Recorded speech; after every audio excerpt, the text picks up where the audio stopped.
Good afternoon, everyone. So we are here for day 6 of the Sarah Boone murder trial. She is once again on trial for second-degree murder after her then boyfriend, Jorge Torres, was found inside of a suitcase in the unit that they were both occupying, deceased. Now, we've seen a lot throughout this trial.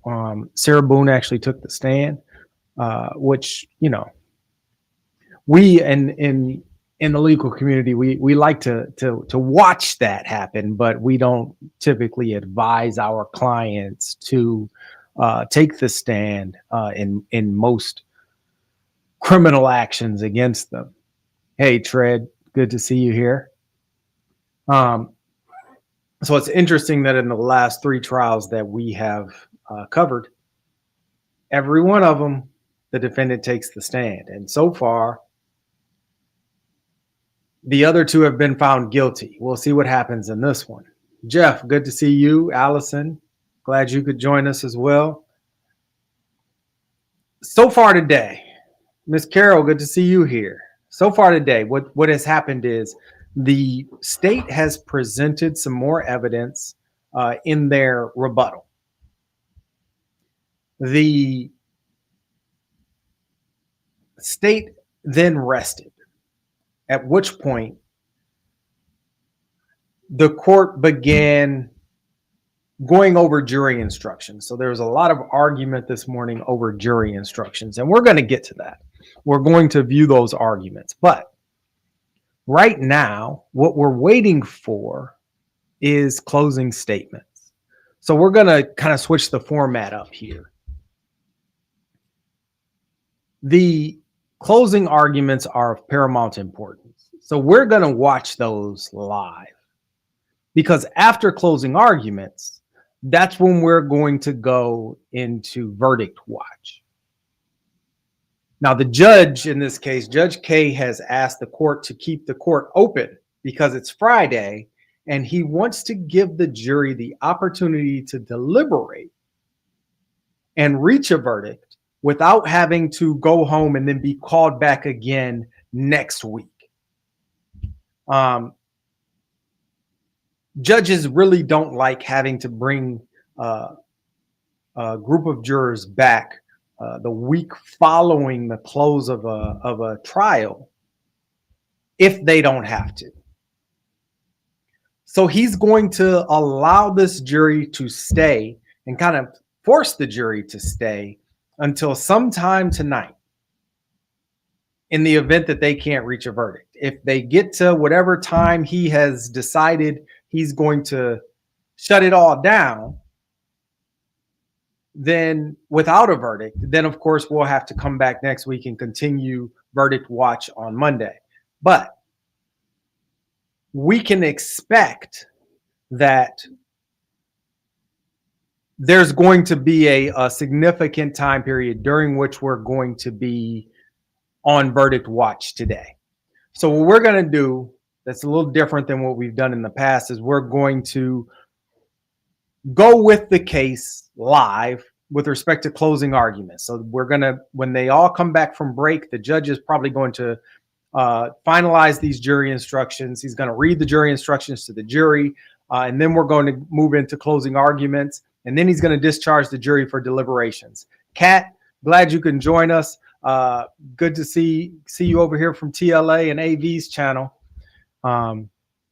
Hopefully you'll stay with us for the long haul here and hear the verdict this evening with us if we get one. Once we go on verdict watch, I'm then going to play everything that we missed from this morning. Now, like I said, there's going to be some evidence in the very beginning that we have not yet seen, that we're going to see after we hear the closing arguments. But most of this morning was spent going over jury instructions, and there is some argument apparently in there. I haven't watched it, but there is some argument in there that, you know, if you like the legal side of this and how we come about getting to these jury instructions, which is an arduous process for us attorneys. I hate trying to draft jury instructions, but if you're at all interested in that, then we'll cover that while we're on verdict watch. That'll give us kind of something to do while we are waiting for the jury to come back. Now,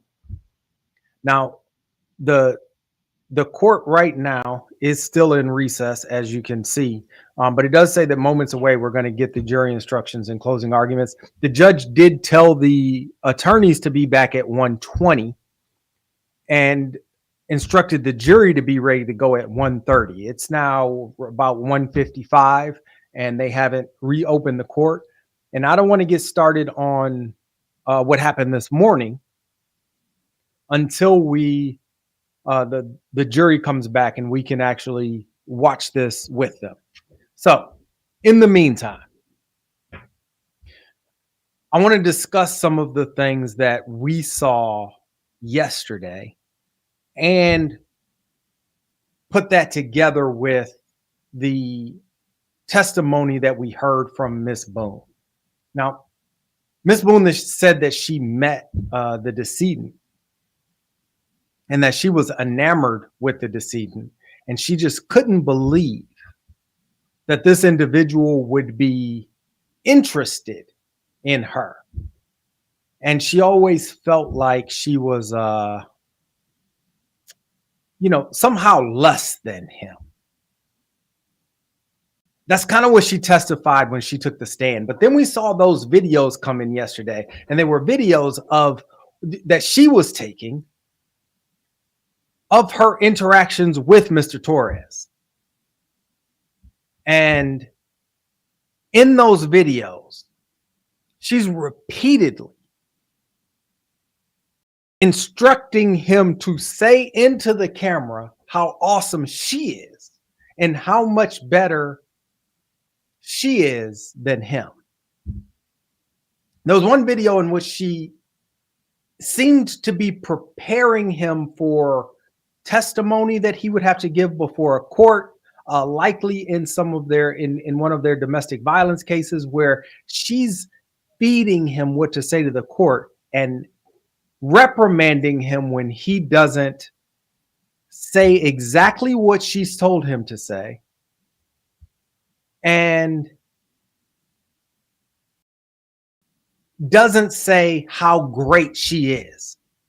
He doesn't give her enough of the accolades that she desires. Now, couple those videos with the testimony from the psychologists. Now, both psychologists said that this woman exhibits multiple traits of narcissism, narcissistic personality disorder.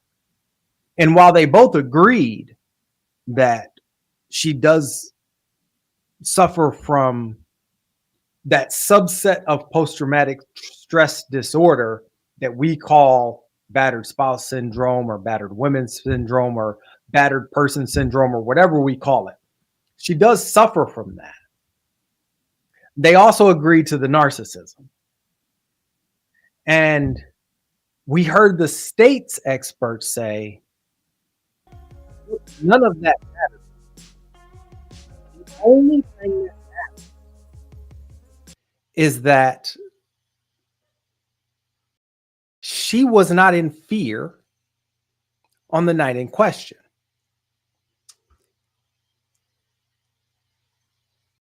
And that's the exact same thing we got from the videos that she took prior to the night in question. At no point during those videos did she seem afraid. She's berating this man. She's instructing this man on what to do. She's giving him orders. And she generally doesn't seem like someone who is afraid of him. Now, remember, she testified that she gets afraid of him when he's been drinking.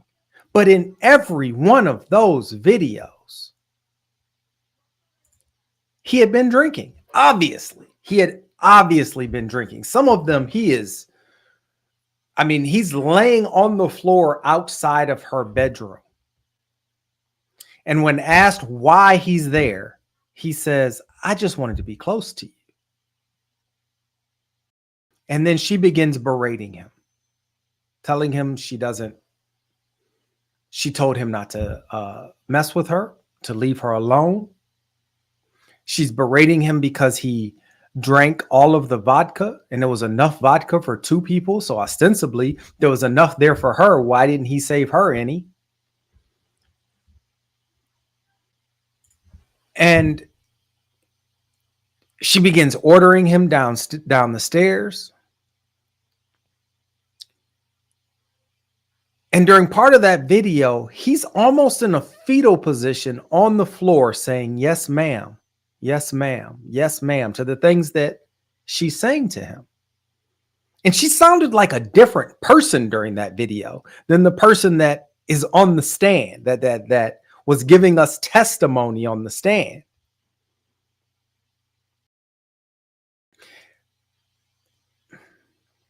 She certainly in that video did not seem like she was afraid of him, even though he was drunk. There's videos of them outside where he's obviously drunk and she's yelling at him, berating him, and not afraid that he's going to retaliate. There's so many instances where the situation seems like, based on her testimony, this is a situation in which this woman should be afraid of this man because she's afraid of him when he's intoxicated. Because she has to divert his attention away from the stressors in his life and try to prevent him from drinking in order to avoid abuse. But in these videos, she's drinking with him. She's antagonizing him after he's been drinking. And she's generally unafraid.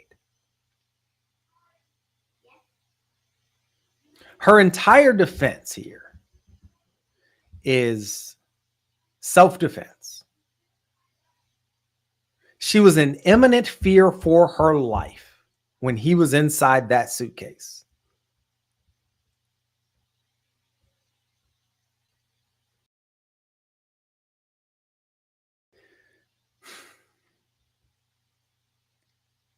Now, we're going to hear closing arguments, and the state has to kind of piece all of this together and point out to the jury the timeline here.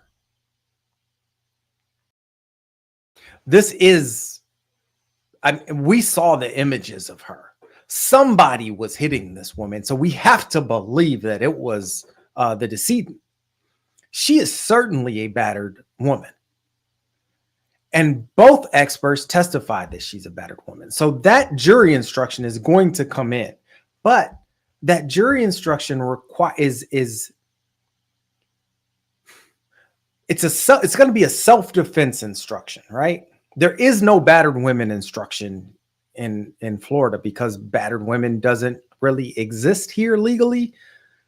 So all there is a self-defense instruction. And then you get a special instruction regarding the nature of the trauma. And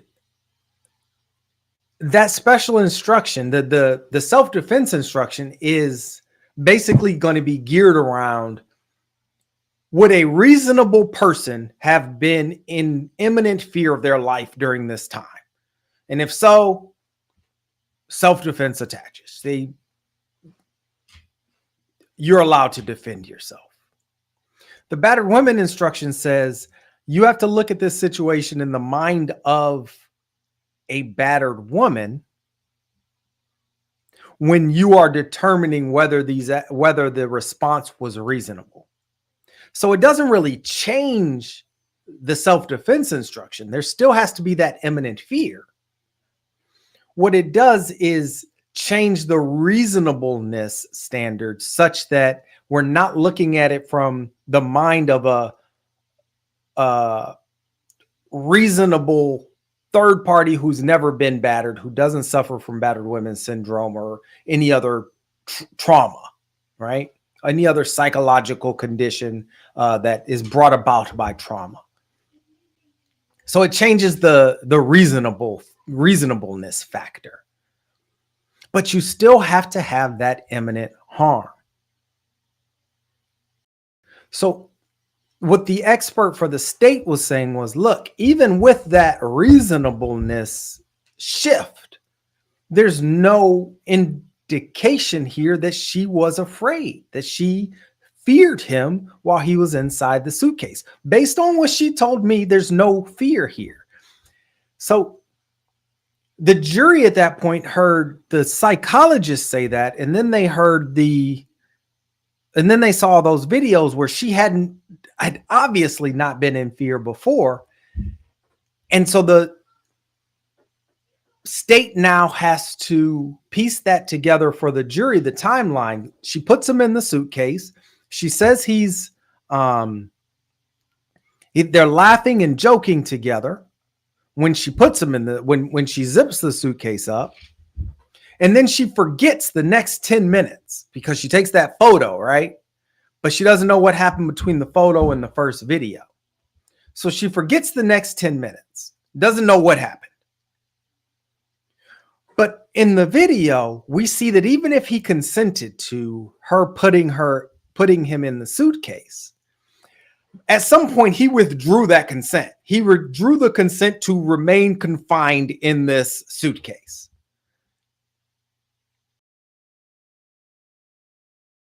Yet she didn't free him, either before the video starts, during the video, or after the video.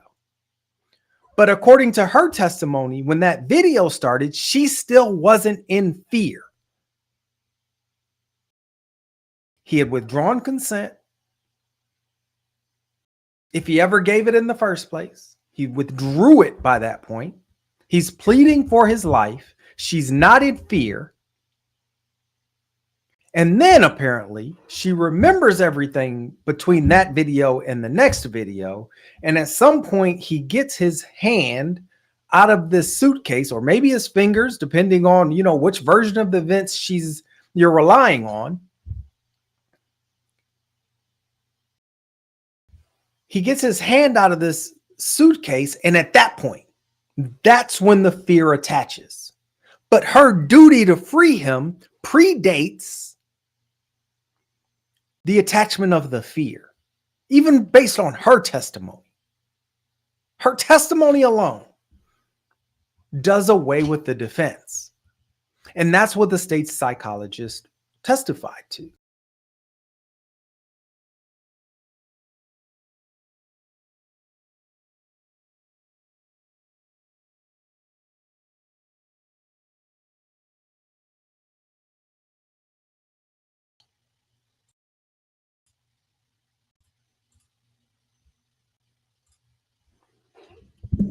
I apologize. As soon as the court opened up, everything on the screen went black.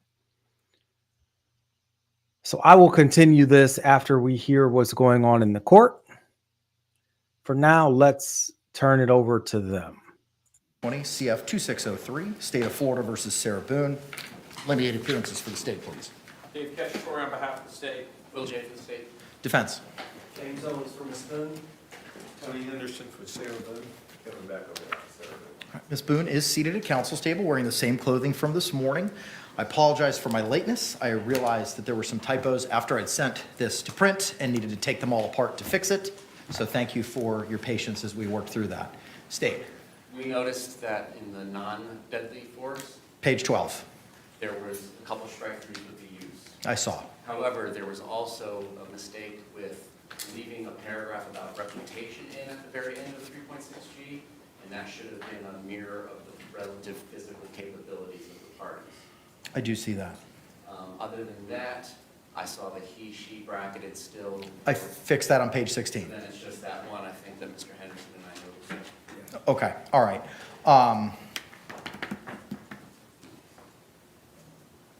I can have Madam Clerk start fixing them here. Yeah, I think we should proceed. And But they will have nothing in their hands. All right, well, That's the issue. all right, let's face that one, maybe. Sorry. All right, thank you. Just give us a minute to fix all this.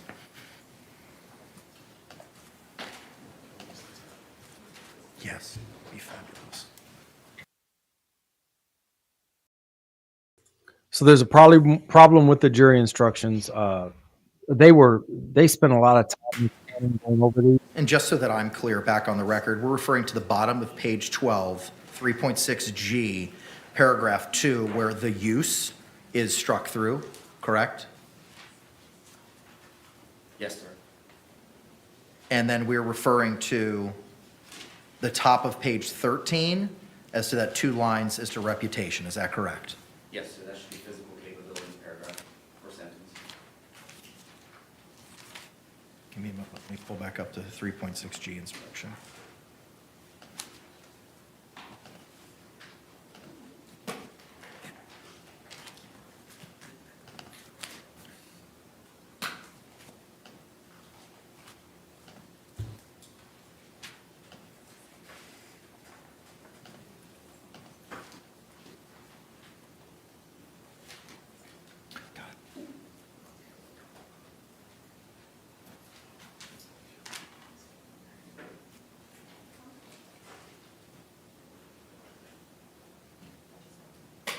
So that reputation paragraph should be removed in its entirety, and it should be the, In considering the issue of self-defense, you may take into account the relative physical abilities and capacities of Sarah Boone and George Torres. there it is. Thank you. Take it out. 10, 12, and 13. Thank you.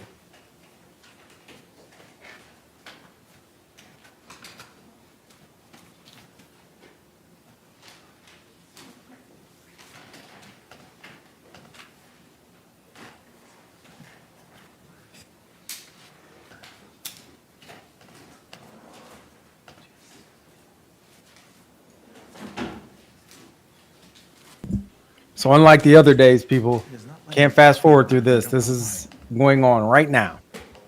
Correct.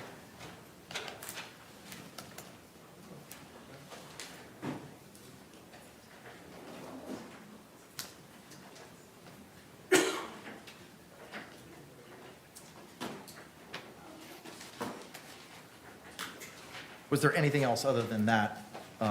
If you find George Torres had a reputation for being a violent and dangerous person, you may consider this fact in determining whether he was the initial aggressor.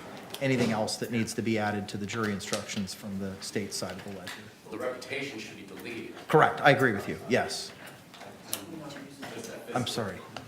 What the heck is going on here?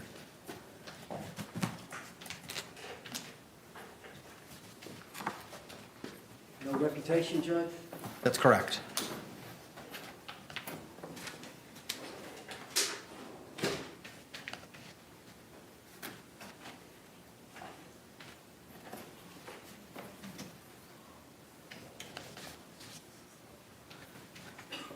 What does that state exactly? Is that down here?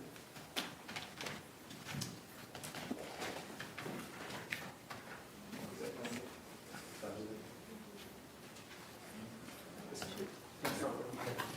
This is our reference. This other one is about. Mr. J, was there another line that we had added to the end of that? Both of those are-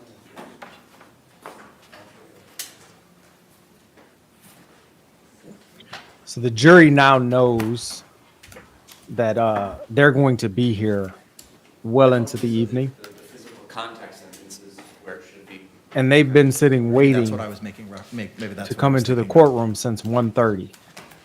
So they are So the probably sentence should getting a little read, antsy considering at the this issue of point. self-defense, you may take into account the relative physical capabilities, physical abilities and capacities of Sarah Boone and George Torres. Is that correct? Yes, sir. All right, thank you. 36F.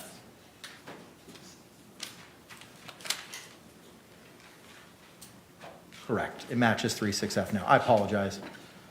I'm going to have Madam Clerk, I'll email it to her now, have her print out pages, 25 copies of 12 and 13, and we'll start taking apart our jury instructions and re-adding them. And I thank you for your patience. 12 and 13, that's it.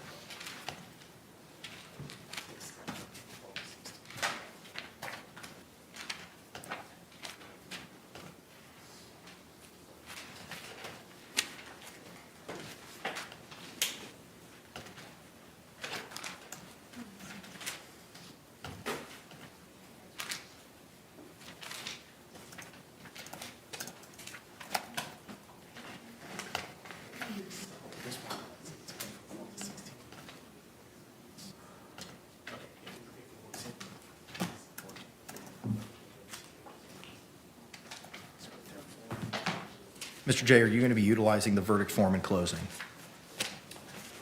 I am not. Mr. Owens, are you going to be utilizing the verdict form in closing? I may, is it gonna be at your bench? Yeah. I'll ask you for it if I need it. Very good, sir. Thank you. Judge, and, when you get a chance. No, go ahead, sir. I can multitask. I know there's a mic here. I know there's a mic right here. I will confirm with court admin that that microphone is on. I believe it is. They turned it on during openings. I'll confirm now. So the clerk, Judge, last time I used this fingerprint table as my podium, That's fine. I may just slide it back so I'm, That's fine, sir. and then Judge, I've got 2 tripods. And I've got some demonstrative aids. so the clerk didn't make an oopsie. It was originally a quote by Dr. Michael. The judge, there were some Okay. May proceed. things that were What are the other, agreed to enlargements, sir? before the judge printed out the final version of the jury instructions objection. that didn't make it into the final version of the jury No instructions. objection. And the clerk ran off the copies. Reasonable doubt, I was using it for. You've seen. They've now apparently printed a final version, but they want everybody to have a copy of the final version. So now the clerk has to go back All and right, very good. make copies for everyone. We're good with their demonstrative aids during closings that we were used during trial. Okay, very good. I've got 2 videos that I'm gonna wanna play, and Shelby Andrews is gonna walk up. They're in evidence, right? They are. Yep. Okay, One of them's been pared down. that's fine. As long as it's in evidence, you can present whatever you'd like. And Judge, do you wanna talk about time for closing? We can. What do you think, State? You advised an hour and a half. Yeah, I think we both said hour and a half, but as the court knows, you can't really hold us to it until it gets a little ridiculous. That's true. How much do you anticipate, sir? Well, Judge, she's charged with murder. We've had a 2-week trial. I've got a lot to say. I've got a lot of notes. We're good, let's go. Say again? I'm not hearing any, Okay. The only stammering thing I would clamoring from the ask is state. after the state has had their first opening, give them a Agreed. short break, and then let me start. Agreed. We'll take our afternoon break at that point in time, then we can proceed with the defense closing and then rebuttal. I have received approval from the chief to work after 9 o'clock. So we can go till about 10, maybe a So- little bit thereafter. So there you go. We can go till 10 or a little bit thereafter. So we're going to be on verdict watch. 10 o'clock, if we hit some number, 10 or 11, then when we come back Monday, That's correct. We're going to be on verdict watch till at least 10 o'clock unless the jury, decides this matter pretty expeditiously. The jurors right now, all of them are still there. All of them are, including the alternates, are here waiting for the court to do this. They've been there all week. And right before closing statements, I believe it's before closing statements, the alternates are going to leave. It might be after closing statements. I don't exactly recall which, but at some point today, the alternates are going to get kicked out. I would hate to be an alternate juror. That means you spent this entire week doing this essentially for nothing. Yeah, there was a chance that you would become necessary, and yeah, it's a vital part of the judicial process. We need those alternate jurors, but I'd still have a feeling that I was there for nothing.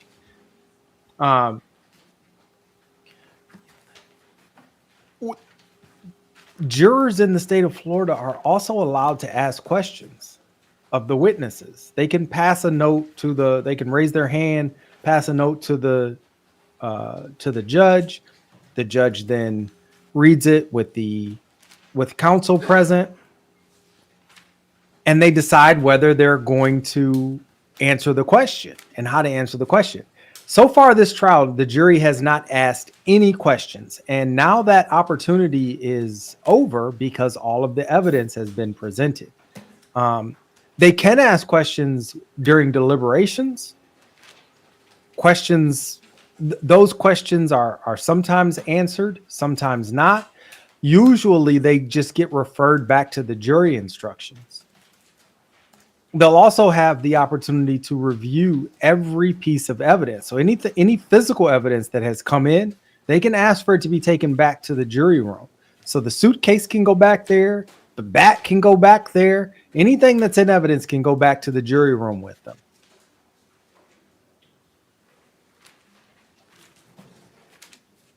I anticipate that unless we have a real quick verdict, they're probably going to want to analyze that suitcase, especially how easy or difficult it is to move those zippers. Carol says that the jury's going to come to a quick decision. That would be very bad for the defense here, Carol. At least someone on that jury wants to convict. So if they take a long time, it's because at least someone on that jury doesn't want to convict. Tread wants to make sure that the jury doesn't play hide and seek, especially with that suitcase back there. Tread, you've got a dark sense of humor, sir.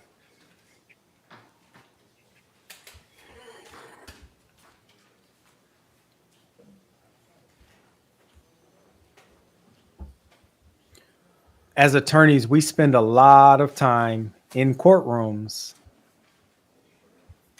doing exactly what's happening right now. Nothing. You see, look at the state's attorneys.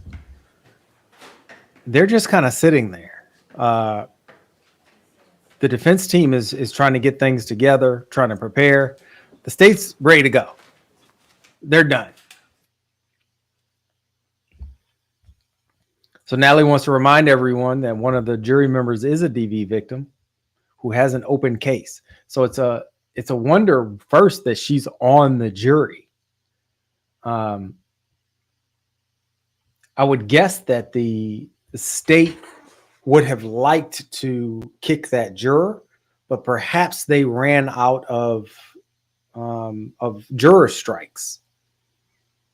And had to make a strategic decision during jury selection as to whether or not to keep her or somebody else that they liked even less.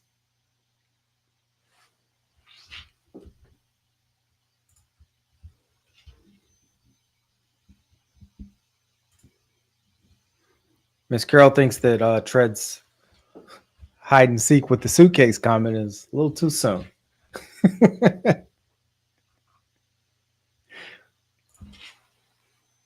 So what do you all think that the defense is going to focus on in their closing statement?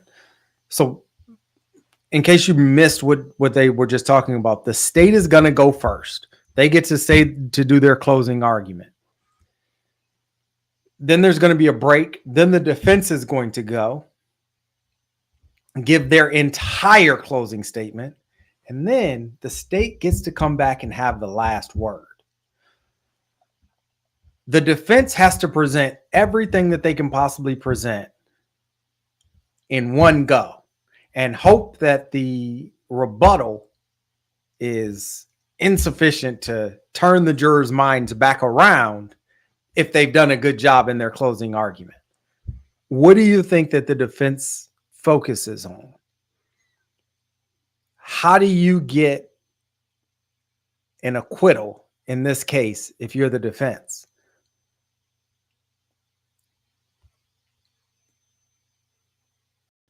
I think the best evidence from the defense standpoint is going to be the police, the interactions with the police, where Sarah Boone certainly seems to be afraid She certainly seems to have visible injuries. All of those pictures that we saw of her injuries, great evidence for the defense.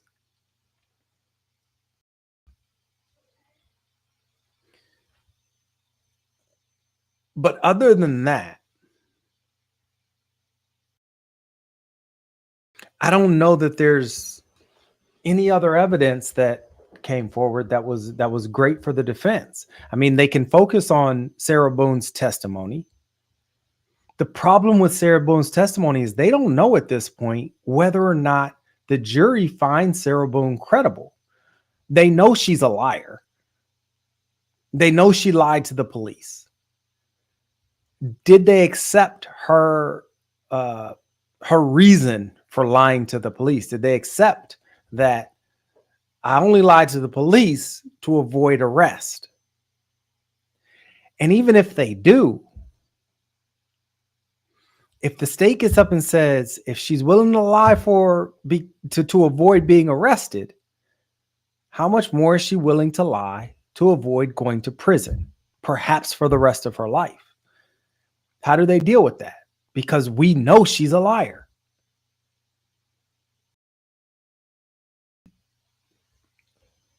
Their expert testimony was actually pretty good. But the expert testimony really only gets you to the point where you have a battered woman. And it's very clear, at least in my head, that she was battered. And I'm sure the jury agrees. So, but relying too much on the experts means you're just telling the jury what everybody already knows. Ms. Carroll says, I think the defense is going to push the battered spouse thing. The prosecution is going to remind every one of those videos and her instigating him, I think. Yeah, the defense has to go hard at the battered spouse thing because they know without the affirmative defense, she goes to prison. So they've got to prevail on that affirmative defense. She locked him up in a suitcase and left him there to die. So without the affirmative defense, that's jail time. So they've got to push this battered spouse thing.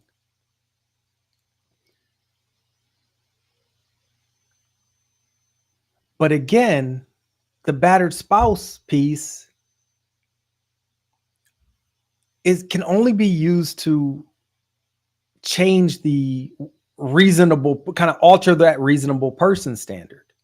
So unless they can convince the jury that a reasonable battered spouse in Sarah Boone's shoes would have been in fear for her life and therefore taken the same actions, they don't prevail on the defense.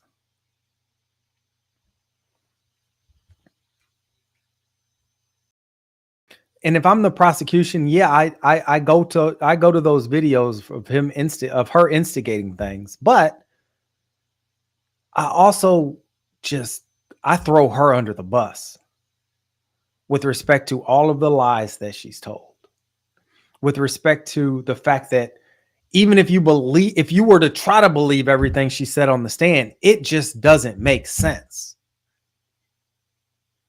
She only remembers those things that are helpful to her and doesn't remember anything else that happened that night. She doesn't know how long it took her to fall asleep. She doesn't know what happened in those 10 minutes between the photo and the video. There's so much that she doesn't remember. State, are you ready to proceed? Defense, are you ready to proceed? Yes, sir.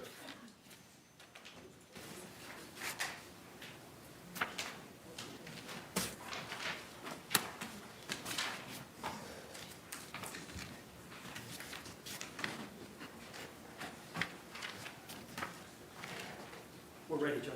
Let's go ahead and bring in our jury.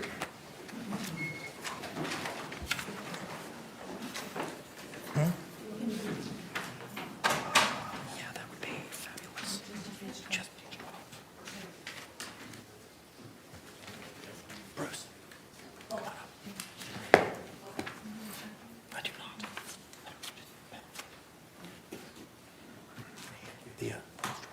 Yeah, Miss Carroll, I'd almost forgotten that she asked the cops for hugs, and there seemed to be a little flirtation going on.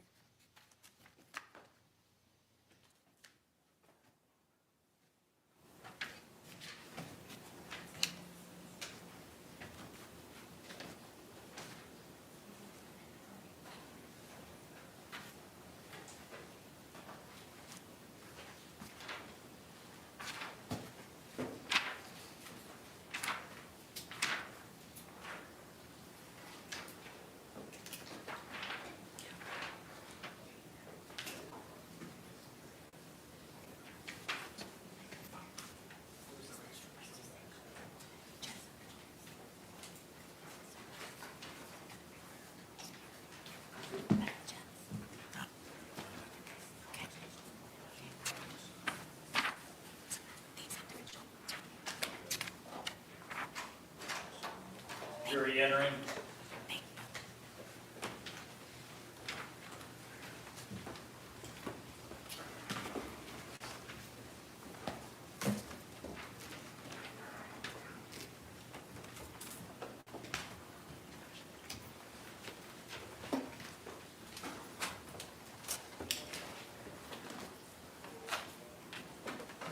State, do you recognize our jury?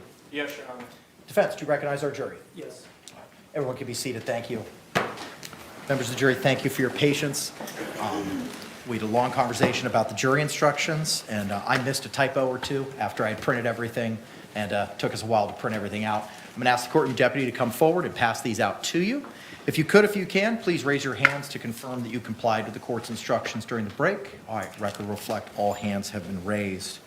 So Members we're of the about to jury, hear we are at the conclusion of the evidence and testimony. In this full case, jury the court is now instructions. going to instruct you on the law. Courtroom So deputy pay is providing attention, you copies of because the this jury is probably our instructions. only Like I said opportunity at to the hear them beginning, all. You're going to be able to take This these is back what they're with you going to be into the deliberating deliberation on. room. There's not going to be a quiz or a test at the end. You don't need to memorize anything. If you'd like to read along, you can. If you just want to listen, you can. It's completely up to you. Court's going to read most of the instructions and then turn it over to the lawyers for their closing arguments. The state will go first, as they have the burden. Then the defense will go. And then the state will have the opportunity to rebut. Then I will conclude the instructions and release you for your deliberations. After the state's closing, we're going to take our afternoon recess. At that point in time, I'll have the courtroom deputy provide you that emergency number. So if you need to reach out into family or loved ones to let them know that you are on the jury and are deliberating, you can do that at that time. With that, members of the jury, the court's going to go ahead and begin reading you the jury instructions. Instruction 3.1, Introduction to Final Instructions. Members of the jury, I thank you for your attention during this trial. Please pay attention to the instructions I am about to give to you. 3.2, Statement of the Charge. Sarah Boone, the defendant in this case, has been accused of the crime of second-degree murder. 7.1, Introduction to Homicide. Sarah Boone is accused of second-degree murder. Murder in the second degree includes the lesser crime of manslaughter, both of which are unlawful. However, a killing that was excusable or that was committed by the justifiable use of deadly force is lawful. If you find Jorge Torres was killed by Sarah Boone, you will then consider the circumstances surrounding the killing and deciding if the killing was second-degree murder or was manslaughter, or whether the killing was excusable or resulted from justifiable use of deadly force. Justifiable homicide. The killing of a human being is justifiable homicide and lawful if necessarily done while resisting an attempt to murder or commit a felony upon the defendant, or to commit a felony in any dwelling house in which the defendant was at the time of the killing. Excusable homicide. The killing of a human being is excusable and therefore lawful under any one of the following three circumstances. 1, when the killing is committed by accident and misfortune in doing any lawful act by lawful means with usual, ordinary caution and without any unlawful intent.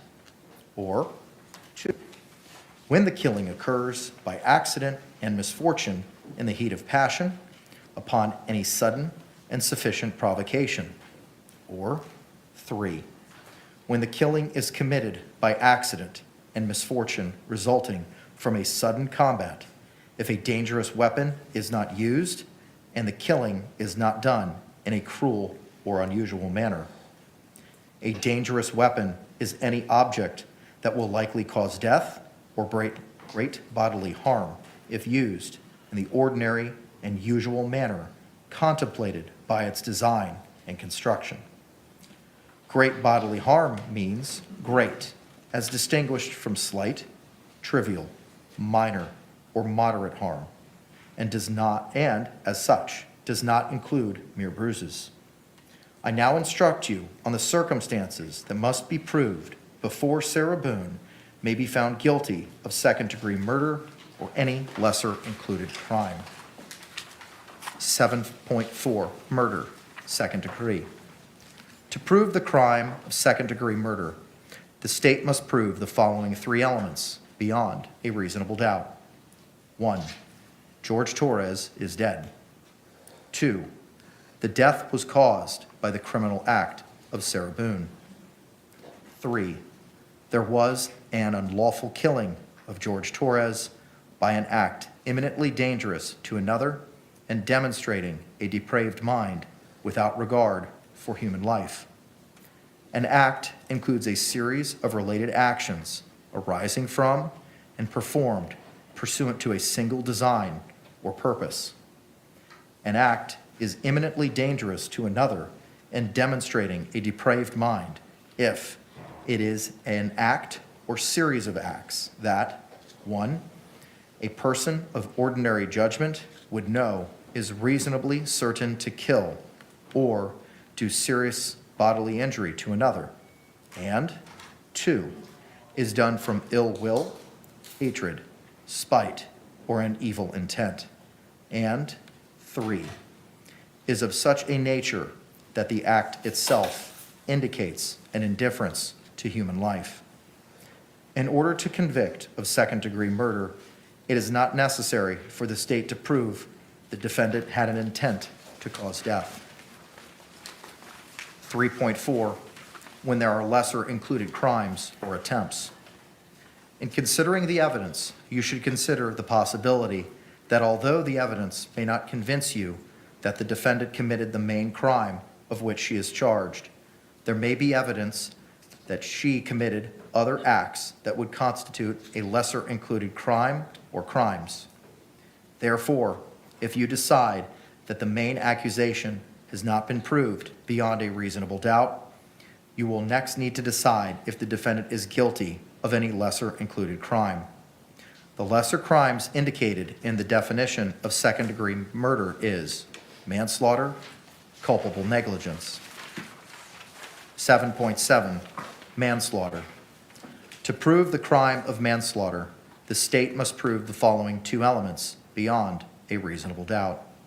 1, George Torres is dead. 2A, Sarah Boone intentionally committed an act or acts that caused the death of George Torres. B, the death of George Torres was caused by the culpable negligence of Sarah Boone.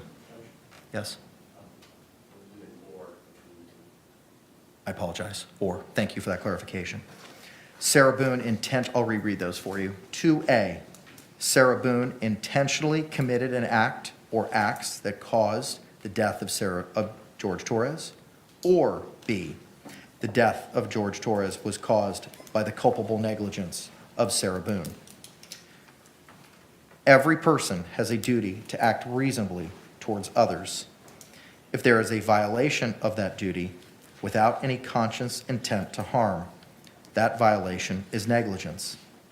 The defendant cannot be guilty of manslaughter by committing a merely negligent act, or if the killing was either justifiable or excusable homicide, as I have previously instructed you. In order to convict of manslaughter by act, it is not necessary for the state to prove that the defendant had an intent to cause death, only an intent to commit an act that was not merely negligent, justified, or excusable, and which caused death. I will now define culpable negligence for you. As I have said, every person has a duty to act reasonably towards others. If there is a violation of that duty, without any conscious intention to harm, that violation is negligence. But culpable negligence is more than a failure to use ordinary care towards others. In order for negligence to be culpable, it must be gross and flagrant. Capable negligence is a course of conduct showing reckless disregard of human life or of the safety of persons exposed to its dangerous effects, or such an entire want of care as to raise a presumption of a conscious indifference to consequences, or which shows wantonness or recklessness, or a grossly careless disregard for the safety and welfare of the public, or such an indifference to the rights of others as is equivalent to an intentional violation of such rights. The negligent act or omission must have been committed with an utter disregard for the safety of others. Culpable negligence is consciously doing an act or following a course of conduct that the defendant must have known, or reasonably should have known, was likely to cause death or great bodily injury. 8.9, culpable negligence. To prove the crime of culpable negligence, the state must prove the following two elements beyond a reasonable doubt. 1, Sarah Boone exposed Jorge Torres Jr. to a personal injury. 2, she did so through culpable negligence. Actual injury is not required. I will now define culpable negligence for you. Each of us has a duty to act reasonably towards others. If there is a violation of that duty without any conscious intent to harm, that violation is negligence. But culpable negligence is more than a failure to use ordinary care for others. In order for negligence to be culpable, it must be gross and flagrant. Culpable negligence is a course of conduct showing reckless disregard for human life, or for the safety of persons exposed to its dangerous effects, or such an entire want of care as to raise a presumption of a conscious indifference to consequences, or which shows wantonness or recklessness, or a grossly careless disregard for the safety and welfare of the public, or shows such indifference to the rights of others as is equivalent to an intentional violation of such rights. 3.6D, as in Delta, voluntary intoxication. Voluntary intoxication resulting from the use of alcohol is not a defense to a crime. Evidence of a defendant's voluntary intoxication may not be taken into consideration to show that she lacked the specific intent to commit any crime. A person is voluntarily intoxicated if he or she knowingly consumed a substance that he or she knew or should have known could cause intoxication. Voluntary intoxication is not a defense to second-degree murder, manslaughter, or culpable negligence. 3.6F, as in Foxtrot, justifiable use of deadly force.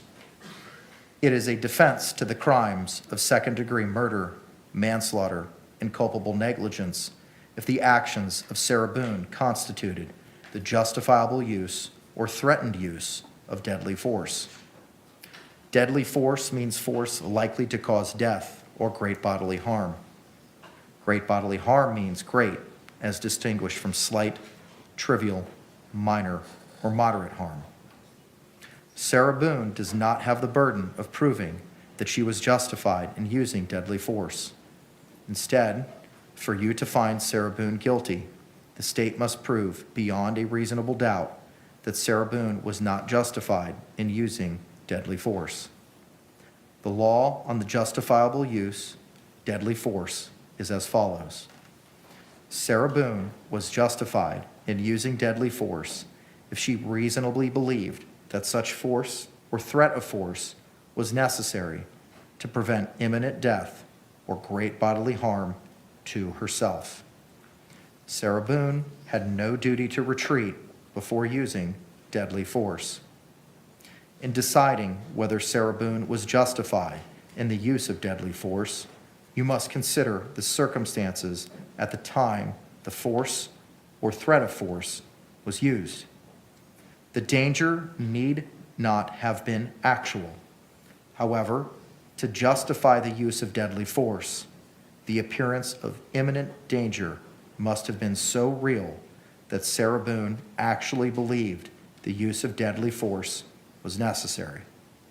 Moreover, to justify the use of deadly force, a reasonably cautious and prudent person under the same circumstances would have believed the use of deadly force was necessary.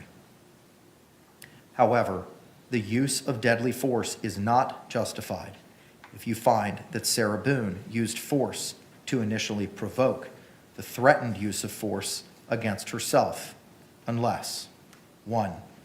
The threat of force asserted towards the defendant was so great that she reasonably believed that she was in imminent danger of death or great bodily harm.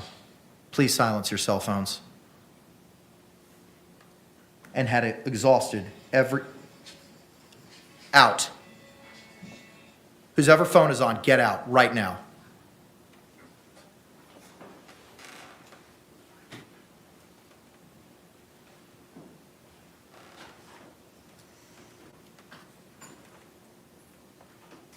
Members of the jury, I apologize. I'm going to read that over for you for the beginning. Paragraph 1. The threat of force asserted toward the defendant was so great that she reasonably believed that she was in imminent danger of death or great bodily harm, and had exhausted every reasonable means to escape the danger other than using deadly force on Jorge Torres. Or 2. In good faith, Sarah Boone withdrew from physical contact with Jorge Torres and clearly indicated to Jorge Torres that she wanted to withdraw and stop the use of deadly force, but Jorge Torres continued or resumed the threatened use of force.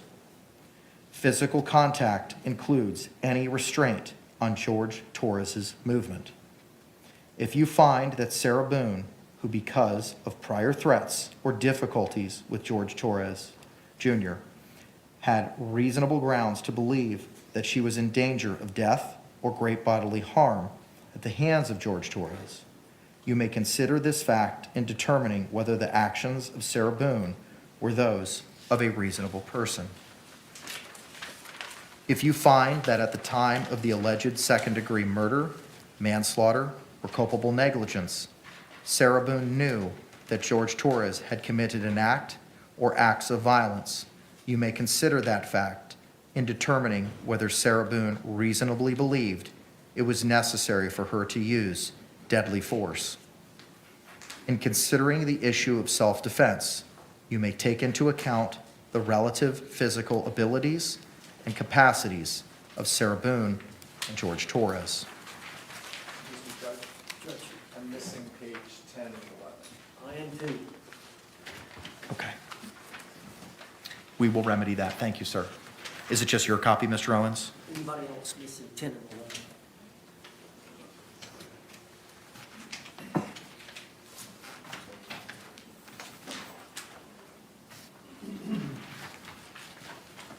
Mr. Owens, approach, sir. Yes, sir. We'll bring it to you, sir.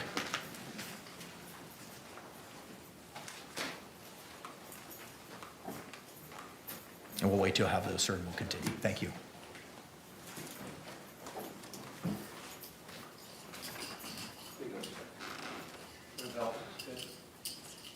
Thank you. Record reflect all thumbs were up.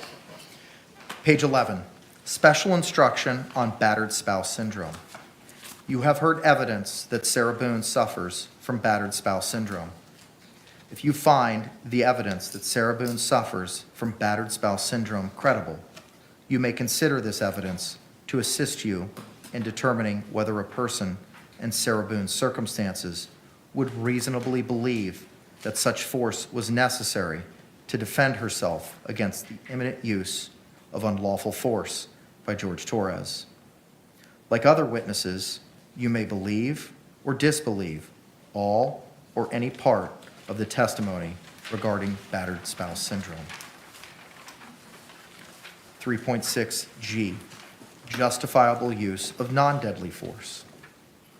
It is a defense to the crimes of second-degree murder, manslaughter, and culpable negligence if the actions of Sarah Boone constituted the justifiable use non-deadly force. Non-deadly force means force not likely to cause death or great bodily harm. Great bodily harm means great, as distinguished from slight, trivial, minor, or moderate harm. Sarah Boone does not have the burden of proving that she was justified in using non-deadly force. Instead, for you to find Sarah Boone guilty, the state must prove beyond a reasonable doubt that Sarah Boone was not justified in using non-deadly force. The law on the justifiable use of non-deadly is as follows. Sarah Boone was justified in using non-deadly force against Jorge Torres and had no duty to retreat if she reasonably believed that such conduct was necessary to defend herself against Jorge Torres's imminent use of unlawful force. In deciding whether Sarah Boone was justified in the use of non-deadly force, you must consider the circumstances at the time the force or threat of force was used. The danger need not have been actual. However, to justify the use of non-deadly force, the appearance of imminent danger must have been so real that Sarah Boone actually believed the use of non-deadly force was necessary. Moreover, a reasonably cautious and prudent person under the same circumstances would have believed the use of non-deadly force was necessary. However, the use of non-deadly force is not justified if you find that Sarah Boone used force to initially provoke or threatened use of force against herself, unless one, the threatened force asserted towards Sarah Boone was so great that she reasonably believed that she was in imminent danger of death or great bodily harm and had exhausted every reasonable means to escape the danger other than using non-deadly force on Jorge Torres. Or 2, in good faith, Sarah Boone withdrew from physical contact with Jorge Torres and indicated clearly to Jorge Torres that she wanted to withdraw and stop the use of non-deadly force. But Jorge Torres continued or resumed or threatened use of force. Physical contact includes any restraint on Jorge Torres's movement. If you find that Sarah Boone, who, because of prior threats or difficulties with Jorge Torres Jr., had reasonable grounds to believe that she was in danger of imminent use of unlawful force at the hands of Jorge Torres Jr., you may consider this fact in determining whether the actions of Sarah Boone were those of a reasonable person. If you find that at the time of the alleged second-degree murder and/or culpable negligence, Sarah Boone knew that Jorge Torres Jr. had committed an act or acts of violence, you may consider that fact in determining whether Sarah Boone reasonably believed it was necessary for her to use non-deadly force. In considering the issue of self-defense, you may take into account the relative physical abilities and capacities of Sarah Boone and Jorge Torres.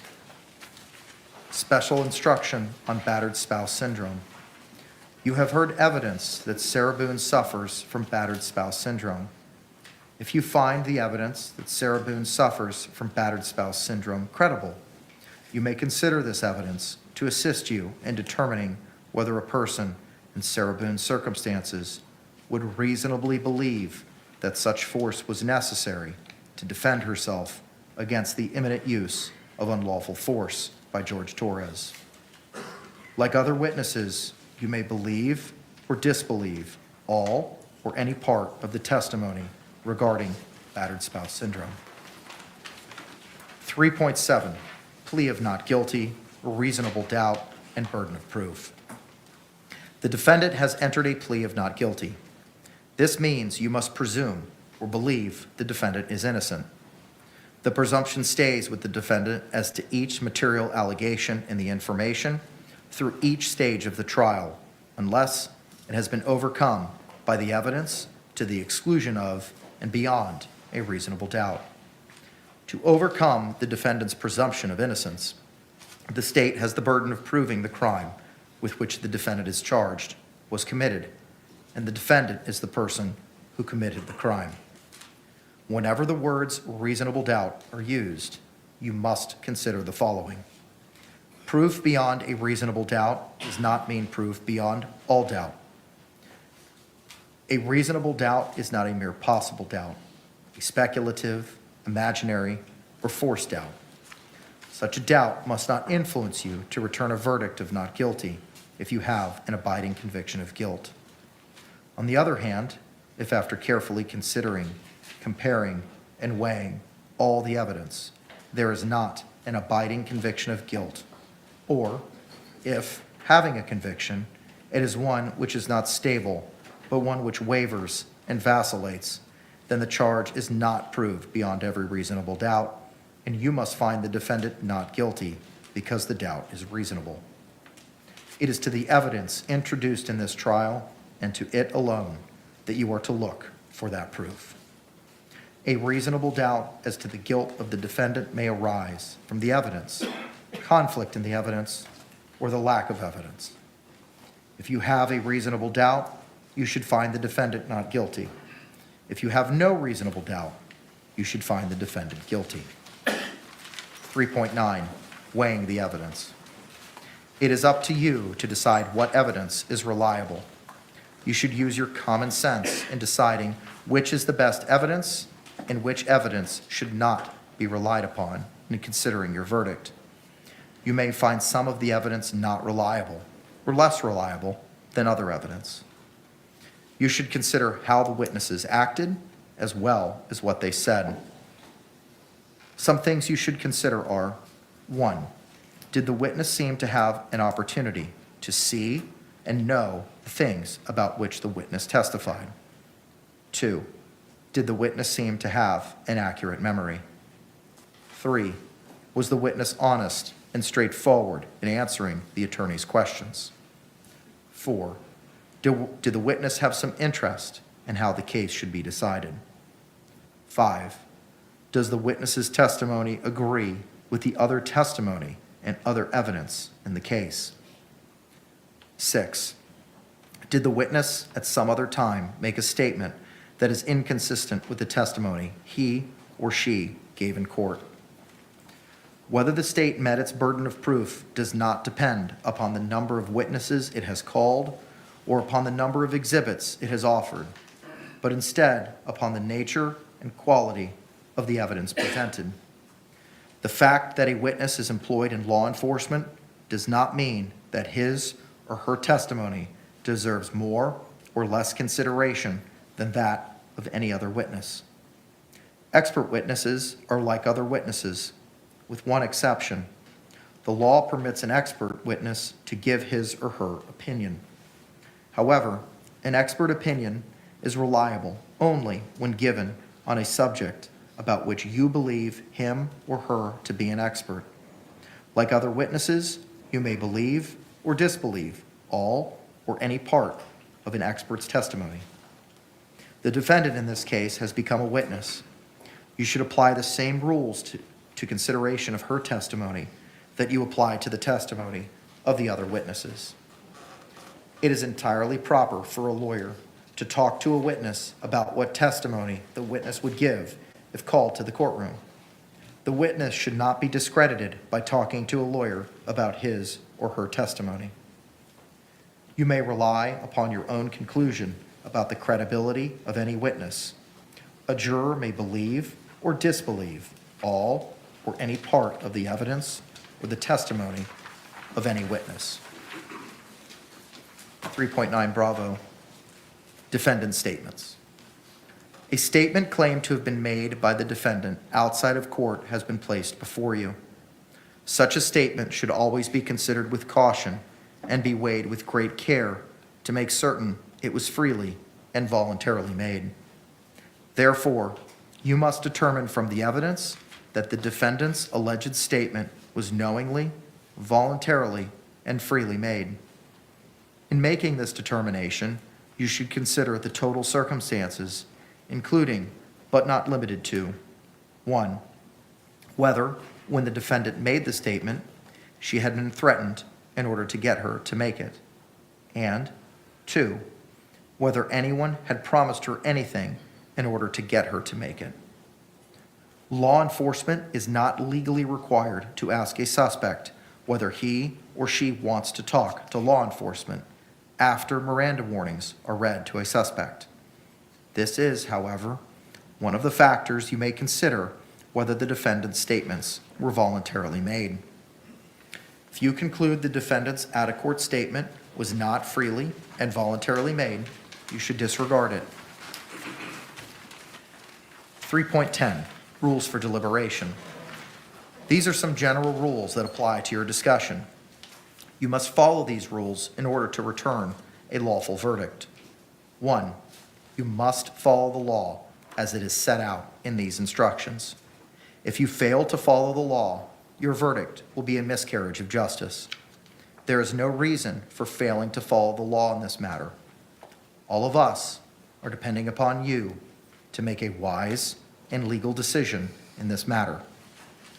2, this case must be decided only upon the evidence that you have heard from the testimony of the witnesses and have seen in the form of exhibits and evidence in these instructions. 3, this case must not be decided for or against anyone because you feel sorry for anyone or are angry at anyone. 4, remember, the lawyers are not on trial. Your feelings about them should not influence your decision in this case. 5, your duty is to determine if the defendant has been proven guilty or not in accord with the law. It is the judge's job to determine a proper sentence if the defendant is found guilty. 6, whatever verdict you render must be unanimous. That is, each juror must agree to the same verdict. 7, your verdict should not be influenced by feelings of prejudice, bias, or sympathy. Your verdict must be based on the evidence and on the law contained in these instructions. 3.11, cautionary instruction. Deciding a verdict is exclusively your job. I cannot participate in that decision in any way. Please disregard anything I may have said or done that made you think I preferred one verdict over another. 2.7, closing argument. Both the state and the defendant have now rested their case. The attorneys now will present their final arguments. Please remember that what the attorneys say is not evidence or your instruction on the law. However, do listen closely to their arguments. They are intended to aid you in understanding the case. Each side will have equal time, but the state is entitled to divide this time between an opening argument and a rebuttal argument after the defense has given its closing argument. With that, state, you may proceed.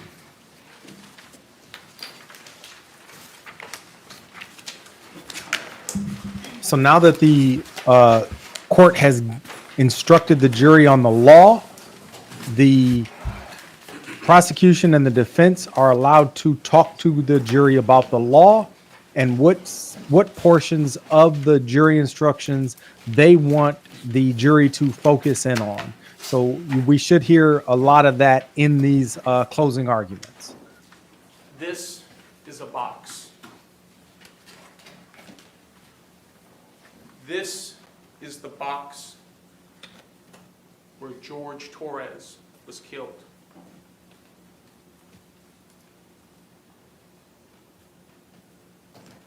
It's a small box, 28 by 20 by 8 7/8 inches. Jorge Torres was zipped up in this box. Jorge Torres took his last panicked breaths in this box. The medical examiner explained to us that with each breath Jorge Torres took in, there was less oxygen in this box.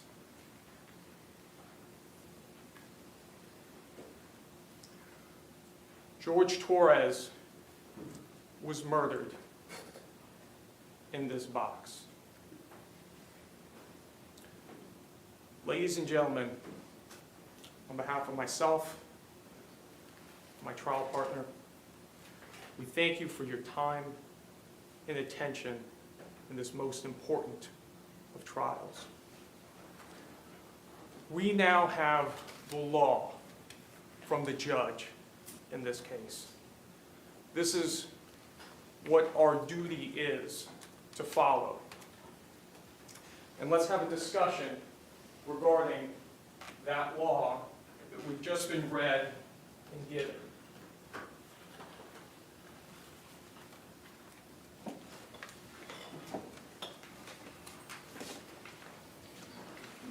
The first section of note we're going to come to is called Introduction to Homicide.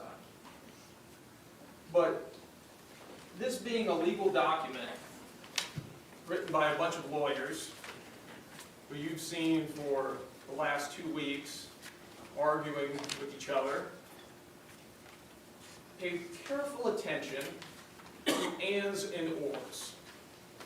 Remember, if an and is somewhere, we're going to need both things or all the things, and if an or is there, then only one of those things we're going to need. So as we start out here on Introduction to Homicide, we come to the first section on justifiable homicide. And it reads, the killing of a human being is justifiable homicide and lawful if necessarily done while resisting an attempt to murder or commit a felony upon the defendant, or to commit a felony in any dwelling house in which the defendant was at the time. Ladies and gentlemen, this section is completely inapplicable. It's inapplicable because Jorge Torres was zipped up in that suitcase. He couldn't commit or attempt to commit a murder on anybody. He couldn't even scratch his own head while he was in that suitcase. Next, we turn to excusable homicide. Here we have several paragraphs, and it reads, the killing of a human being is excusable and therefore lawful under any one of the following three circumstances. When the killing is committed by accident and the misfortune of doing any lawful act by lawful means, with usual ordinary caution and without any unlawful intent. Well, the problem in this circumstance for the defendant is that she took the law into her own hands. Her testimony was that when Jorge Torres was in here, he was laughing and giggling and they were joking. And then he started to complain that he couldn't breathe.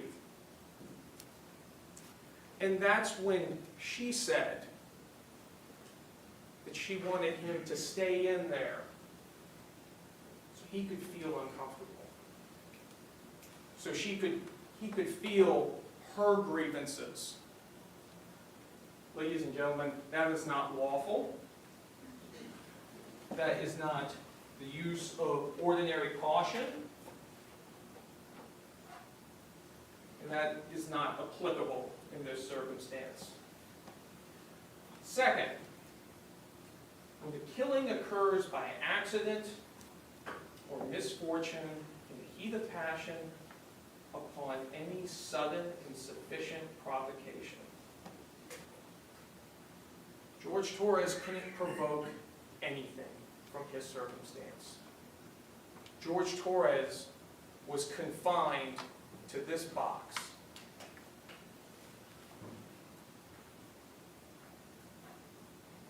Next, when the killing is committed by accident and misfortune resulting from a sudden combat, a dangerous weapon is not used, and the killing is not done in a cruel and unusual manner.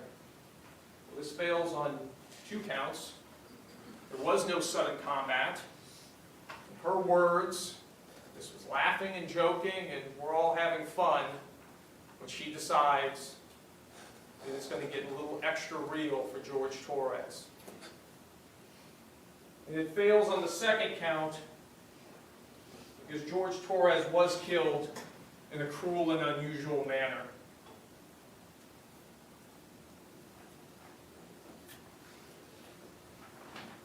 Next, we turn to our main charge of second-degree murder.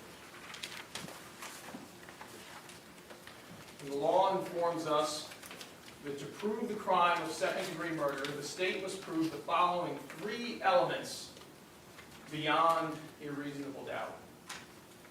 And I think it's important to stop right here. This sentence right here is telling us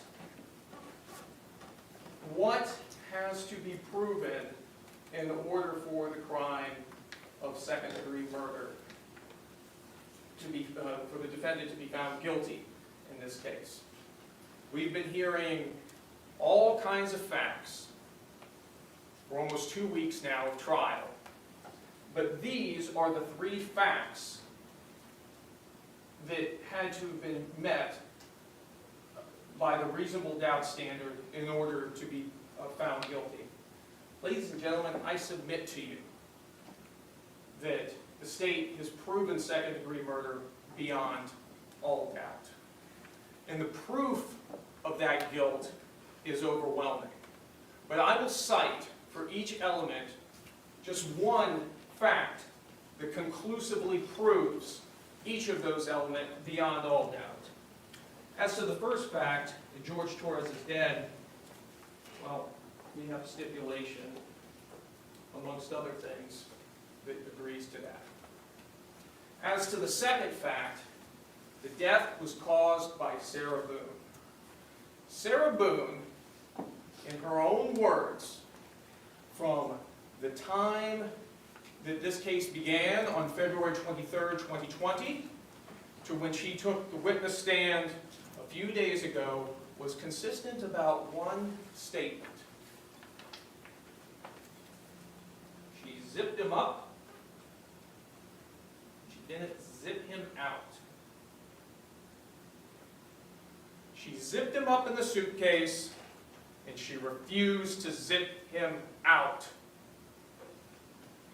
3, there was an unlawful killing of George Torres by an act imminently dangerous to another in demonstrating a depraved mind without regard for human life. The law goes on to define for us what a depraved mind is, and also what an act is. And it's going to tell us that an act includes any series of related actions arising from and performed pursuant to a single design or purpose. An act is imminently dangerous to another in demonstrating a depraved mind if it is an act or a series of acts that one, a person of ordinary judgment would know is reasonably certain to kill or do serious bodily harm to another, and is done from ill will, hatred, spite, or an evil intent, and is of such a nature that the act itself displays an indifference to human life. Ladies and gentlemen, her conduct fits every one of those things.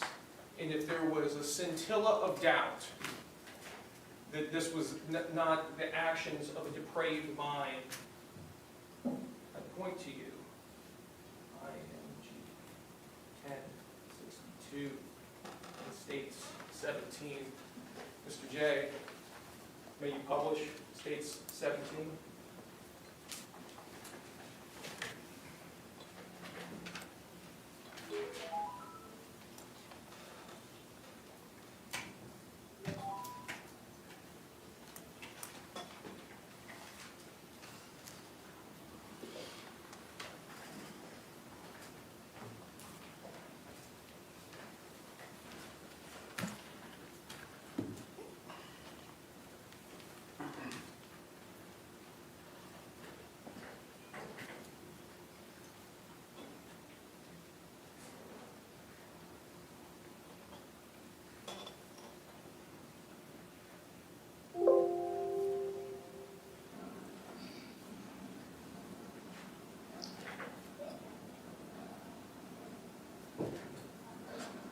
Sarah.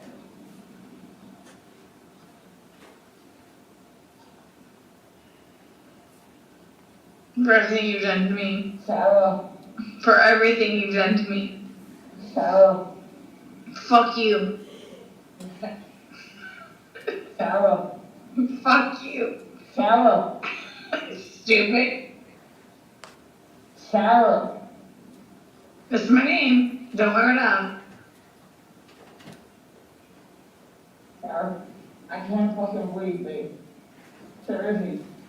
Yeah, that's when you do and you choke me. Sarah.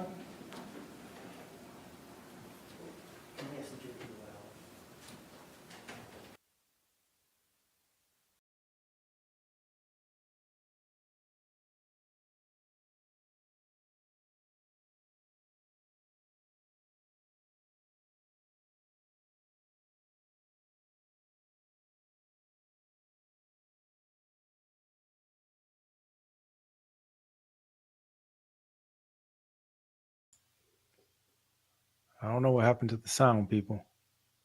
Oh, it looks like his George's mom has to go. His family members are exiting.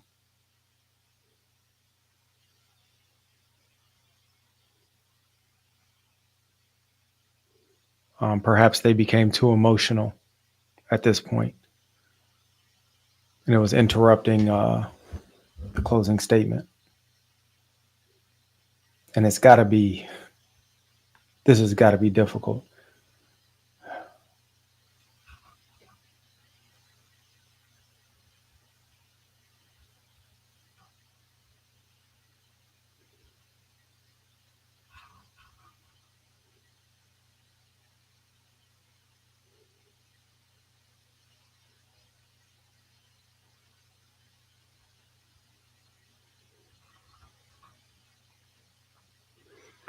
Sarah doesn't seem phased to me. She's proceeding as she has throughout this entire case. She's got a similar expression. She's just, manipulating things on the desk.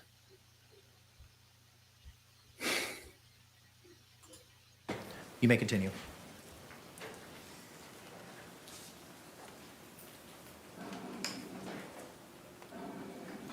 Sarah.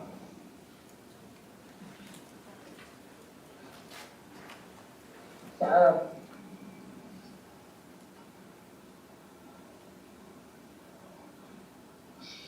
Sarah, I can't breathe, babe. That's on you. Sarah, I can't breathe. It's on you. Sarah.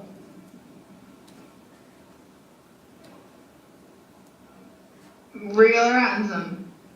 Now you want to give it for it extra. Good look at this. Sarah. Real or ransom.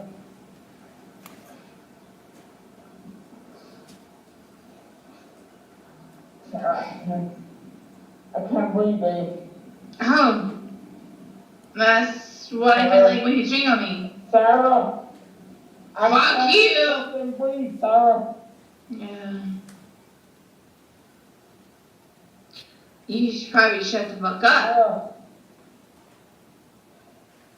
Shh.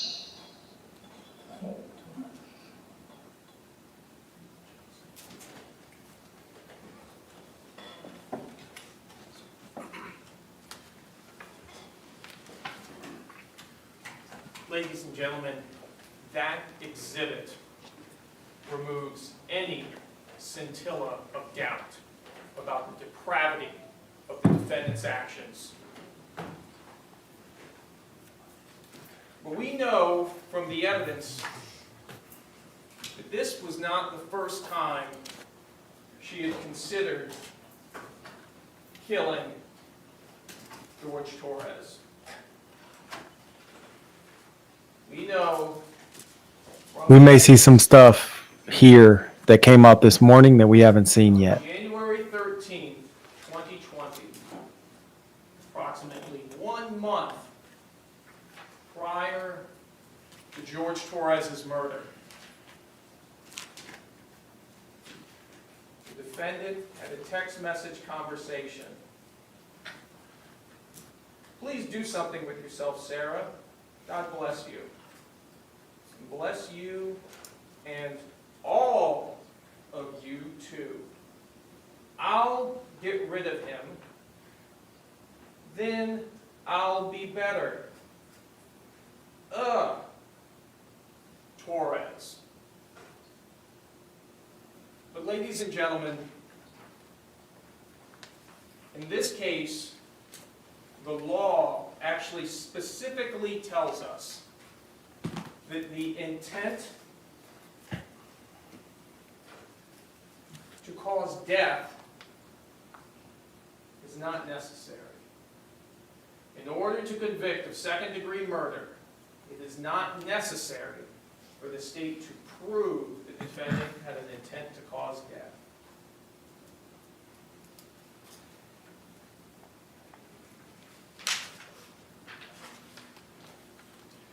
Next,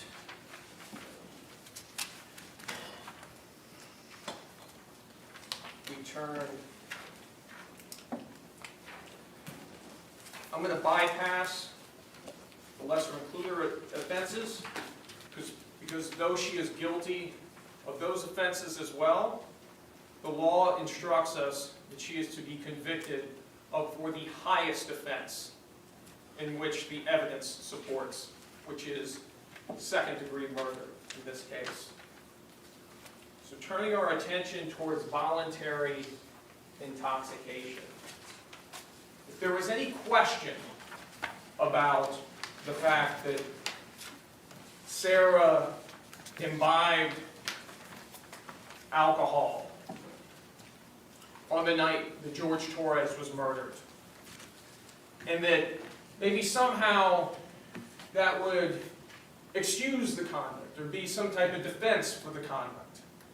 Well, this tells us that that's not the case. Voluntary intoxication resulting from the use of alcohol is not a defense to a crime. Evidence of a defendant's voluntary intoxication may not be taken into consideration to show that she lacked the specific intent to commit any crime. A person is voluntarily intoxicated if he or she knowingly consumed a substance that he or she knew or should have known could cause intoxication. Voluntary intoxication is not a defense to second-degree murder, manslaughter, or culpable negligence. Ladies and gentlemen, there's ample evidence of the defendant's intoxication from watching her on the public surveillance, buying the bottles of wine with Jorge Torres, to her admissions to drinking, to her voice that we heard on the video while she was torturing Jorge Torres. Next, we come to defenses.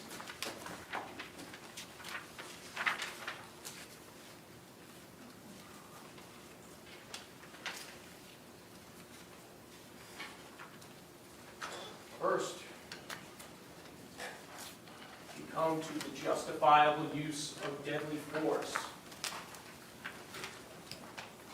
It tells us it is a defense to the crimes of second-degree murder, manslaughter, and culpable negligence if the actions of Sarah Boone were justifiable use or threatened use of deadly force. Sarah Boone does not have the burden of proving that she was justified in using deadly force. Instead, for you to find Sarah Boone guilty, the state must prove beyond a reasonable doubt that Sarah Boone was not justified in using deadly force. The law on the justifiable use of deadly force is as follows. Sarah Boone was justified in using deadly force if she reasonably believed that such force or threat of force was necessary to prevent the imminent death or great bodily harm to herself. Sarah Boone had no duty to retreat. Ladies and gentlemen, in a few moments, Mr. Owens will rise, and he is going to show you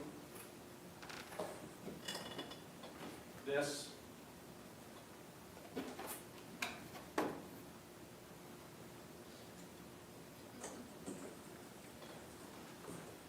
And this.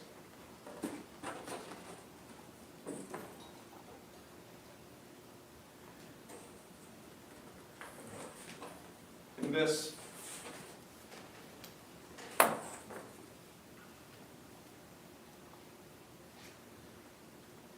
And he's going to talk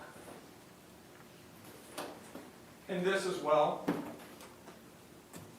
about the list of grievances that Sarah Boone had for Jorge Torres. He's going to talk to you about curtain rods.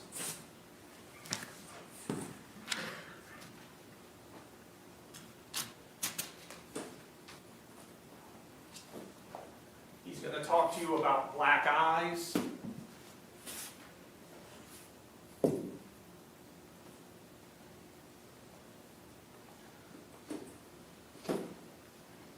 He's going to talk to you about what an awful, awful boyfriend Jorge Torres was.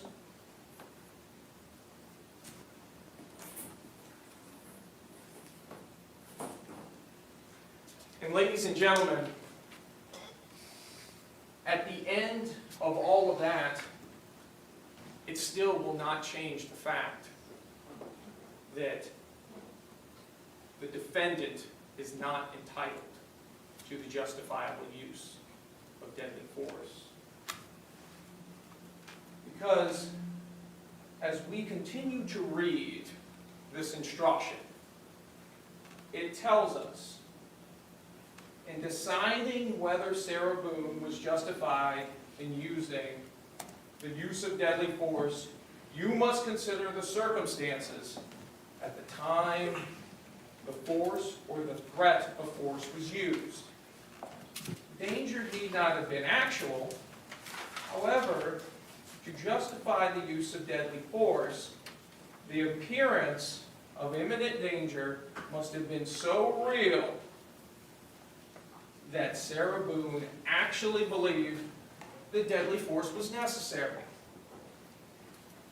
Moreover, to justify the use of deadly force,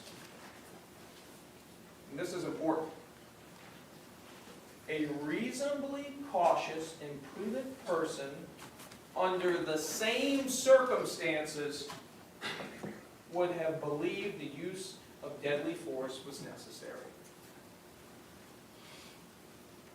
Ladies and gentlemen, no reasonably prudent and cautious person would believe that a man who could barely fit into this box, who was incapable of movement, who was begging for his life, who was slowly asphyxiating, suffocating with each breath, would have needed to use deadly force against him. The justifiable use of deadly force utterly fails, utterly crashes like a house of cards. But there's more.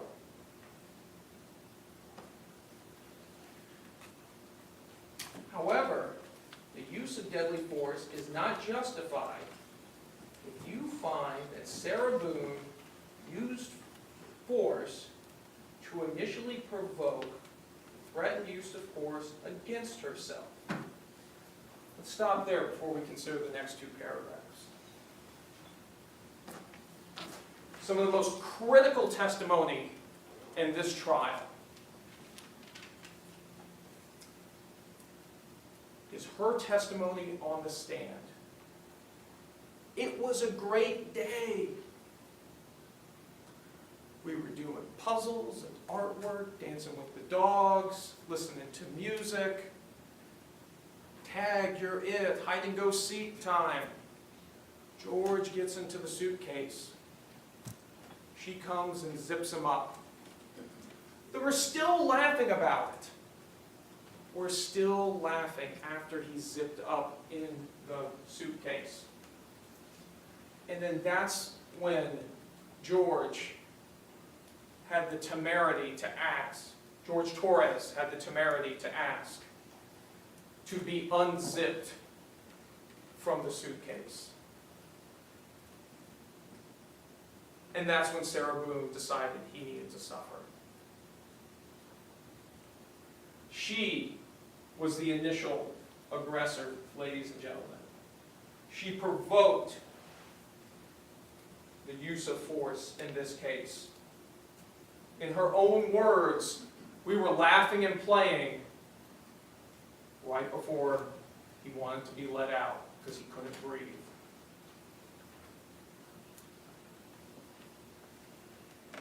Paragraph 1. The threat of force asserted toward the defendant was so great that she reasonably believed that she was in imminent danger of death or great bodily harm and had exhausted every reasonable means to escape the danger other than using deadly force on Jorge Torres. He couldn't exert anything, ladies and gentlemen. He couldn't, Jorge Torres couldn't even exert his arm out of the suitcase. How on earth could he have exerted a force so great to justify his... Judge, I object. Approach. I think the objection is because he's saying if Jorge Torres couldn't even get his arm out of the suitcase, when the testimony was that he did in fact get his arm out of the suitcase, I would say that that's probably what the objection is based on. We'll see what the judge does with it. I don't know. What do you all think? Is this having an impact on the jury, this presentation of the jury instructions coupled with the evidence that we've seen up to this point? How do you think the state is doing thus far? And what do you think that they're saving for their rebuttal? I love a good rebuttal. I think anticipating what opposing counsel is going to say, and then already having a plan as to how to rebut it is one of Objection the overruled. best art forms. This is of no help to the defendant. Second paragraph. In good faith, Sarah Boone withdrew from physical contact with George Torres and clearly indicated to George Torres that she wanted to withdraw and stop the use of deadly force, but George Torres continued or resumed the threatened use of deadly force. Ladies and gentlemen, George Torres never got a chance to do anything. George Torres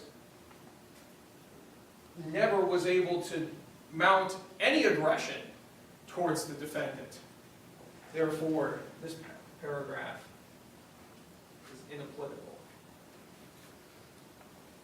And the law tells us as well that physical contact in this case includes any restraint on George Torres's movements. The law also tells us, again, you find that Sarah Boone, because of prior threats or difficulties with George Torres, had reasonable grounds to believe that she was in danger of great bodily harm, of death or great bodily harm at the hands of George Torres. You may consider this fact in determining whether the actions of Sarah Boone were reasonable. Now, we're going to get to battered spouse syndrome in a moment.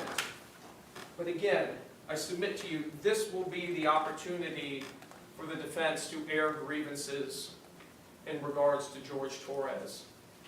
But again, those grievances will not change the law, and they will not change the fact that the justifiable use of deadly force fails as a defense for the defendant.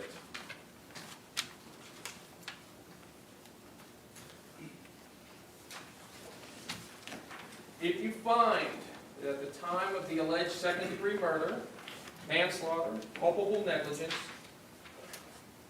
Sarah Boone knew that George Torres had committed an act or acts of violence, you may consider that fact in determining whether Sarah Boone reasonably believed it was necessary for her to use deadly force. Considering the issue of deadly force, you may take into account the relative physical abilities and capacities of Sarah Boone and George Torres. Now we come to the special instruction on battered spouse.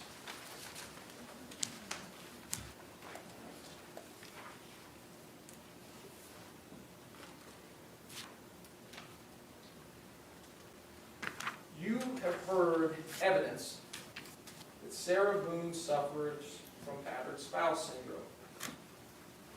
If you find Sarah Boone suffered from battered spouse syndrome credible, you may consider this evidence to assist you in determining whether, in Sarah Boone's circumstances, would reasonably believe that such force was necessary to defend herself against the imminent use of unlawful force by George Torres.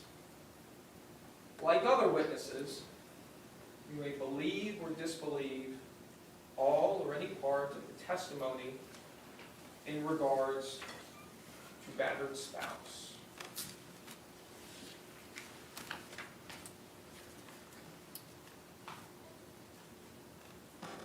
Ladies and gentlemen, we've heard from 3 experts in the areas of battered spouse in this case. And I think at the outset, it's important to note what battered spouse is and isn't and what the law instructs us here. Battered spouse is not some carte blanche. Battered spouse is not a license to kill. The fact that Jorge Torres at points mistreated Sarah Boone, did things that were worthy enough to get him arrested, to get restraining orders placed upon him, doesn't mean that she walks around with an ace in her pocket when it comes to Jorge Torres.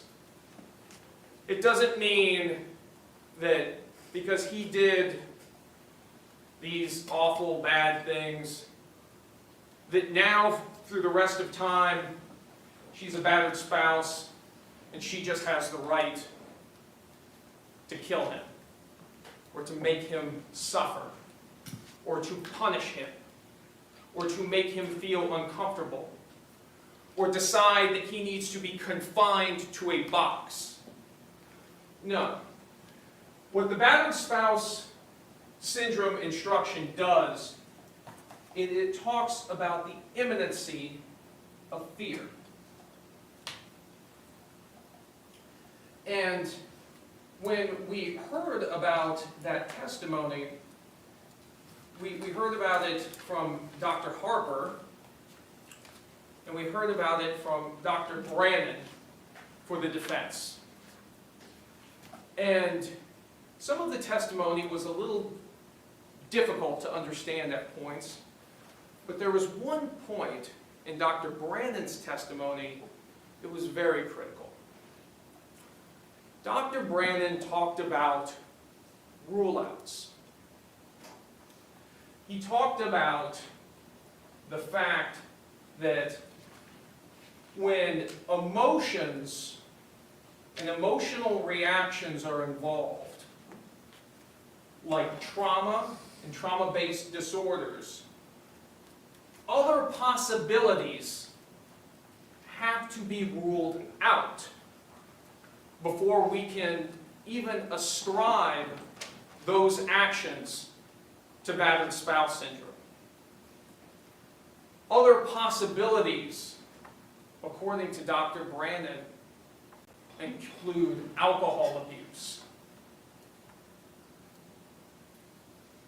Dr. Harper should have listened to Dr. Brannon's testimony because Dr. Brannon completely undercut Dr. Harper's testimony. Dr. Harper relied heavily on the words of the defendant, who was abusing alcohol at the time of these events.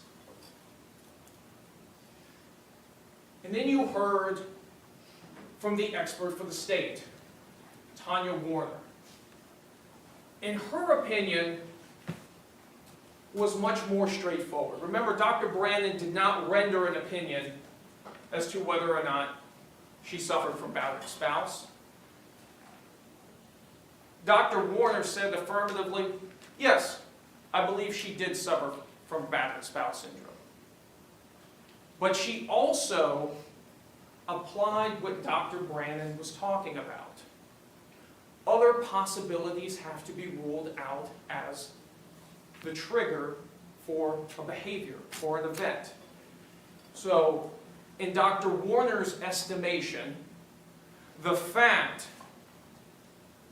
that at the time of this incident, they were laughing and joking and carrying on, meant that the trigger was not domestic violence or some threat.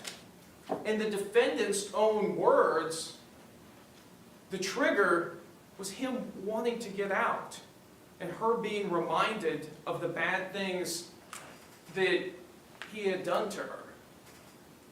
That's not imminence of fear. That's reminder of bad things a person has done.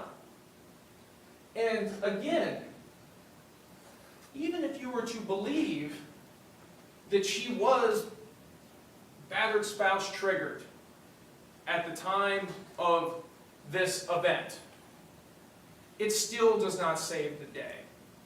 Because all the battered spouse trigger law tells us is that it goes to that imminency requirement. It doesn't say there's no imminency requirement. It doesn't say that, look, if you're suffering from battered spouse and you're triggered by battered spouse, then, hey, there's no more imminency requirement, do as you wish. It just gives the ladies and gentlemen of the jury another thing to consider in determining whether or not that threat was imminent. And we know from the evidence, we know from the videos, there was absolutely no threat. And we know there was no threat because Jorge Torres never got out of that box. He was never got out of that box until sometime on the early afternoon of February 24th. Mr. J, can you please publish from stage 21?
I'm gonna go to court and I'm gonna tell the judge, listen, my fiance has nothing to do with this. It's all my fault. We were both drinking and got out of hand. It's an isolated situation. It has never happened before. I love my fiance. She's a good woman. Never been in trouble in her life. She has a 7-year-old son that she loves and cherishes. A blind Boston Terrier. She has 2 dogs. One is blind, one is deaf. She goes around and she's driving and sees an animal that's injured. She will stop in the middle of the street, no matter what kind of traffic it is, just to make sure that that animal doesn't get injured any more than what it already has. We both love each other. We both live together. Yes, every relationship has their arguments, but we are not the type of people that you guys are portraying us to be. She Especially her. So please, if you can, dismissed. dismiss this case. Closed. Drop it. She is not the type of person. Good person. She's a great person. Angel.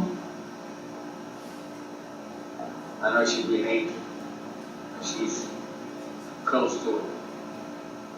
Best thing that has ever happened to you. Yes, ma'am.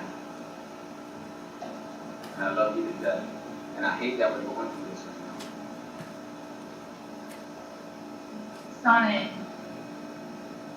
What? And they good. Good, I love you, baby. Whatever you want me to say.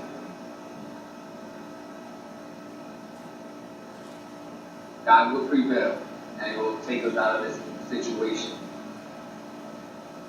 Love you.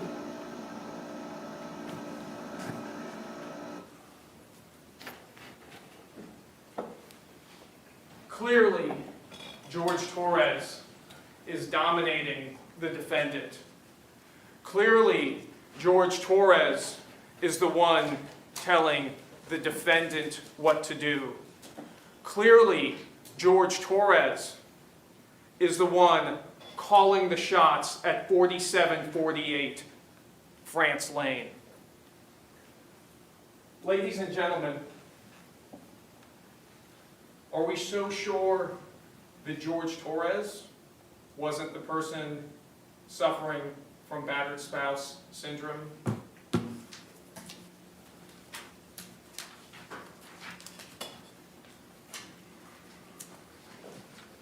Next,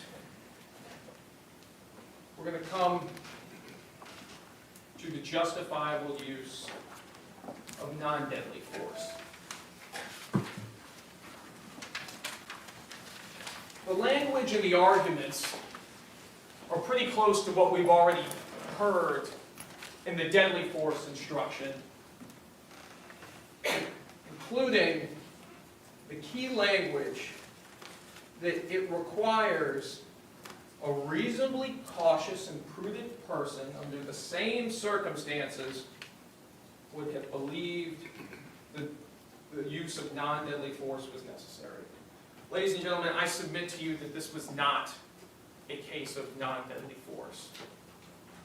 Jorge Torres lost his life as a result of these actions. We have heard the testimony of Dr. Sarah Zadovich, who described his cause and manner of death, who described the mechanism of death, how that oxygen dissipated in that suitcase. And when we also look at the imminency, we heard in opening statements by Mr. Owens that, the big threat in this case, the awful threat, was in the magic 9 minutes between the video at 11:12 that she took, torturing Jorge Torres, to her follow-up video at 11:23, after she had moved the suitcase. Mr. J, that you published from States 17, IMG 1063.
It was a short video. Well, what's one of the things that we notice by this point? You can hear how loud George's voice is on the 11:12 video. But now, roughly 11 minutes later, from the time that started, we see that the makeshift coffin that he's in has been moved, and his voice now is softer. The life is draining from Jorge Torres, and it's evident in that video. And that, ladies and gentlemen, is evidence that there was no threat in the magic 9 minutes that was not recorded. There was only Jorge Torres in this box, slowly being killed.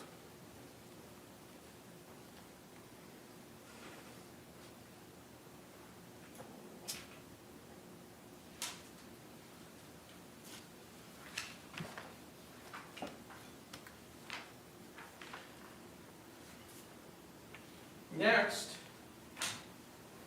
we come to weighing the evidence.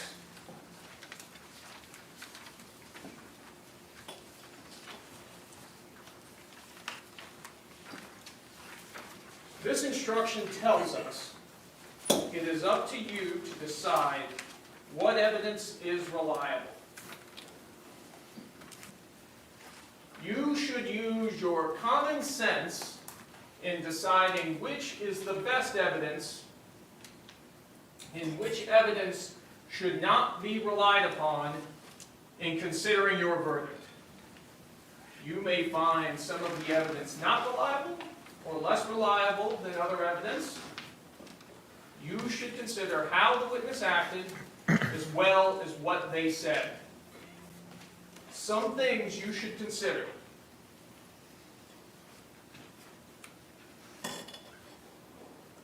Did the witness have an opportunity to see and know the things about which the witness testified? In focusing on the defendant, absolutely. 2 people walked through the front door on the evening of February 23rd, 2020 at 4748 France Court. Jorge Torres and Sarah Boone.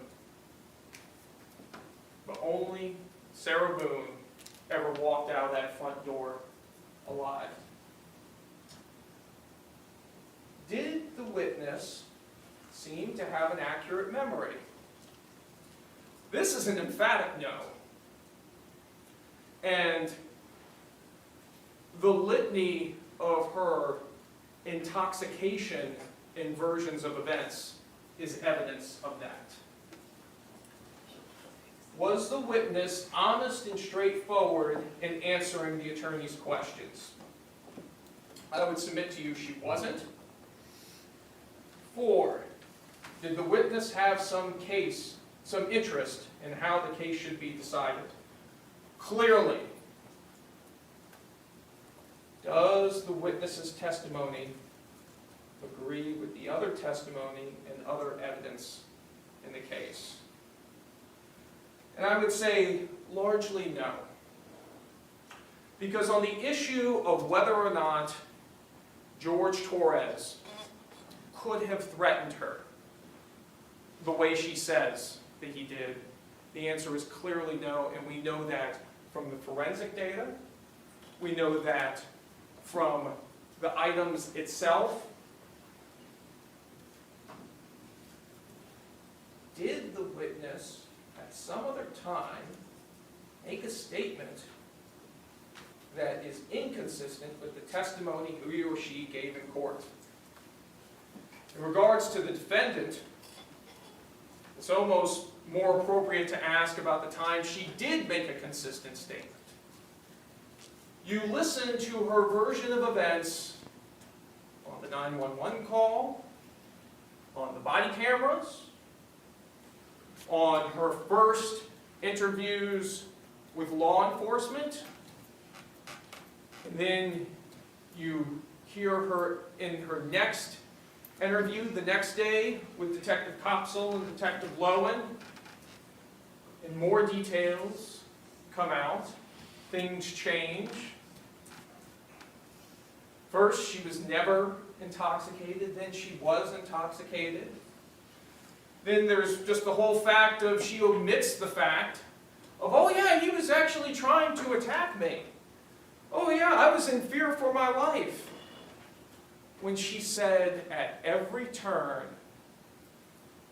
no, it was just a great day. We were having fun. Oh my God, I can't believe this. We were doing good. The only stress we had was about jobs. And now, 4.5 years after the fact, it's time to come up with a new story. But ladies and gentlemen, I submit to you that the truth does not change. The facts do not change. The videos do not change. And on any version of events that the defendant has given, they all add up to the fact that there is absolutely no doubt that she is guilty of murder.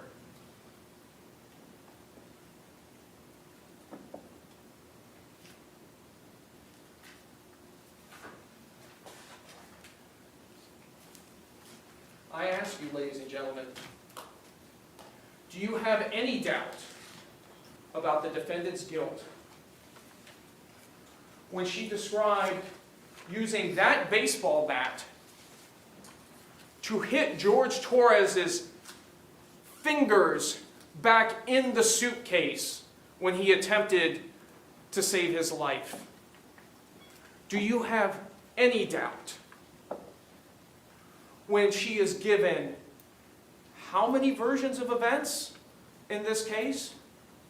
Do you have any doubt after hearing the testimony of her neighbors about the loud crash and the arguing that night? Do you have any doubt after hearing the testimony of Dr. Sarah Zadovich? Do you have any doubt after watching the videos of Jorge Torres being murdered and her laughing about it and talking about the fact that he cheated on her? Do you have any doubt after reading the text messages from her phone? After seeing the videos of how she controlled and manipulated Jorge Torres? And if you say, Mr. Cacciatore, I still have a doubt,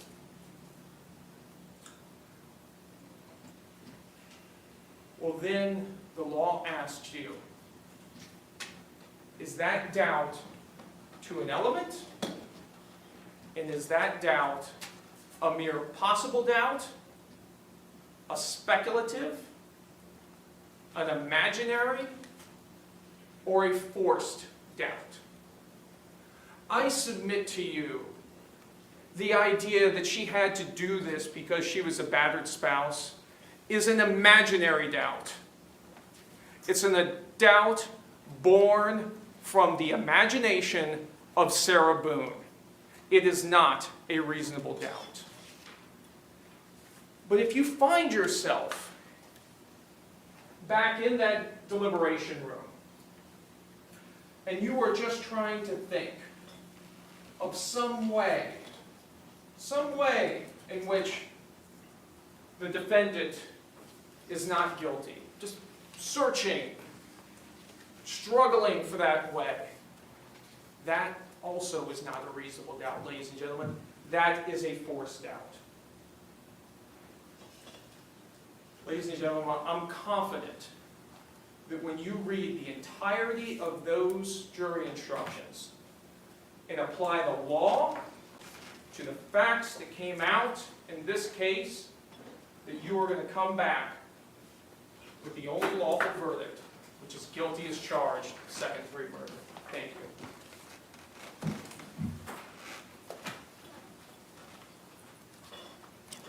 Members of the jury, it is 4:04. As I promised, we were going to take that afternoon break before the defense proceeds with their closing argument. You're going to leave everything behind. Similar instruction that I've given you before. Please don't conduct any independent investigation, research as to the person, places, thing, or charge involved in this case. And do not have any discussions among yourselves or anyone else. We'll bring it back in about 15 minutes. Thank you very much. All rise for exiting.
I am muted. Thanks, Tread. My apologies, everyone. I'm asking, what do you all think of the totality of the closing argument? It looks like they're here arguing. Something like that to happen. That I've given you before. Please don't conduct any independent investigation, research as to the person, places, thing, or charge involved in this case. And do not have any discussions among yourselves or anyone else. We'll bring it back in about 15 minutes. Thank you very much. All rise for exiting.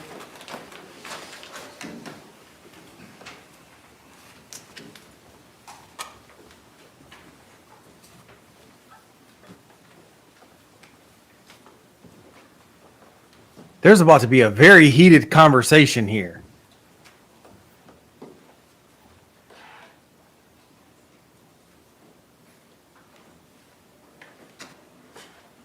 Y'all may be seated. Thank you. Judge, I've got a motion. Okay, may proceed. Sarah Boone's entitled to a fair trial. I think that right has been compromised here today. I don't know who scheduled to put the two detectives on the front row with the Torres family, the family of the victim. But they had to have known to tell them that the suitcase video, which has been around for 4.5 years, was going to be played during opening statement. And the state attorney's office or the sheriff's department had to advise them, or the victim's advocate had to advise them, that if they couldn't take it in front of a jury that's trying to decide the case, they needed to get out of the courtroom. Now, what happened here today should not ever happen. There should be safeguards in place. There's no room for this after 2 weeks of a murder trial for something like that to happen. One of the Torres members of the family audibly, during the 2-minute suitcase video, expressed some kind of emotional reaction. I look back, he or she were bent over in agony, physical pain. The physical pain followed the audible announcement. You can't unring that bell. That's their responsibility to ensure that kind of thing doesn't happen, especially when they know they're going to show a video and the family of the victim is on the front row. I've never heard of such. I asked for a mistrial. Response. I've never heard of such a request. The victim's family has a right to be here. They were advised as to what will be used during closing arguments. I cannot make a decision for the victim's family and the homicide survivors as to whether or not they believe they can handle it. She clearly, or he, I don't know, couldn't, and I believe the appropriate thing was done. They left the courtroom. But again, to say this is intentional sabotage and all the accusations that continuously get made are unsubstantiated. And it does not warrant a mistrial. People get warned, and sometimes they misjudge their own emotions. I don't understand what test we are expected to run on homicide survivors. So the motion should be denied. Motion's denied.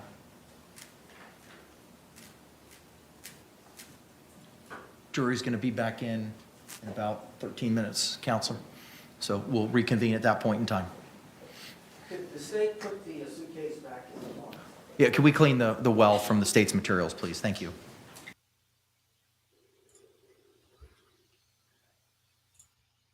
All right, so that was the argument. So the defense wants a mistrial because the family of the victim is sitting in the jury room and has an emotional reaction to something that happens during the closing argument. And the jury is present for that emotional reaction. And the defense is worried about the impact that emotional reaction might have on the jury. Says you can't unring that bell. Look, every member of that jury has a family. Every member of that jury has loved ones. And every member of that jury knows that if a loved one dies, there's going to be an emotional response from those who are left behind.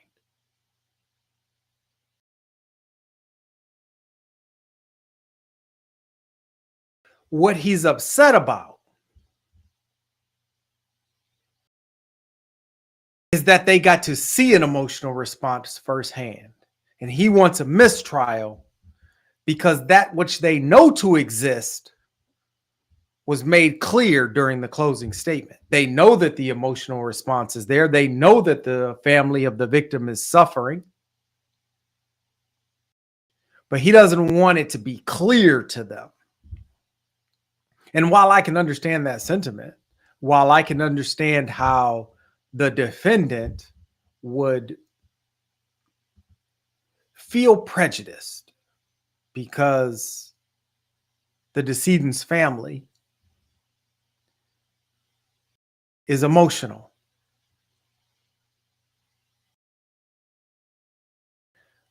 It is not grounds for a mistrial. Judge K didn't look at any case law. He didn't go back and look at any statutes, any rules, nothing. He asked for the argument. He asked for the response. And he said the motion is denied. That's exactly what should have happened. But what did you all think about the state's closing argument? The totality of the state's closing argument. How did that play in front of the jury? Do you think it moved the needle one way or the other? And if so, which way did it move the needle? Did it move the needle toward conviction? Did it move the needle toward acquittal? Is she going to be, do you think she's going to be convicted of a lesser crime? So the state started with, this is the box. This is the box where Jorge Torres was killed. It's a small box. 20 by 28 by 12 inches. Jorge Torres was zipped up in this box. Jorge Torres took his last panic breaths in this box. The medical examiner explained that each panicked breath Jorge Torres took lessened the amount of air Jorge Torres had in this box. Jorge Torres was murdered in this box. How do you think that beginning to the opening statement impacted the jury. I wasn't too enamored with his delivery, but the words to me are impactful.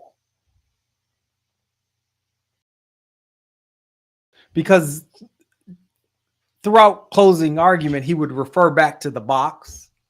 He called it other things. He called it a makeshift coffin. I don't remember all the other things that he referred to it as, but he repeatedly, it was sitting right there in front of the jury. And he repeatedly is gesturing toward it and talking about it and drawing their attention to it.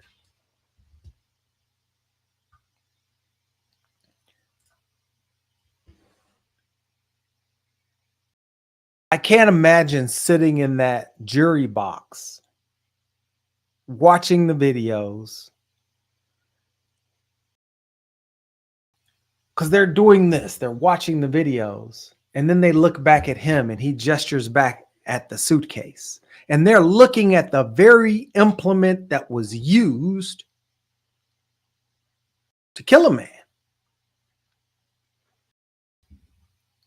Miss Carol says she liked when he referred to it as a coffin.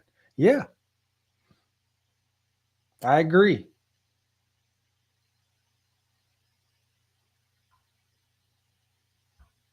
So Tread says attachment of the evidence to the jury instructions was a good move. It also limits how the defense can justify their defense. Right. So he said the justifiable homicide instruction is inapplicable.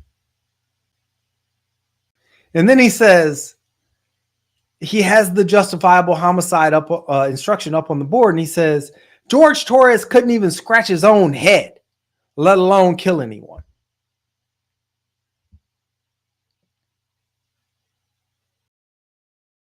And then he moves on to excusability, right? And he says, he talks about how her testimony is that they were laughing and joking, that they had been playing all day, that they had begun a game of hide and go seek, that they were painting, that they were doing arts and crafts, all these things that they were doing that day. What a great day it was. And then Jorge Torres couldn't breathe. And she testified that she wanted him in there so he could feel what she felt. And because of that, it was not excusable. That was her testimony. She wanted him in there to feel what she felt. Not because she was afraid right then, but because she just wanted him to feel her pain.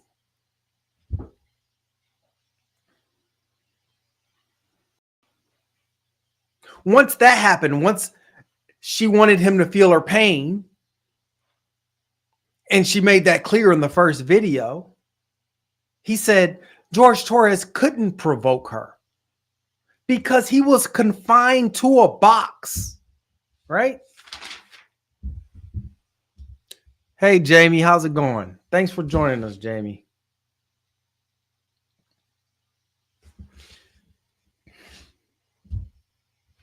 He went through all the elements of this crime, every one of the elements. He said the first element is somebody died, right? And he said, I don't even have to point to any evidence because we have a stipulation that Jorge Torres died. So I don't even have to go through evidence on this one.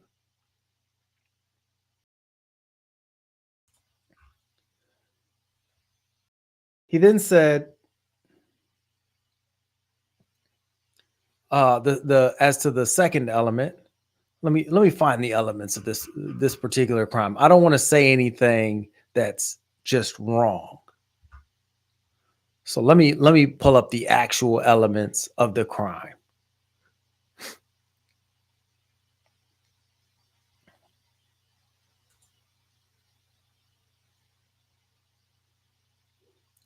Give me one moment. The second element, the death was caused by the criminal act of Sarah Boone. He said, from Sarah Boone's own words, Sarah Boone, from her own words, has been consistent. She zipped him up and she didn't zip him out. That's what Sarah Boone testified. She zipped him up and she didn't zip him out. He said, that is a criminal act. She confined him to a suitcase. That in itself, even without him dying, is a criminal act. Celine, hopefully when you wake up with tomorrow, we will have a verdict. I'm glad you joined us as long as you could. Have a good night.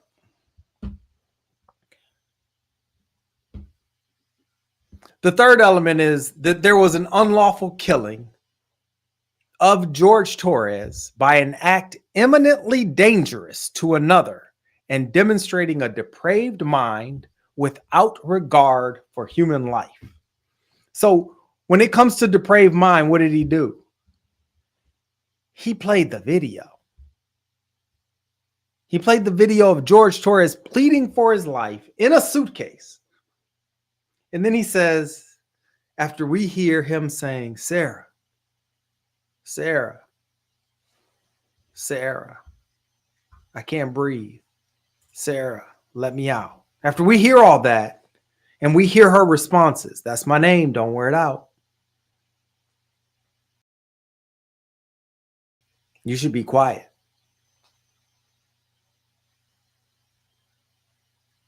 Now you know how I felt. After we hear all that, he says, this video removes any scintilla of doubt about the depravity of the defendant's actions. Demonstrating a depraved mind without regard for human life, he says this video removes any scintilla of doubt about the depravity of the defendant's actions. How do you think the jury took that? And remember, during that period, that's when we had to have that break so that his family members could be removed. And that's why the defense was so upset, because right after we came back from that little break, that's when he says this video removes any scintilla of doubt about the depravity of the defendant's actions. And that point had just been driven home by the reaction from his family members.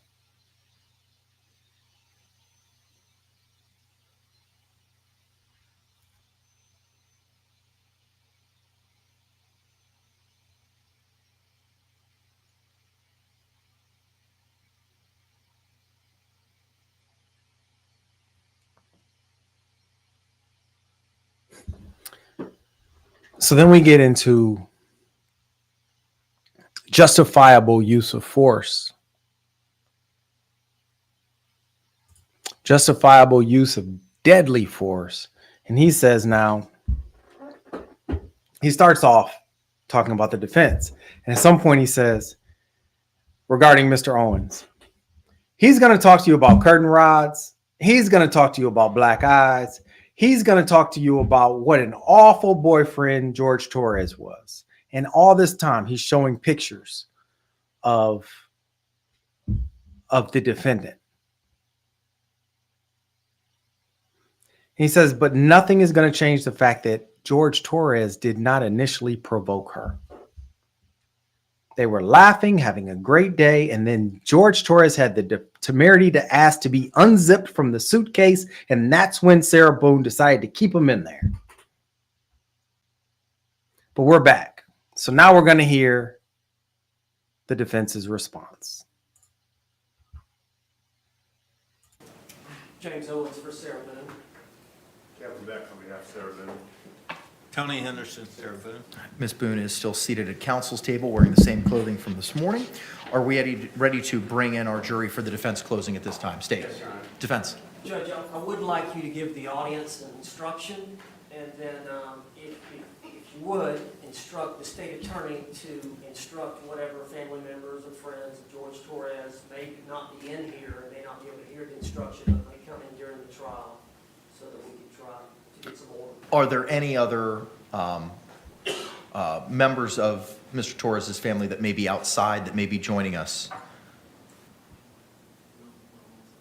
Okay, all right, so she's left, she's no longer here? Okay, that's what I just asked. Is there anyone outside? Okay. She's outside, but she's not coming back in. Okay, all right. So, members of our gallery, good afternoon. I'm going to please ask you to please contain yourself and not to have any emotional outbursts.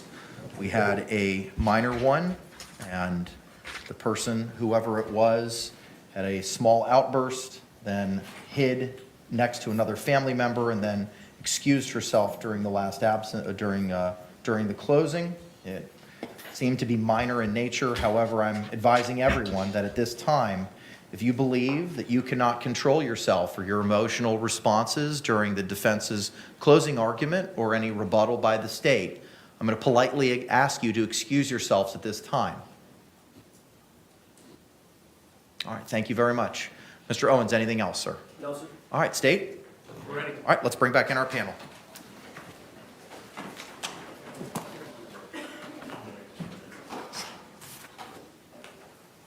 They're making their selections. Okay, thank you. All can be seated. They're making their dinner selections. So we'll just give them a couple minutes to do that. Thank you.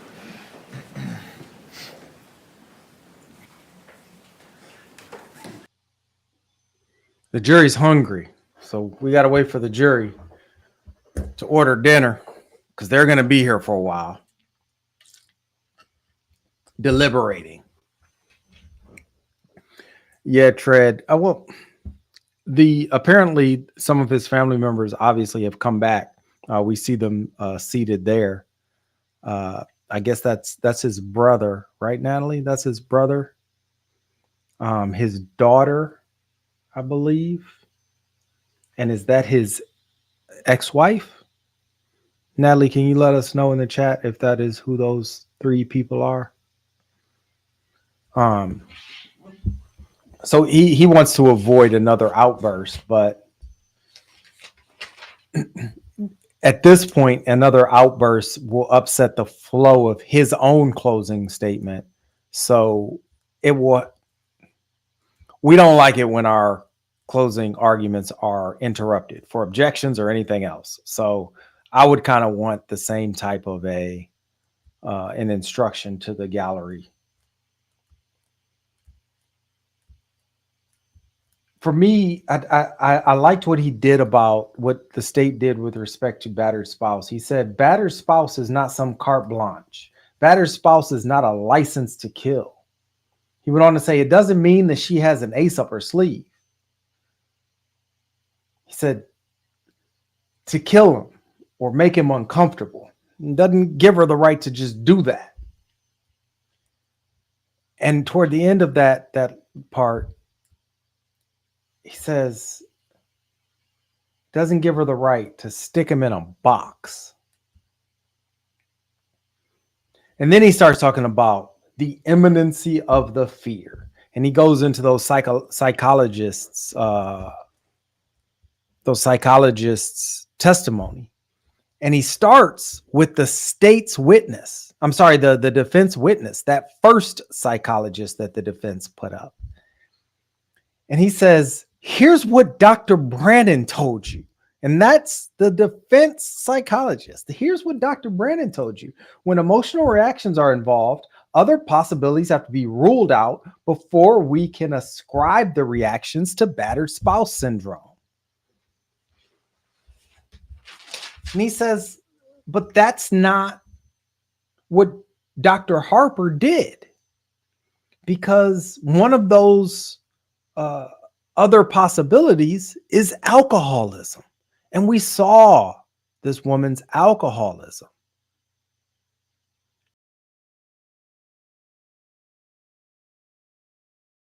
Dr. Harper, though, he said she relied heavily on the victim's statements, but never ruled out alcoholism. And then he goes to Dr. Werner. And remember, at the beginning of all of this talk about the psychologist, he says, you know, a lot of this testimony was, you know, kind of hard to understand. I think he was alluding to the fact that, you look, I know you might not like Dr. Werner. I think that's what he was alluding to. He didn't want to come out and say it, though. But he said, look, Dr. Werner applied Dr. Brannon's principles. And she said that the trigger was not domestic violence or threat.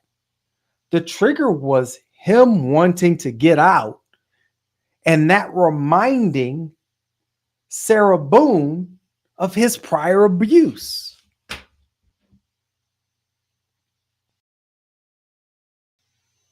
But in order to prevail on the battered spouse instruction, in order to prevail on the affirmative defense, there has to be this imminency of fear.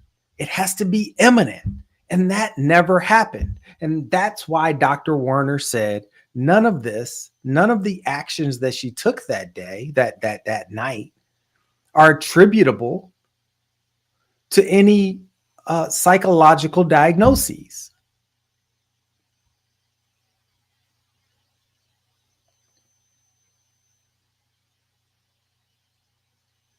I think he did a good job with that. What do you all think? Do you think that his statements about the psychologist, do you think that they, despite what they may think about Dr. Werner, do you think that his closing statement regarding her testimony kind of brought them any closer to agreeing with her opinion? Because she got beat up on the stand. She got beat up bad on the stand.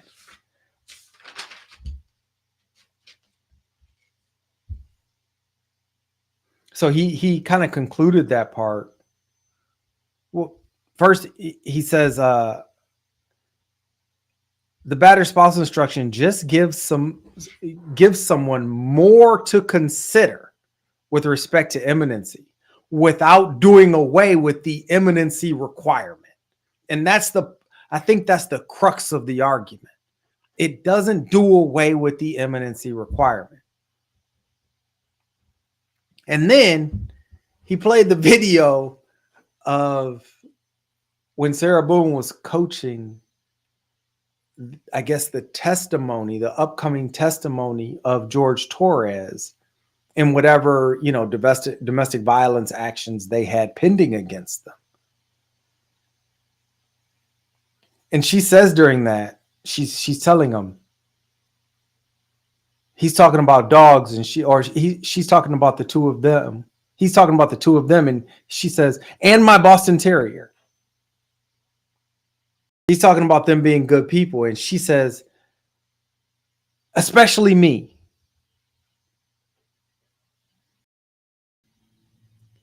She reminds him to say, I'm a good person. I'm an angel.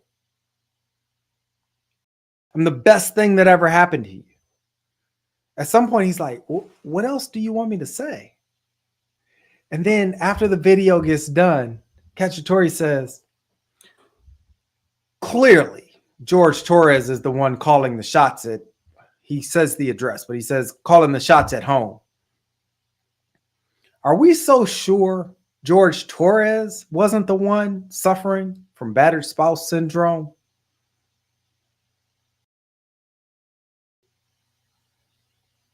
If I'm on the jury, that kind of drives home the point for me. Maybe he was scared.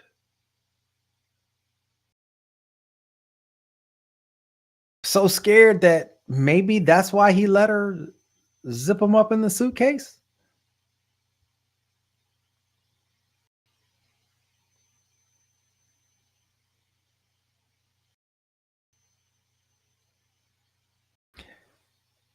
And then he starts talking about the magic 9 minutes.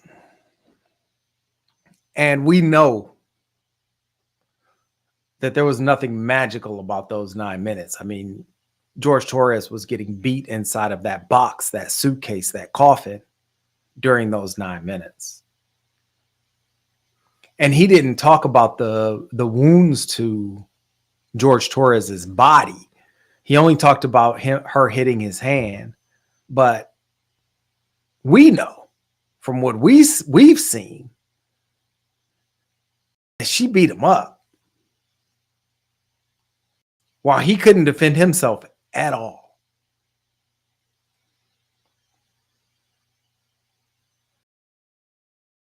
But it was sometime during that magical 9 minutes during which she's beating him up that she says that's what put her in fear for her life. But she's beating him up.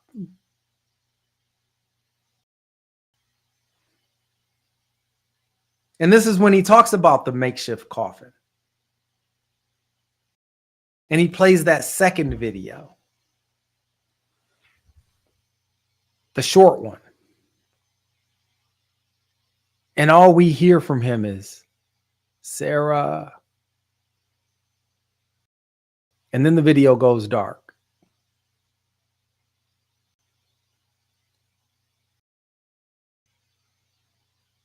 And when the video's done playing, Cacciatore says,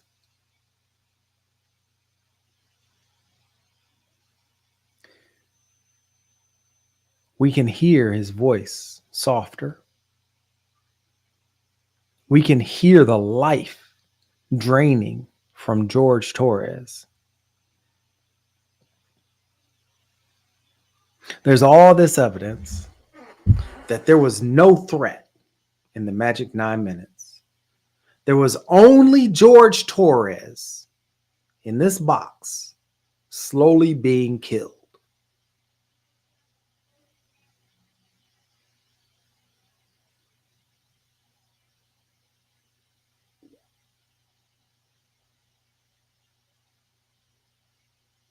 I'm glad that the members of his family had already exited the courtroom at that point.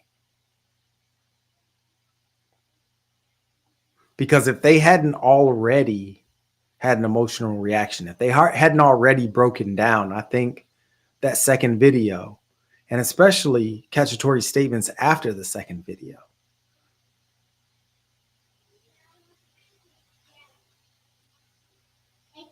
would have broken them.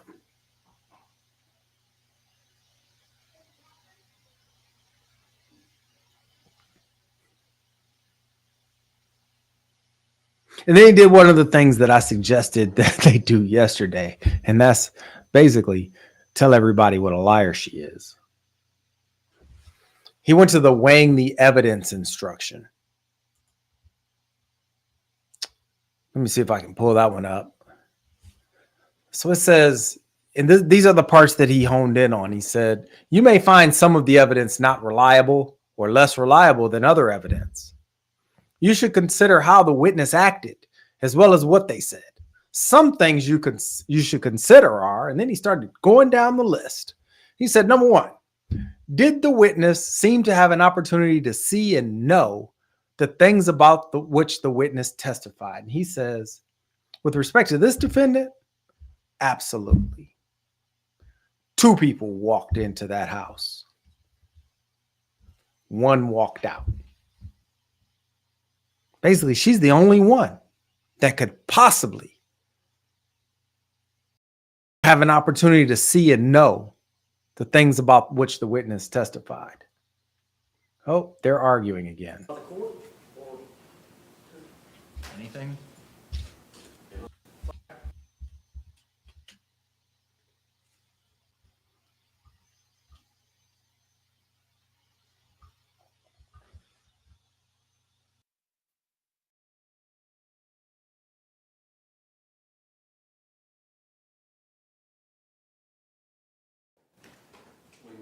Okay.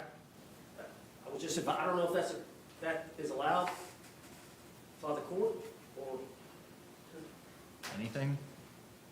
Been allowed since I started practicing in 1997. If you want to split up your closing between the 2 of y'all, that's fine by me. Well, I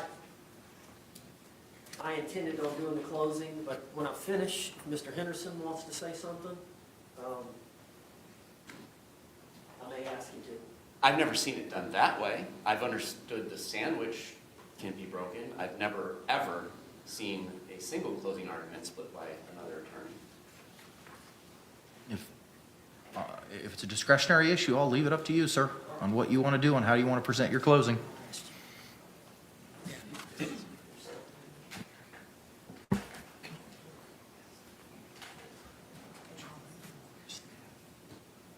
All right, so what we've got is, the state gets to go essentially twice. They get the first statement and then they get the rebuttal. And two different attorneys can present either, one can present the first part, one can present the second part. And typically, I've never seen a single section done by two separate attorneys.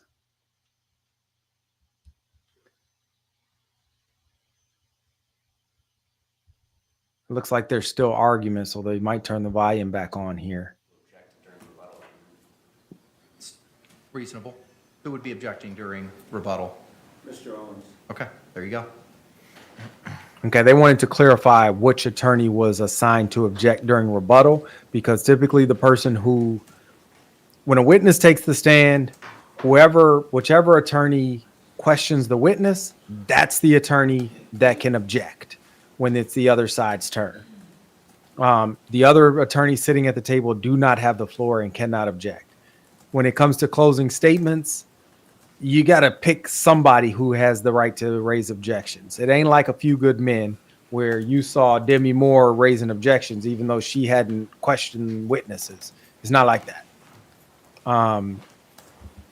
It's all structured. So they were just clarifying, because they were going to break up the closing argument, who was going to be raising objections during the rebuttal argument. And that's going to be Mr. Owens. And Jamie says she can't wait to see what they sentence her to, because there's no way they can return a verdict of not guilty.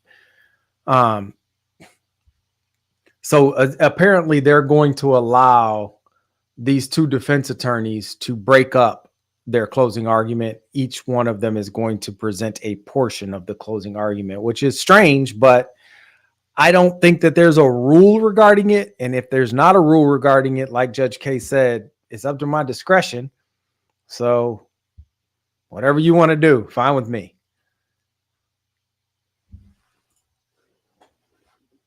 So he goes back to this weighing the evidence thing, and he says, he talks about the two people came in, only one came out. Jamie says she's never seen it done either. This is new ground for me. He goes on to the second weighing the evidence consideration. He says, did the witness seem to have an accurate memory? And he says, this is an emphatic no. The litany of her intoxication and versions of events is evidence that she did not have an accurate memory. And then he goes to, looks like we're about to start here. So I'm going to shut up and let's listen to them. They haven't turned the volume on yet, but I'm sure it's coming soon and we can pay attention to them.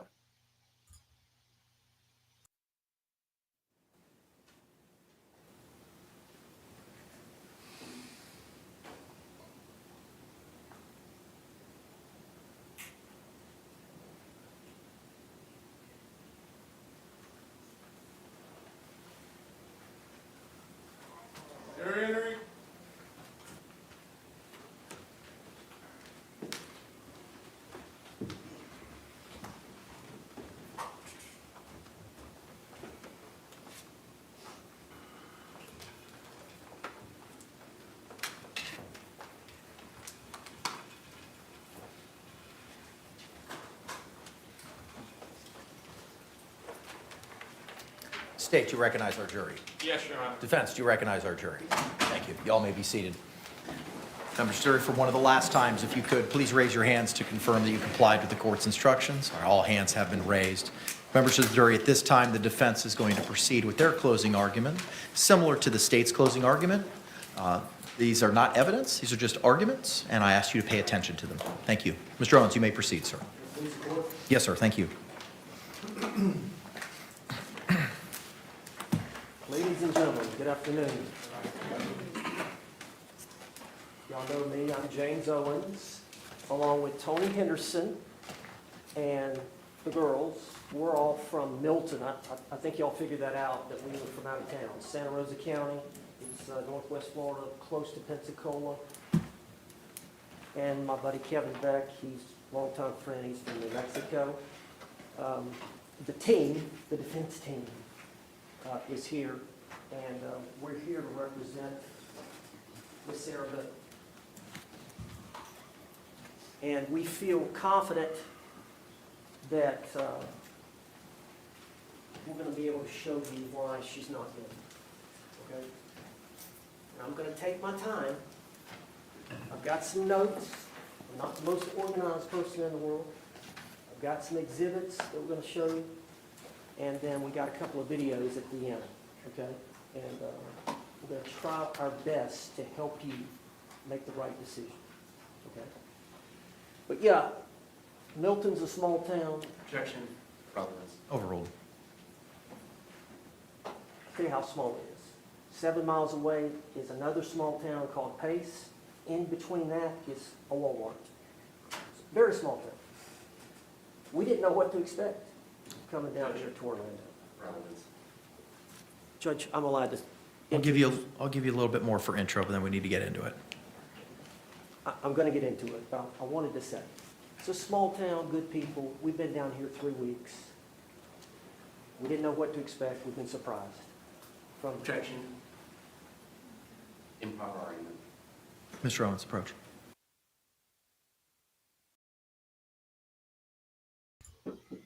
At this point, it did get a little improper. The first objection, probably let that one slide. Second one, maybe still let that one slide. But as soon as he starts talking about we didn't know what to expect and we're a little surprised, well, now you're treading on dangerous ground.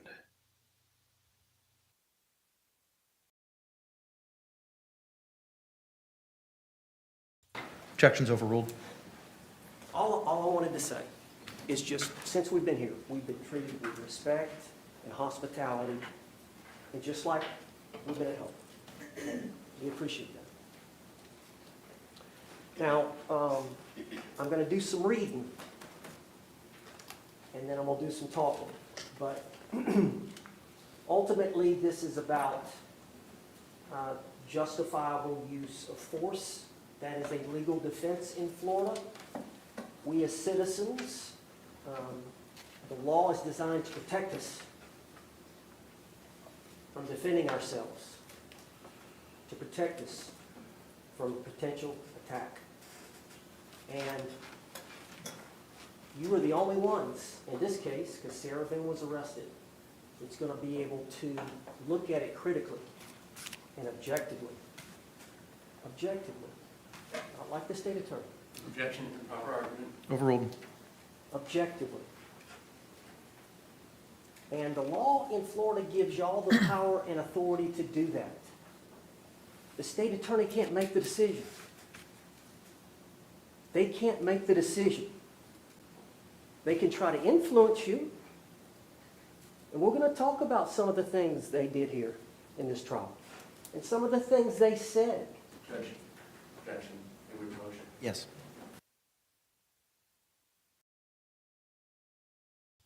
This is a lot of objections. We're not even 5 minutes into the closing statement, and we've got what, 5, 6 objections already?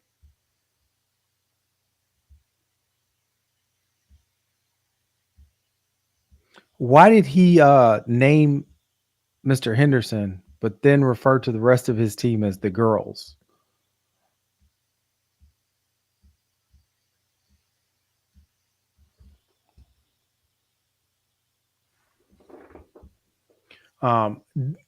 He said he's going to read from his notes. I'm going to do some reading, and then I'm going to do some talking. in my experience, juries don't really like to be read to. But we'll see. If you notice, Mr. Cacciatore didn't really refer much to any written statements or anything that he had already prepared. He kind of just flowed.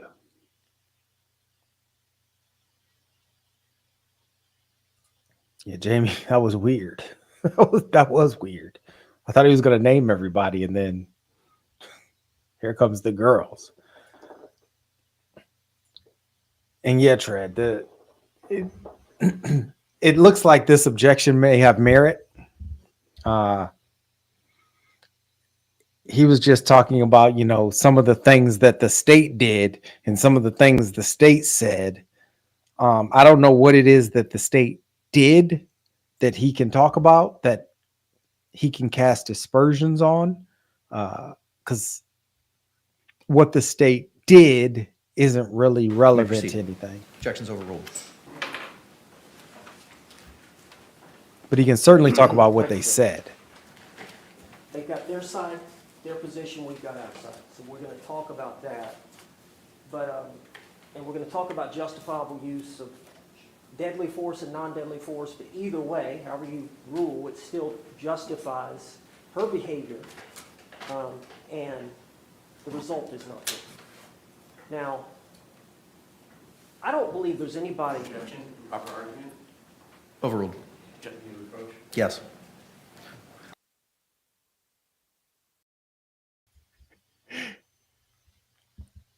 So Tread, he is definitely getting to Mr. Owens here. So this disruption of the flow is getting to be a bit much. He's been overruled several times already, and the judge already overruled this objection, but he still wants to come up to the bench to talk about it.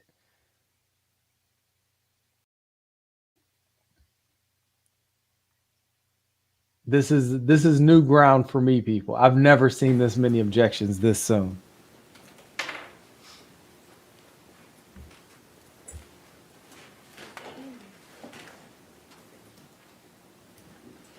I think you will find from considering the evidence in this case that there is no doubt that Sarah Boone is a victim. That Sarah Boone has been traumatized.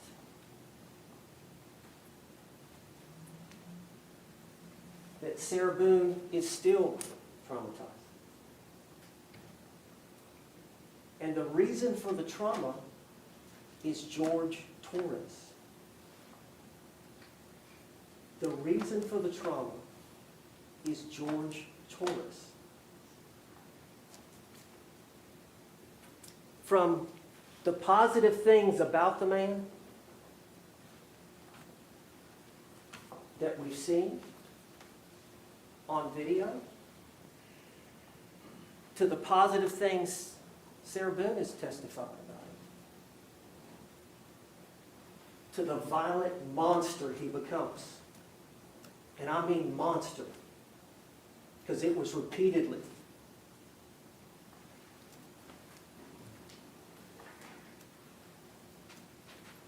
And what happens the next day?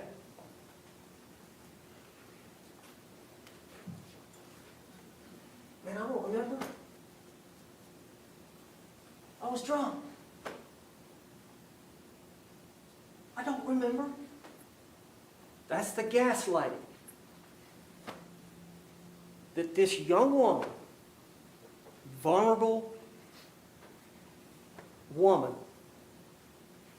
with nobody, just starving for love, starving for attention, and seeing the good in the man. And it was good. But every day was on the balance. She measured every day. depending on how it started and then how it ended. And that's the way she had to live her life, day in and day out, day in and day out. Dr. Harper and Dr. Brandon talked about trauma. Dr. Harper spoke of the veterans that she had treated for post-traumatic stress disorder. I don't know if you remember her testimony, but she spoke about some of the veterans that had been in the war in Iraq, you know, and people in war a lot of times get post-traumatic stress. It used to be called shell shock and other things. But people in wartime, or police officers will get post-traumatic stress. And a lot of them come in, the males come in with this bravado, oh, I'm all right. I'm all right. And so that's why Dr. Harper was talking about the veterans. That's what they'll do. But you've got to spend time with them. It just can't be one session. And you've got to run post-traumatic stress testing, which tells whether they really have post-traumatic stress.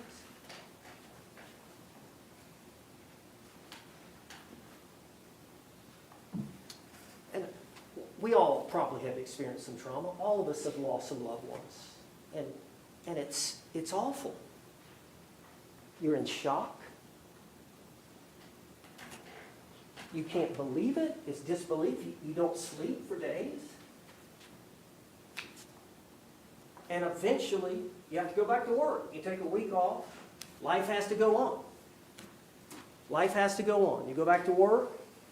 Kids are in school. You get a little time, right? Time heals, right?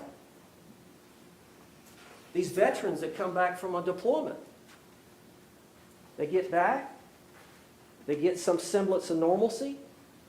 They may or may not get some treatment, but time helps. Time heals. Everybody, it helps. Just time. Overcoming a divorce, overcoming a death, whatever trauma. Sarah Boone had no break. No break. Learned helplessness. Just giving up. Just giving up. I can't get out of this situation. They broke up. She'd go about 2 days. She'd go about 2 days. Texting, calling. Just learned helplessness. And it's, in the manual. Battered spouse syndrome is not, but what did you hear Dr. Harper say? She suffers from post-traumatic stress. That is a mental disorder. You are actually undergoing the psychological effects of post-traumatic stress. You're not in your right mind. And it's repeating itself. It's repeating itself again and again, day in and day out. And when you look at this law, that's what you have to apply. Someone in Sarah Boone's shoes, when you're deciding whether her conduct was reasonable.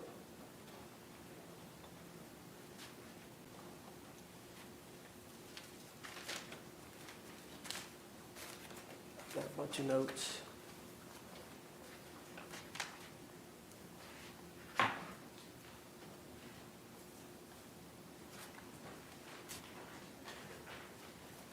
Not that, it was something I wanted to read.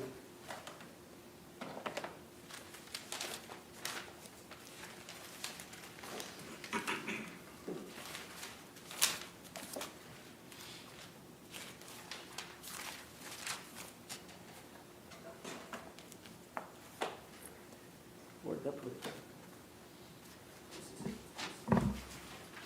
Just-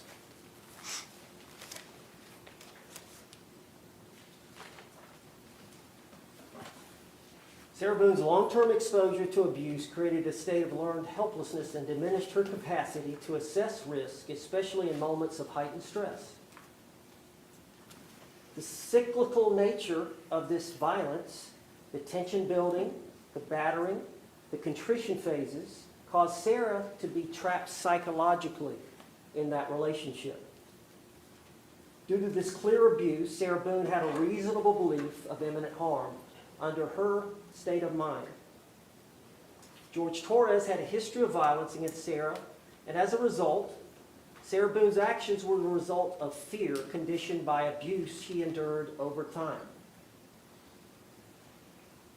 The cumulative effects of long-term abuse, as we saw her behavior on the 2-minute Suitcase video, is a trauma response. Sarah Boone acted out of a sense of preservation. While tragic, it was not driven by malice, but a mind ravaged by abuse. And I'm going to ask you to try to understand. Try to understand.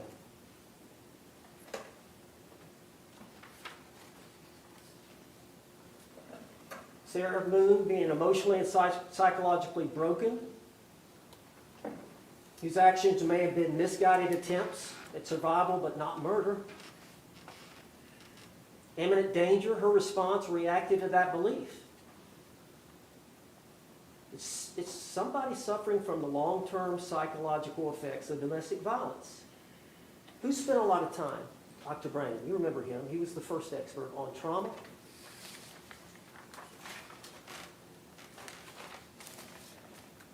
Took some notes. Kevin Beck, you remember, did the direct examination of Dr. Brandon. He was from down in Miami, I think.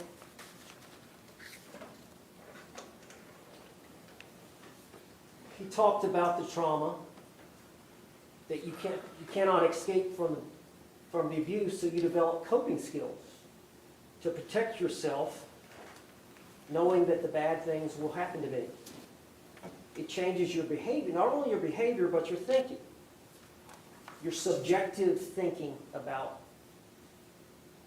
fear and what to do. And if you remember, Dr. Brandon said it's all about that person's perception. Okay? A lot of times they will self-medicate with alcohol or drugs. A lot of times they suffer from anxiety.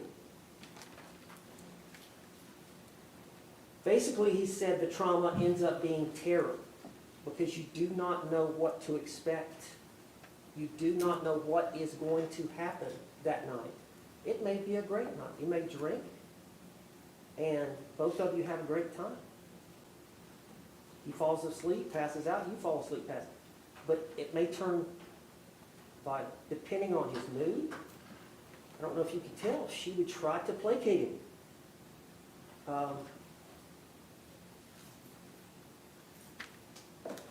Dr. Brandon said, you know, when you're trying to evaluate somebody, it takes time to get them to trust you.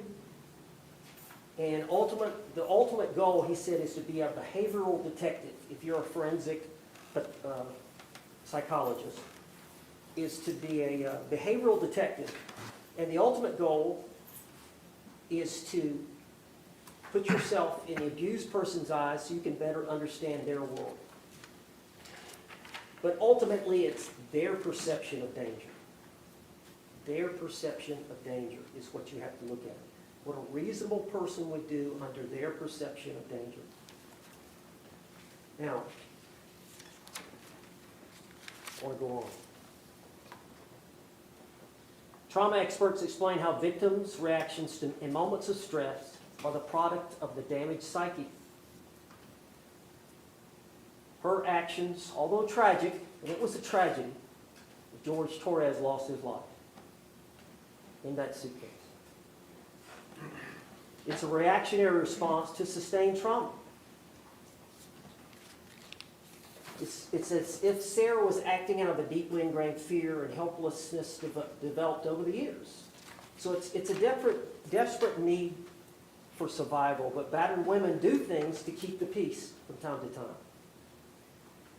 And when they feel like they have a small portion of momentary power, they may enjoy that by vocalizing their position to the abuser. Sarah Boone's not perfect. Sarah Boone would argue with him, talk down to him. Some would say was somewhat abusive to him. Sarah's not charged with that. Sarah Boone is not charged with that. And I want to read you something on that subject.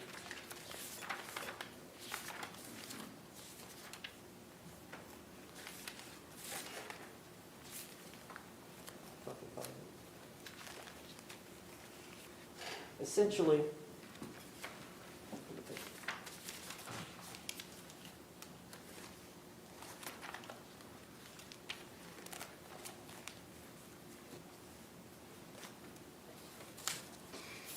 okay, I don't know where it's at, but I'm going to have to come back to it. But essentially what it said was,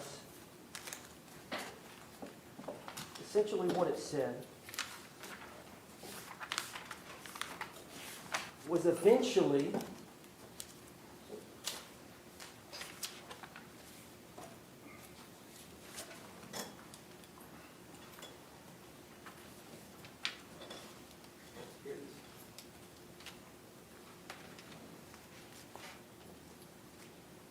it's been a 2-week trial. I got a bunch of notes.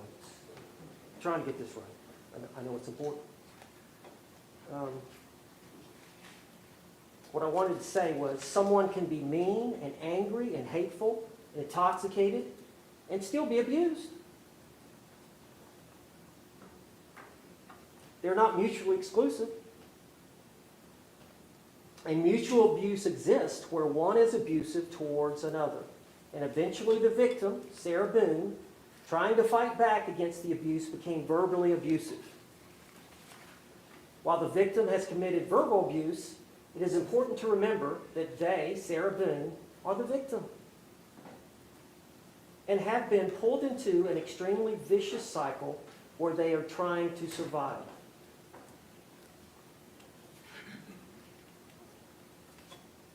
Sarah Boone intentionally left Jorge Torres in the suitcase. What's the act of a battered spouse syndrome woman? She went up to her room, she fell asleep or passed out. These actions are disconnected.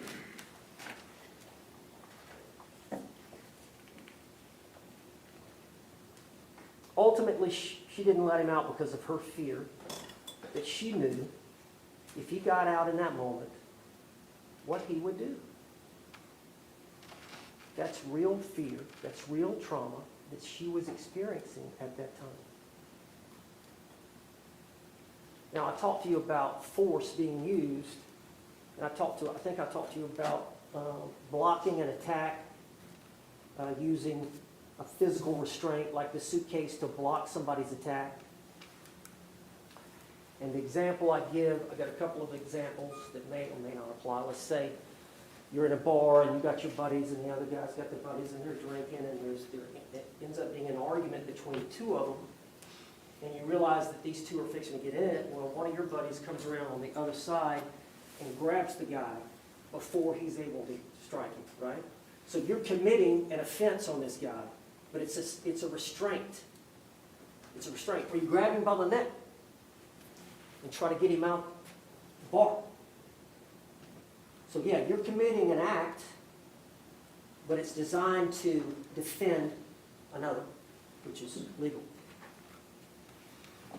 Or let's say you have a situation where you have a police officer and he's on patrol.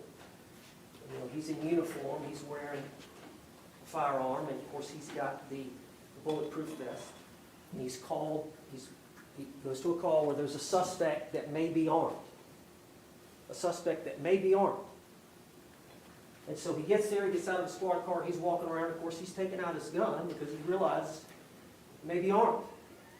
And eventually he sees the suspect, and the suspect reaches for his waist.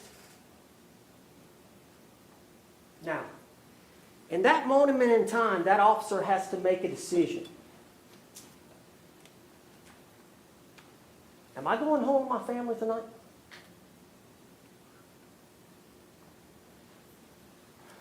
And I asked Dr. Werner about this Vaseline thing, it's called fear response or fight or flight. You know, those decisions are made, it's instinctive, based on your set of circumstances. She instinctively reacted to her unique set of circumstances to save her life or save herself from another one of these. I'm 63. I can't imagine that. I can't imagine that. Her father's not around.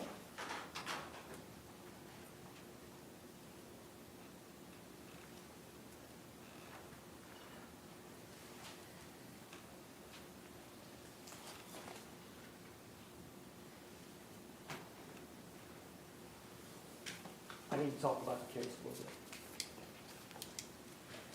And if you'll remember, I'll get back to it. If you'll remember,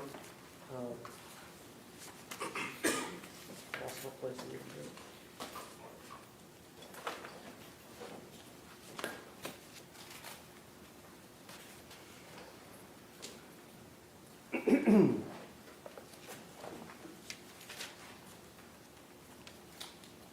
Let's start with the witnesses, and then I'll talk about sin.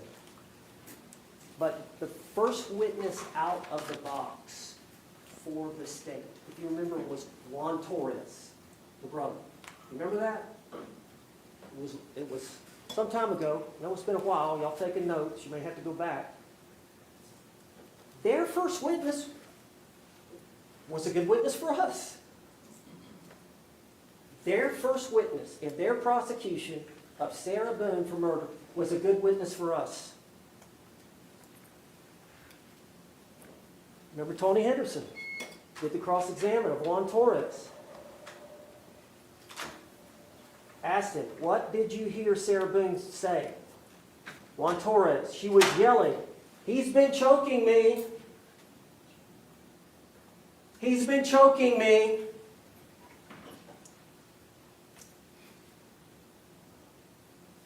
Mr. Henderson said, did that surprise you?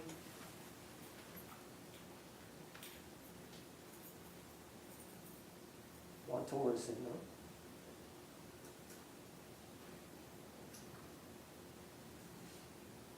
That family knew what was going on.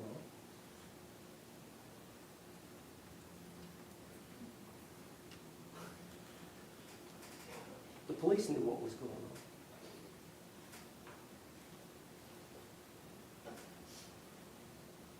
The neighbors knew what was going on. Pearl Walker came in here, 80-something years old, in a wheelchair. Kevin Beck called her up.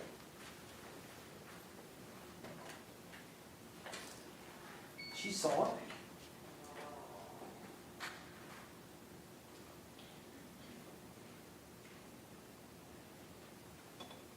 Is there any doubt? Is there any doubt? I tell you why there's no doubt. In cross-examination, I got Dr. Warner to even admit. Did you hear it? Yes? Okay, Mr. Owens. She suffers from battered spouse syndrome. Wouldn't admit it on direct. Well, maybe. I don't really know. I hadn't had enough time to really see her. You hadn't seen the pictures? You hadn't seen the 2-minute video? You've seen her one time earlier this month. One time. And she's going to start testifying about stuff she's never said before until she showed up in court? About, well, based on what she told me, I don't think she was in imminent fear. Come on. This is a courtroom. This is a courtroom. Good thing y'all are here. We thank you.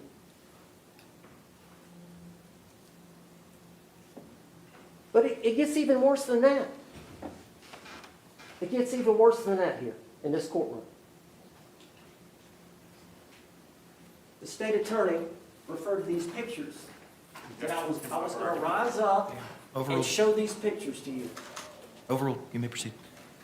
And I was going to rise up and show these pictures to you. Well, yeah, I'm going to do that. They put her on trial for murder. But what did they say? And I got to turn to this. Make sure I get this exactly like they said it. I took a bunch of notes.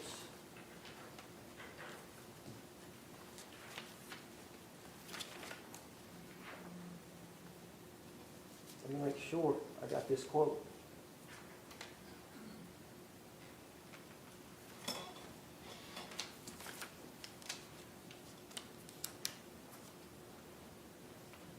Can't even find it, but it was something to the effect, maybe Jorge Torres is the battered spouse.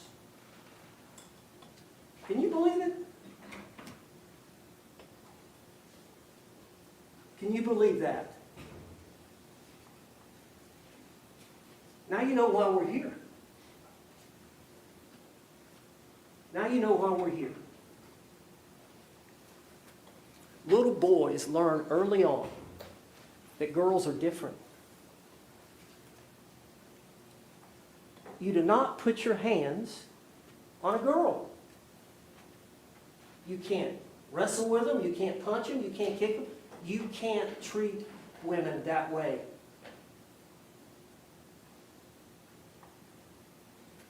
When you become adults, I don't care what she does to you. I don't care what she says to you. If she gets in your face, whatever she does, you do not have a right to hit a woman. No, sir.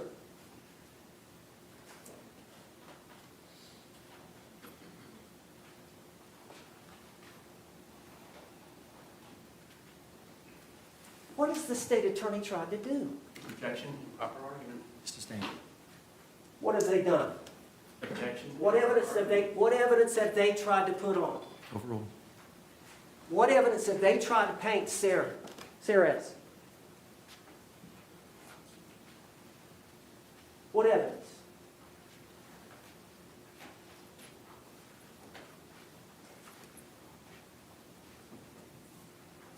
Controlled and manipulated were the words they used.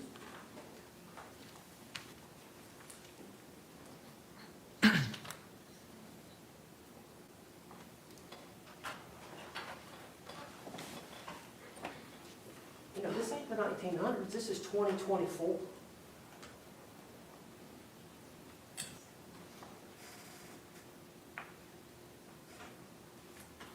What's all these text messages? Why is that relevant? What are they trying to claim? She provoked his violence? She provoked his violence.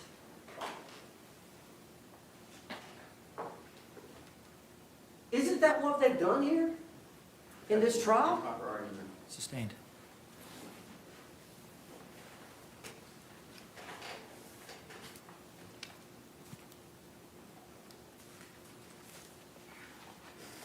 I'm going to get back on this.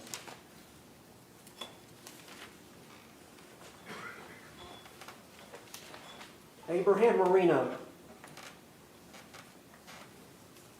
I don't know if you remember him. Abraham Marino changed his statement. They took a statement from Abraham Marino in which Sarah stated, I don't know if you remember, but it was when the police were all there.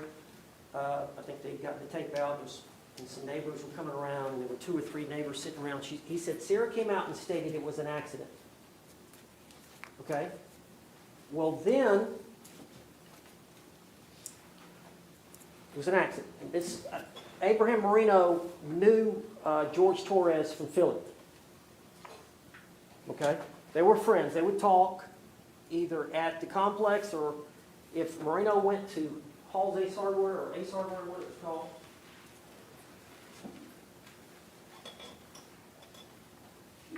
The state attorney notifies. Judge, I'm going to object to reading from things that are not in evidence. Approach.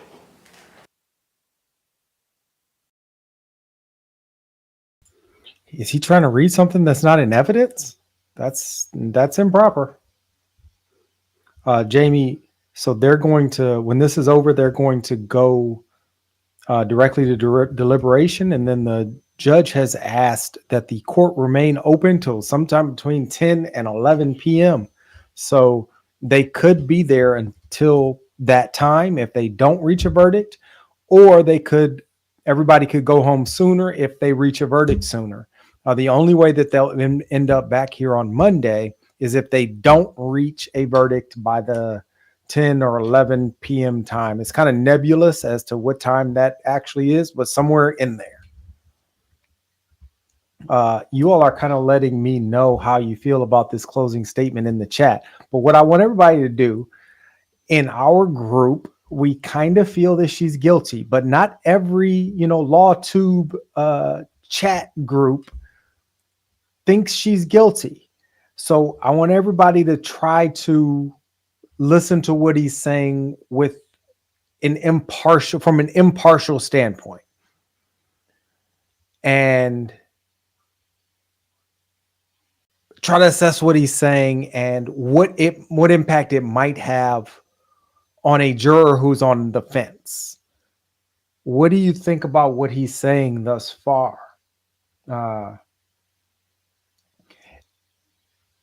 He is focusing a lot on the battered spouse, on the fact that she is a battered spouse, according to all of the experts. And that's his defense, so that's kind of what he has to focus on. Some of his explanations, in my view, could be a little better. Like he said, the state's first witness was a good witness for us. And he just kept saying, the state's first witness is a good witness for us. Good witness for us. But he didn't tell us how. How is the state's first witness a good witness for them? So I kind of got to go back into my notes to find out what he's talking about. I don't even know who he's talking about. State's first witness. Oh, that was Juan Torres. Okay. So Torres was a good witness for him. He did talk about who that is.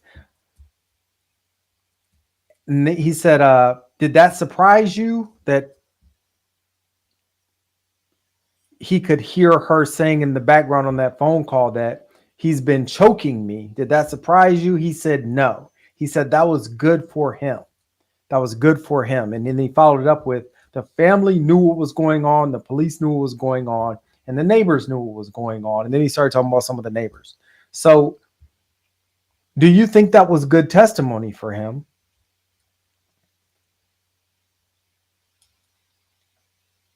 Because when I heard him say that, when I heard George Torres say that he wasn't surprised to hear Sarah in the background saying he's been choking me, what I heard was she's always complaining about something that he's doing, regardless of whether he's doing it or not. I didn't kind of put that together with, so he must be choking her because she's saying he's choking her. But perhaps the jury did. Perhaps that's what the jury heard. That's just not what I heard. Or that's not the connection that I made. But then when he said, the police knew what was going on, if I'm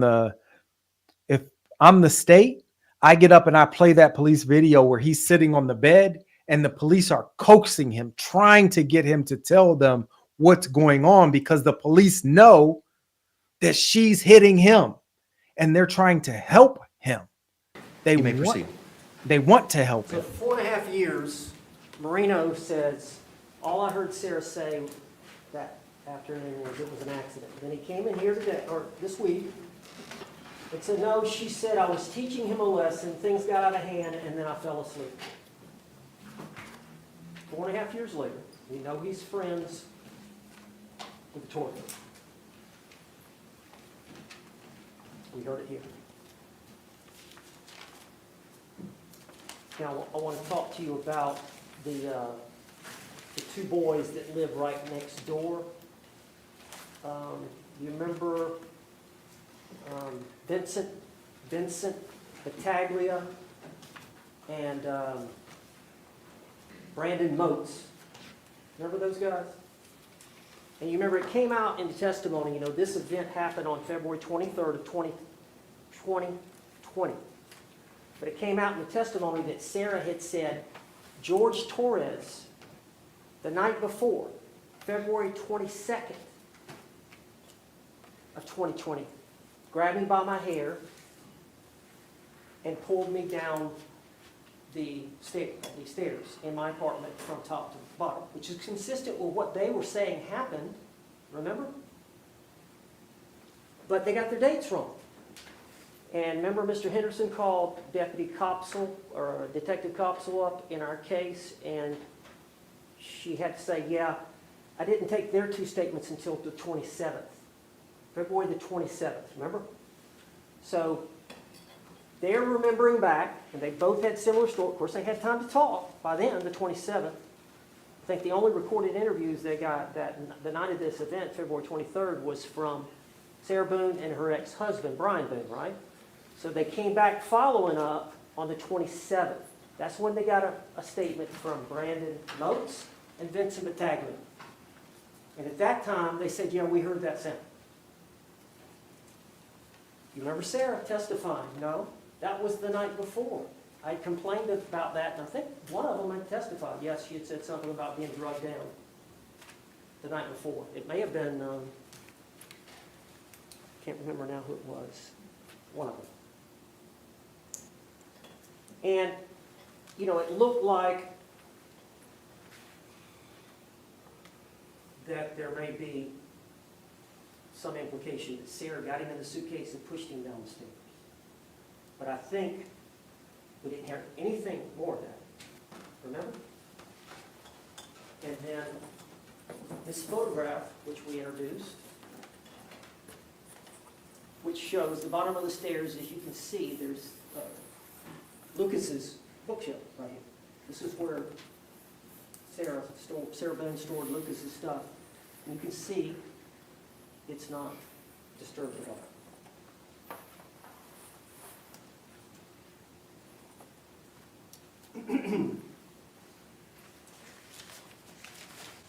Anyway, I want to get back to Sarah. I want to talk a little bit about that. But let me talk a little bit about the law on justifiable use of force. Is legal and lawful if you reasonably believe, I think we all probably already understand it by now, you reasonably believe it was necessary to prevent imminent threat to harm. The law is crucial, ensuring that individuals can safeguard themselves in potentially dangerous situations. By acknowledging you have a right to defend yourself when you have a reasonable belief that force is necessary to prevent an attack. Okay? What did Mr. Henderson say in jury selection? You don't have to wait. You do not have to wait. If you're facing, in your mind, a reasonable, imminent threat, you don't have to wait. Let's talk about Sarah Boone and this unconventional form of physical restraint to block the attack of Jorge Torres. What did she say? You saw the tape. Now, you got to think about that. You got to think about what was going on. You got to think about the trauma she was undergoing. You got to think about they've both been drinking. And you got to think about the fact that it was all fun and games for a while. And I think the biggest thing to know is that Jorge Torres chose to get in the suitcase. He's a grown man. That was his choice. She didn't force him in at gunpoint to get into that suitcase. He voluntarily got into that suitcase because they were drunk and being silly and stupid and playing hide and seek. Which I guess when you get so drunk, that seemed like a good thing. Zipped him up, they're laughing, carrying on. And as you know, Sarah likes to videotape a lot. And I know you've seen some of these videos and you're wondering why, but I think the evidence shows that when George is being videotaped, he's not going to do anything. If you think about that. When George is being videotaped, that's like her power. You know, Dr. Harper said that Sarah's words are her power. Sarah's words are her power. Physically, she's no match for George. Physically, she's no match. But that's her power, in other words. When she gets a chance,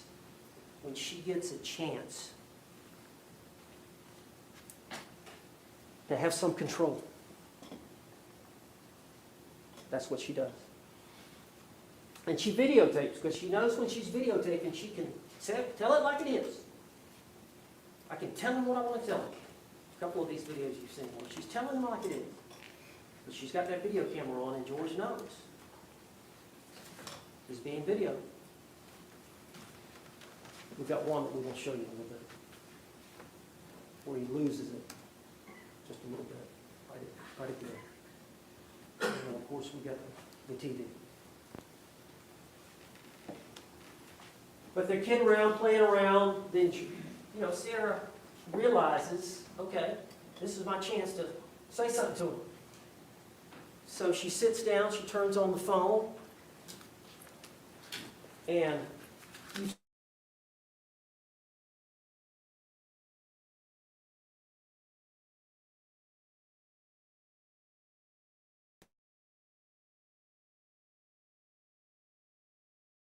are the first words out of Sarah's mouth when the video begins.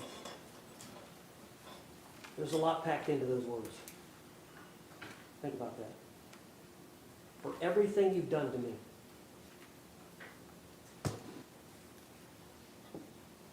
This is how it feels when you choke me. Now that's in direct response and the result of the abuse that she has suffered at the hands of Jorge Torres. She wants him, for that moment, to feel how she feels. She wants, for that moment, to feel, for him to feel how she feels. How uncomfortable, lack of control that she feels when George is violent with her. Just for a moment, she wanted to feel it. And if you can imagine, Approach.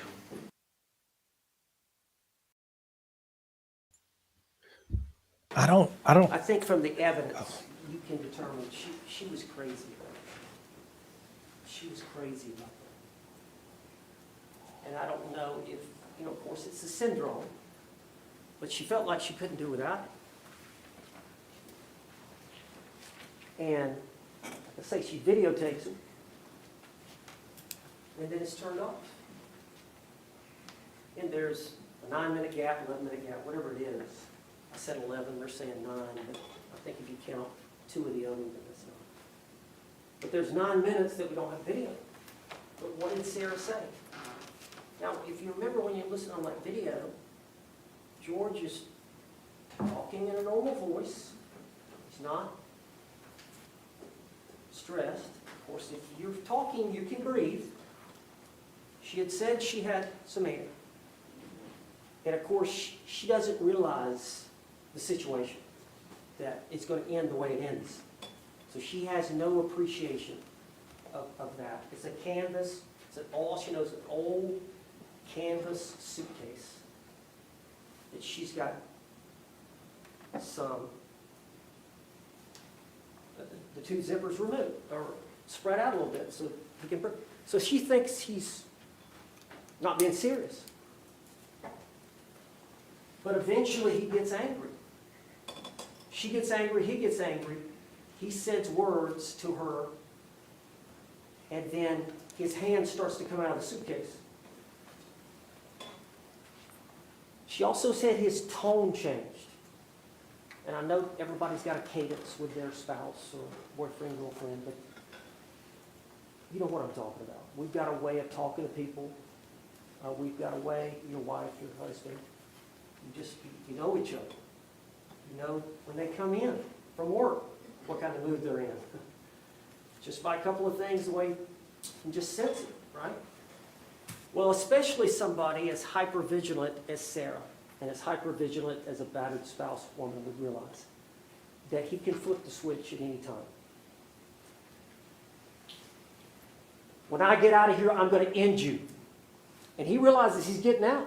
He got his hand out.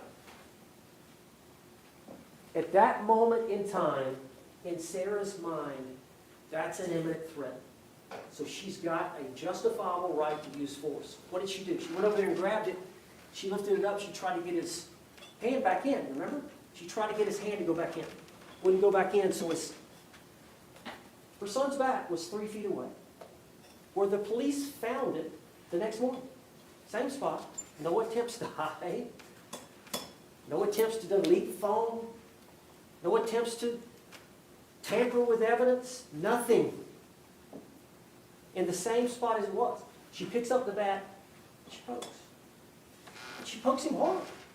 Trying to get him to stop trying to get out. And eventually he does. And you've seen the blunt force injuries. And you saw some of the circular injuries where you can tell there's a poking. I think it's right around here. And she poked him several times. You remember the pathologist said, I think, maybe 5, 6, or 7 times. She pokes him. And he's got some scratches. I don't know if they'll let you look at it, but on the back of that suitcase, it's got some bars, some metal bars that are inside the lining. There's some lining, and it's for support when you are walking it down.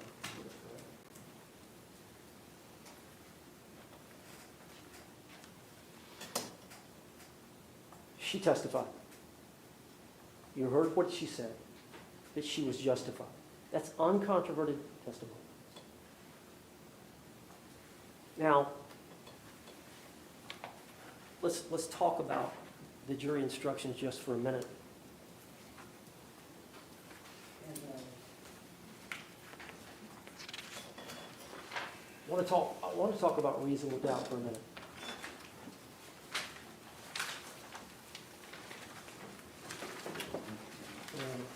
Can't find the page, but I've got to pull it up here.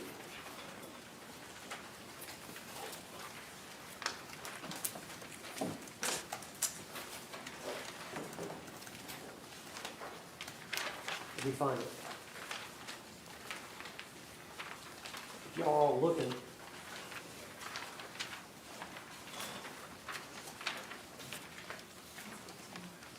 I think it's on page 15 of 22. And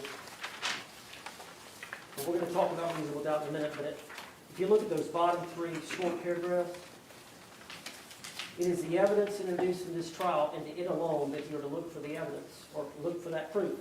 A reasonable doubt as to the guilt of the defendant may arise from the evidence itself, a conflict in the evidence, or lack of evidence.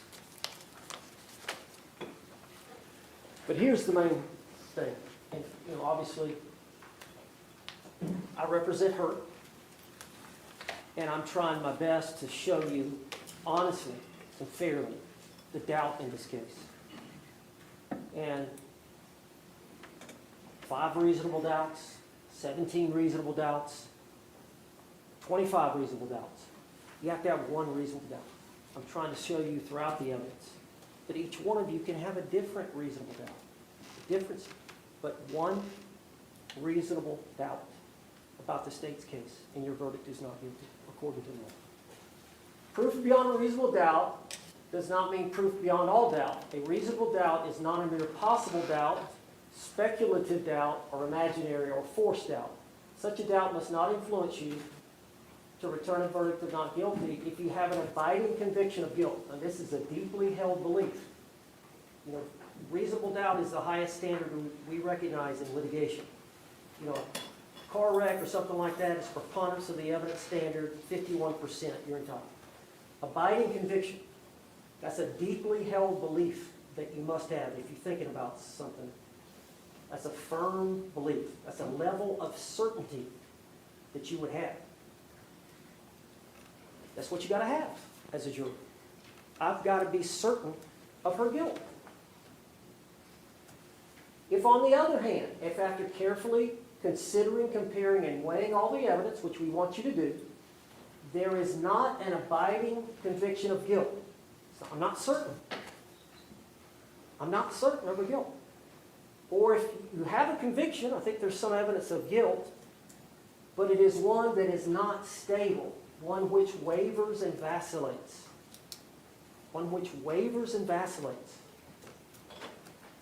Then the charge is not proved beyond a reasonable doubt, and you should find the defendant not guilty because the doubt is reasonable. You understand that? You've got to be certain of guilt. That's the high standard we recognize. If I've got some evidence of guilt, so okay, there's some evidence for conviction, but it's not stable. It wavers and vacillates. Then under our system, you've got a reasonable doubt. And you've got the power and authority and the obligation under the law, if that's the way you feel, to vote that way.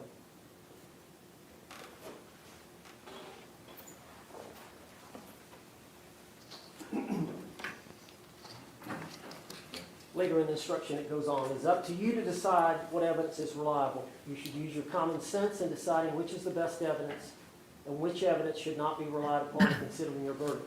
You may find some of the evidence not reliable or less reliable than other evidence. You may rely on your own conclusion about the credibility of a witness. That is totally the province of the jurors to decide that. A juror may believe or disbelieve any or all the part of the evidence or the testimony of any witness.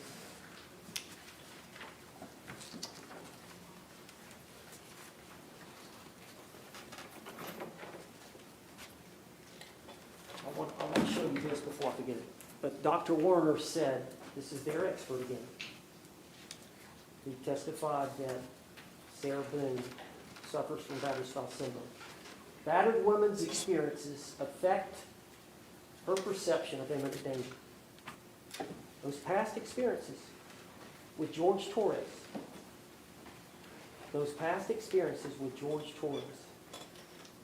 and there's a bunch, affect their perception. Remember Dr. Michael Brandon talked about perception of imminent danger. Victims of repeat violence may fear death in situations others would not. The reason Sarah experiences all this, the reason she was feeling the way she was feeling, that imminent threat of danger from Jorge, was because of Jorge Torres. Jorge Torres is responsible for her mental state because of the way he has violently treated her. She reacted to his attempts to get out because of the way he treated her and the way she knows what is he going to do if he gets out of the suitcase. She knows. The second video is played. She's flipped it back upside right. You hear him, it's 22 seconds. He says, Sarah, she's not going to open that suitcase. She's not going to open that suitcase. He's already threatened her. She used the bat to get him to stop trying to get out of it.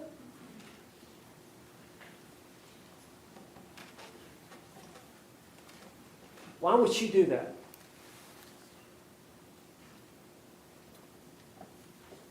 Why would she do that? I know what he's going to do. I know what he's going to do to me. I know him like I know more. I know him more than he knows himself.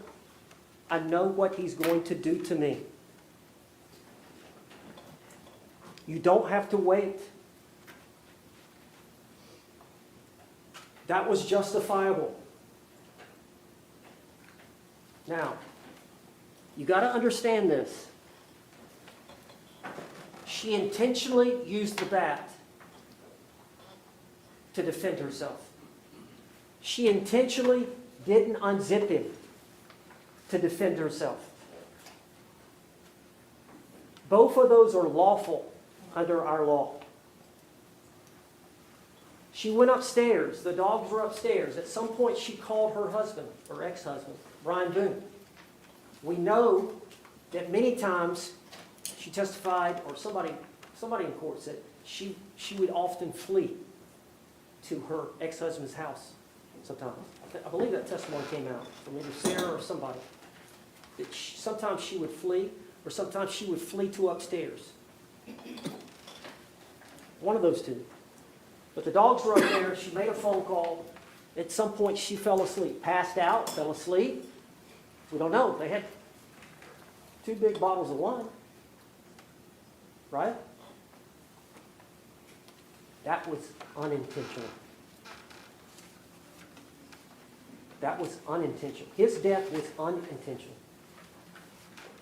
You remember when she was in the interrogation room? You remember that? Now, I don't know if we did a good job of this, but it came out that she got arrested. You remember the one time when she got the black eye? She got arrested for strangulation. And you remember that? They ended up over there by the dryer, and he was banging her back of her head on the floor that had very little carpet on it. And she ended up getting her arms out, and then she grabbed his neck. And she eventually got him off of her, and that's when he got up and stomped her in the eye. Remember? Well, the police came for that event, and they took statement, and Sarah was honest with the officers about what all, and they arrested her. You remember? Remember that? They arrested her. And she said, why? I was fighting back. You remember that? Why? I was fighting back. So from that point on, she didn't trust law enforcement. The video that they showed a while ago about George, that was about dropping the case, where she was defending herself and fighting back.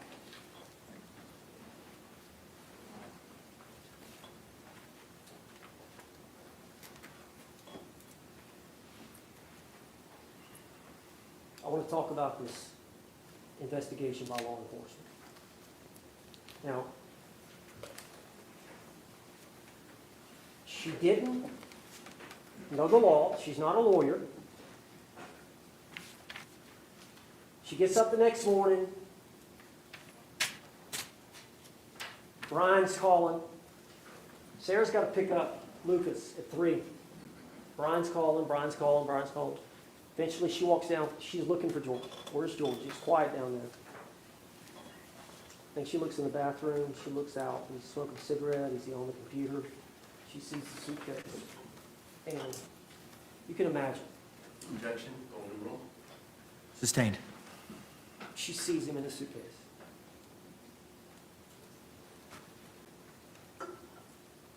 She panics. What does she do? What does she do? She tries to get her fiancé out of the suitcase.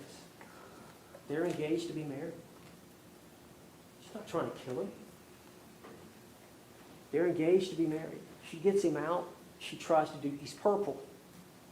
She tries her best to do CPR. She doesn't, and you heard her, I didn't know what to do. I didn't know, call Brian. That's her safety valve.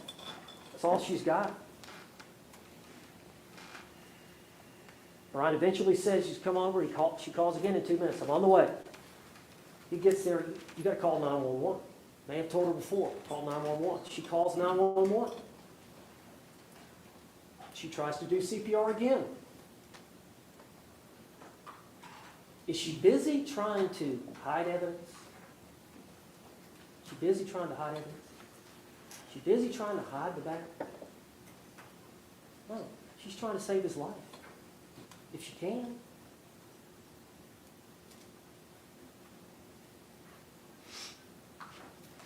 So the police get there. She knows if she told them, she fought back, she's going to be arrested. That's what happened before. That's what happened before. Like George has said on the video, she'd never been arrested before. Before that time, she was charged with that with George.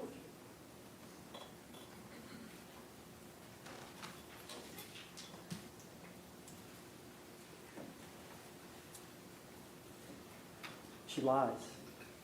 She lies. She's scared. She's scared. She doesn't know what to do. So she lies. She makes a decision to lie. Don't trust law enforcement. She doesn't know the law. She doesn't call a lawyer. She talked to Officer Rodriguez, was the first short black female that came up here first, the first one that arrived with a body cam. Talks to her.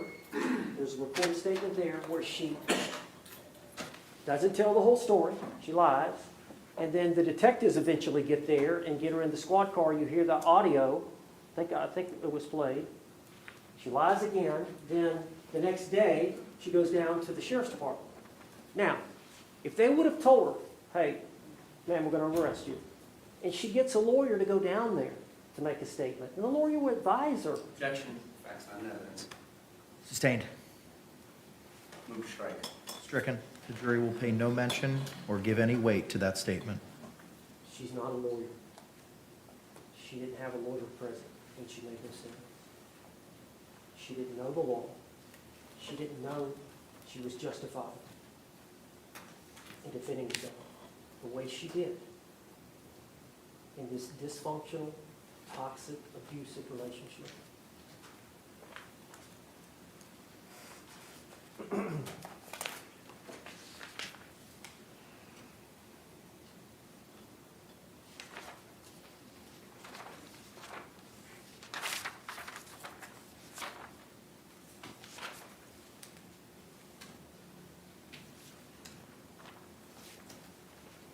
I don't know if you remember, it was a 2-hour video, but there were some things she said, it was not intentional.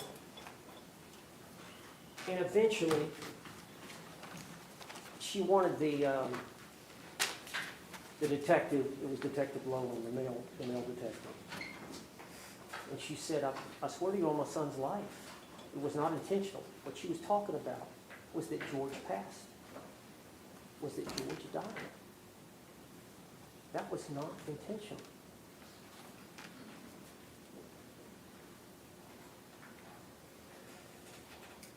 She thought he was fine in there. Would he sober up? We've learned from their history, when Sarah gets drunk, she calls for help. When George gets drunk, he beats Sarah. That's their pattern. How many times did we see Sarah call the law? That's their pattern. Sarah told him, I didn't know, I think she said, I didn't know something like this could happen.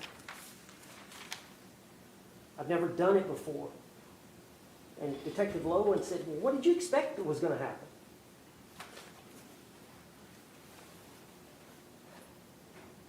And I've got a daughter that she's about 18 or 19, and she got a grandmother's hand-me-down pickup truck. It was an older truck, but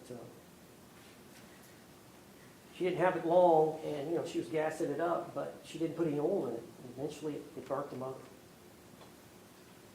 And you don't know what you don't know. I hadn't done a good job of explaining, hey, you got to put oil in it too.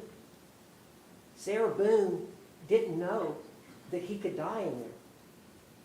It's an old beat-up canvas suitcase that she left a gap in. And as naive as that sounds, She didn't appreciate the danger.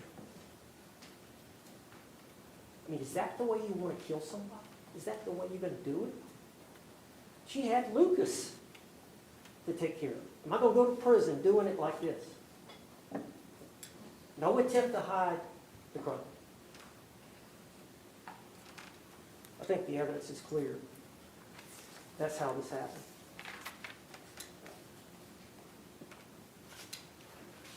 I don't want to belabor the point. I do want to show you.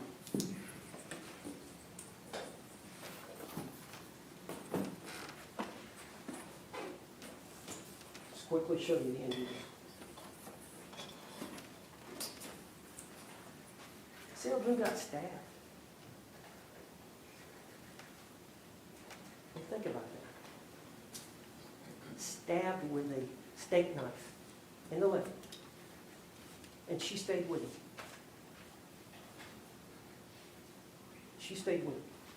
Poked between the eyes with a curtain rod.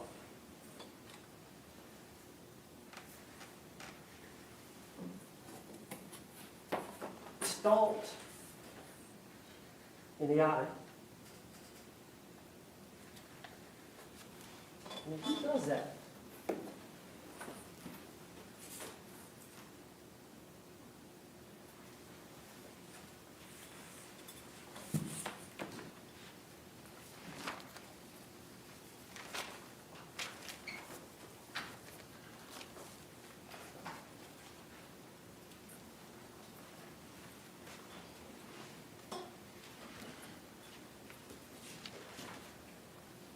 The law empowers an individual to defend their life and safety when faced with a threat and to prevent an attack.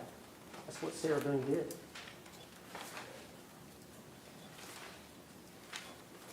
That's what Sarah Boone did.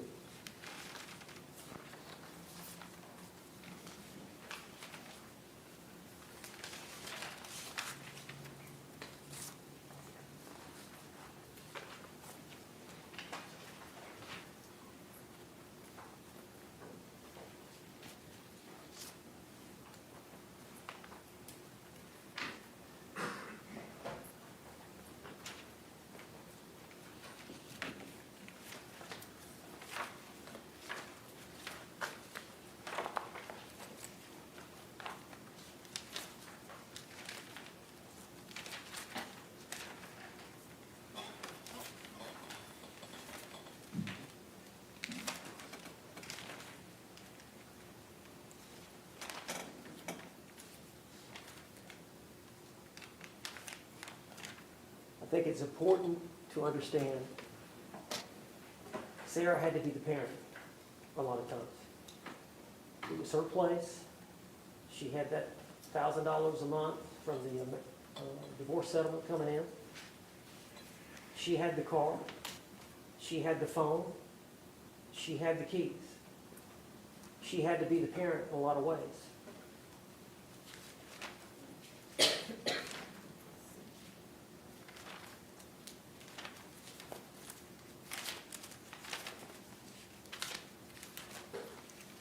I want to talk a little bit about Dr. Harper.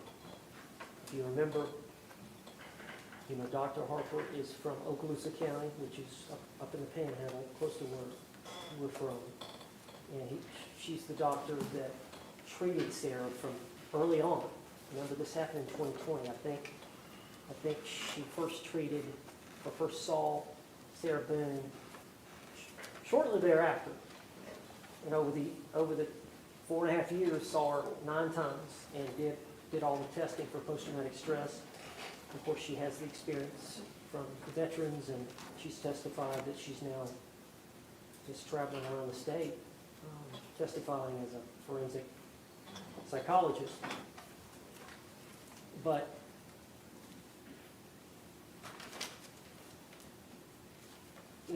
she talked about how important it was to develop trust with the patient over a course of time. It's just going to take time when you have somebody suffering that kind of trauma and that kind of damaged psyche. It's going to take some time to get them where they can trust you and really tell you and talk to you and tell you what's going on with them. She talked about that Sarah uses her words for power.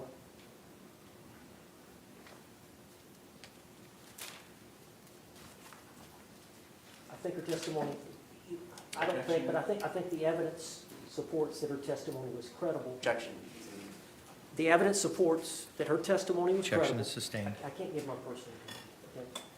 The evidence supports that her testimony was credible because of the time that she spent, because of the number of tests that she did, that she diagnosed her with post-traumatic stress disorder, alcohol use disorder, I think anxiety disorder, and battered spouse syndrome. Of course, Dr. Warner confirmed that, and Dr. Michael Brannon, the first witness, he was brought in as a subject matter expert, so he hadn't treated Sarah. He was just testifying about the condition. He's been doing it a long time. He's an expert at it, and that's to advise you to try to understand what's going on.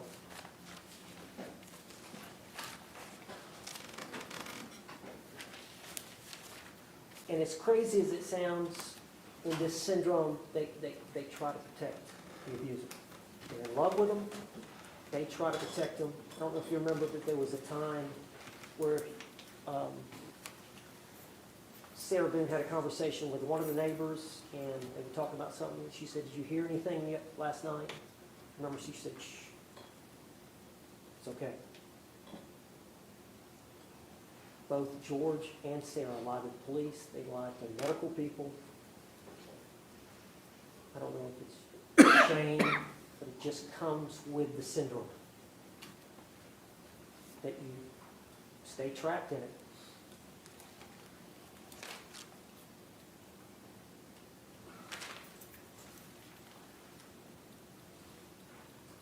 I think another big, if you'll think about this. When Sarah gets beaten by George, she calls the police. When Sarah gets beaten by George, she calls the police. And a lot of times she just wants him out. Just get him out. Get him to leave. She doesn't want him to get in trouble. She just wants him out. There never was a report of George calling the police on Sarah. She wasn't physically abusing him. The state is trying to present evidence that she emotionally abused it. Sustained. Move strike. Stricken. Members of the jury will pay no attention to that comment. Give it no weight whatsoever. I believe the evidence that's been presented by the state is an attempt to show that Sarah mentally or emotionally abused George Torres. Again, she's not charged with that. She's not perfect. Some of that was her trauma.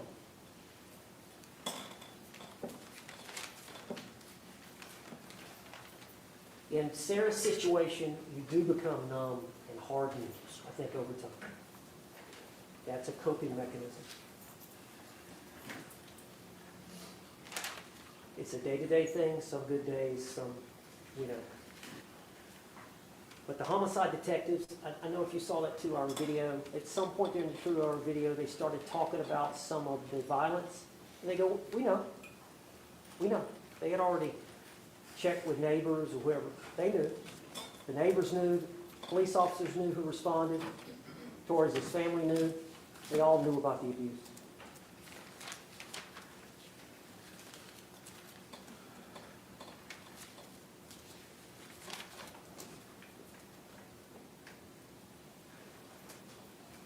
Dr. Harper testified that abused women act differently when they perceive a threat.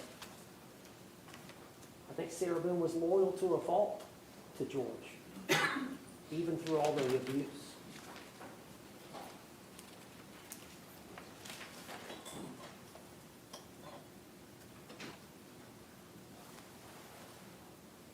Judge, I want to make a comment about a couple of things that were said by the prosecutor in opening statement. You may proceed. Okay. The prosecutor in opening statement, when he was talking about George Torres passing away, and started talking about Sarah Boone, and his quote was, because I wrote it down, George, in Sarah Boone's mind, George Torres deserved it. George Torres deserved it. That's the position they're taking.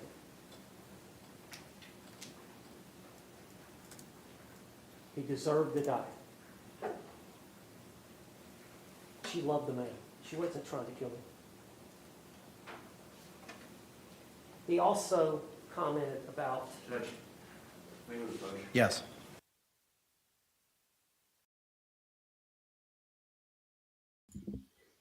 I'm glad you all are so vocal about how you feel about this closing statement, this closing argument here. So he keeps going back to when Sarah gets beaten by George, she calls the police. He keeps going back to that. But why would she do that? Because at the same time that he's saying whenever she gets beaten by George, she calls the police, he keeps referring to all these times she calls the police. She's also trying to convince us that if she calls the police or talks to the police, she's going to get arrested. If she tells the truth to the police, she's going to get arrested. And that's the reason that she lied to the police in the interrogation room. So you can't have it both ways. Either she trusts the police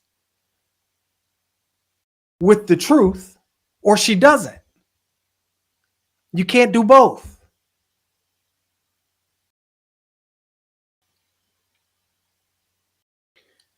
He said that their pattern is when she gets drunk, she calls for help. One, again, that means she's calling the police. But why would she do that if she feared being arrested? And two, if she calls the police for help, then why on this day did she not call the police for help? She has a pattern of it, a history of it, according to the defense attorney. Why didn't she do it this day? He's already in the suitcase. She can just call the police.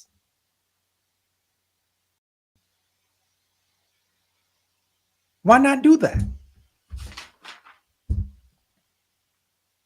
A lot of this is also relying heavily. He keeps going back to what Sarah Boone said on the stand. He's relying heavily on her testimony.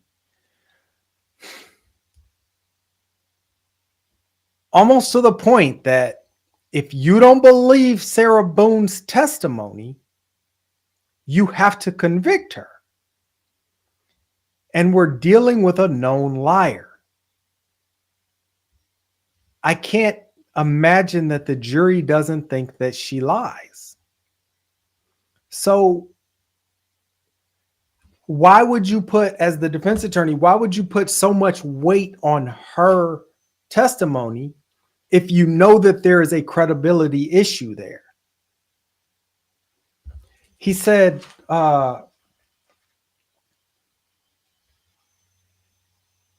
she talked about that magical 9 minutes. And he said after he talked about it, she testified. You heard what she said. That's uncontroverted testimony. One, that requires us to believe her. And two, the only reason it's uncontroverted testimony is because George is no longer alive. As the state pointed out, 2 people walked into that house. Only 1 walked out. You can't give someone credence because the testimony is uncontroverted if they offed the other person that could controvert the testimony.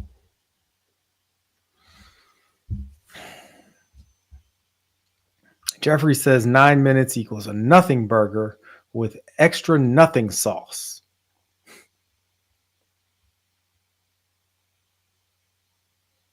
He also says everything about this case is contradictory because the truth is much simpler than this twisted narrative. So here's the problem. Here's another problem with us believing her testimony. The gaps. What do we do with the gaps?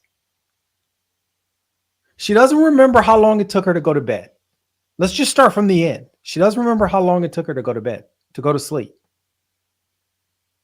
She remembers that she called her ex-husband, but doesn't remember exactly what they talked about.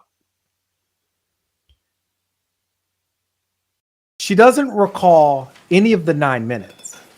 And she doesn't recall taking that picture. Prosecutor said in opening about the violence, the violent episodes. It's a bunch of violent nonsense, was his statement to you, an opening statement. All this here, the photographs, is a bunch of violent nonsense. You'll have to make your mind up whether that's accurate.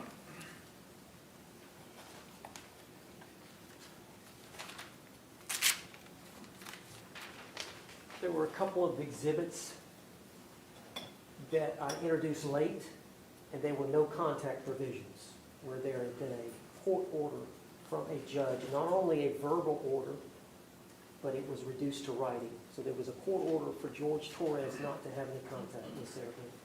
Okay? Court system got involved. They were to have no contact with Jorge Torres. Now, I need to talk a little bit about that. And they talked about coercion, coercive control, power and control, power and control. We know about his abuse. We know he destroyed the home, the TV. We know about his jealousy. We know some of the things he said to her. We know about how he treated her dogs nicely when he was sober, but at times abused the dogs or threatened to do so.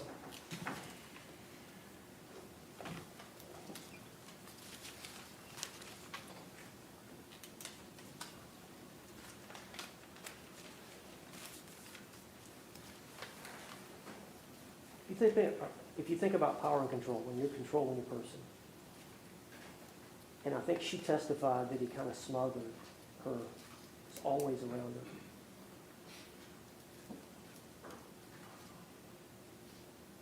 Part of his fear was her realizing that she'd had enough and to leave him for good. That she would get the strength over time if she had enough time away from him where she wasn't in control of it and he wasn't in control of it. Enough time away, she would come to her senses and realize she could do better.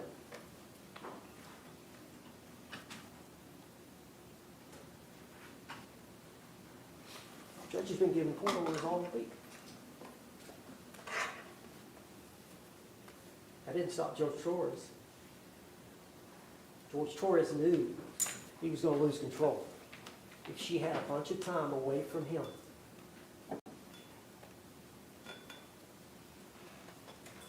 She might move on. He was willing to violate a court order to maintain control. That's Jorge Torres.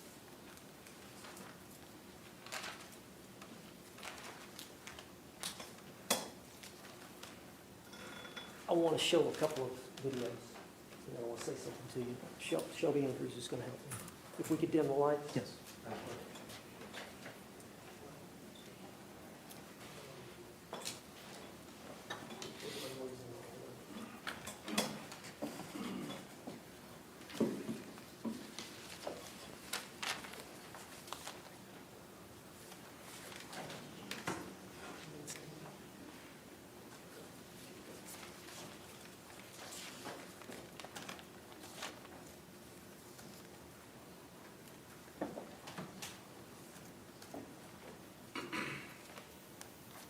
Do you understand? What do you mean?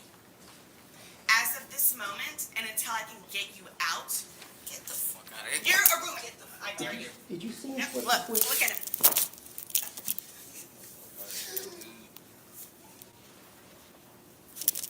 Look, get away from me. Get away from me. Get away from me. I'm gonna scream bloody murder. I'm gonna scream cold-blooded bloody murder. Did you see him flip the switch? In that instance? Where he lost it, even though the video was going? Show the next one.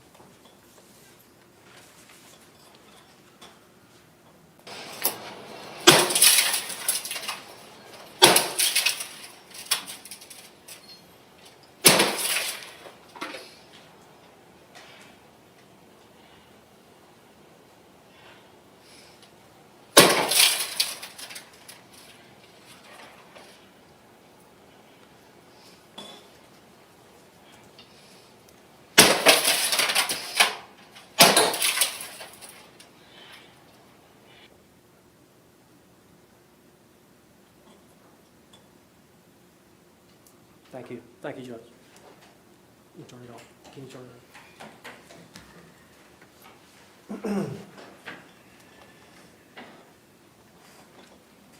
Ladies and gentlemen, I'm going to finish up right here. And Sarah Boone, I've gotten to know. Objection. Improper argument. Sustained. Sarah Boone is like any other citizen. Equal justice under the law. She's to be treated like any other citizen. Fairly and impartially. Based on the circumstances she was facing at the time of this tragedy. Based on the battered spouse instruction, which is a special instruction that's given when women have a heightened sense of fear and trauma that you're to utilize in applying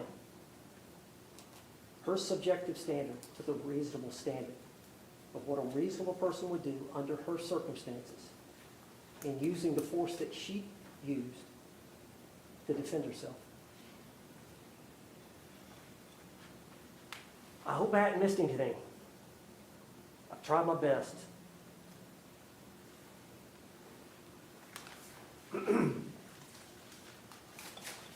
Sarah Boone fought back and survived. We ask that you do justice in this case and find her not guilty because the doubt is reasonable. I've tried to show you where the doubt was. I trust your judgment. We spent a long time picking the jury, 4 days. We trust you. We appreciate your service and your obligation to do your duty. You have the power and authority to right this wrong. That's what we're asking you to do. And give Sarah Boone some hope for a better life and freedom. Thank you. Thank you, sir. Any rebuttal? Yes, sir. You may proceed.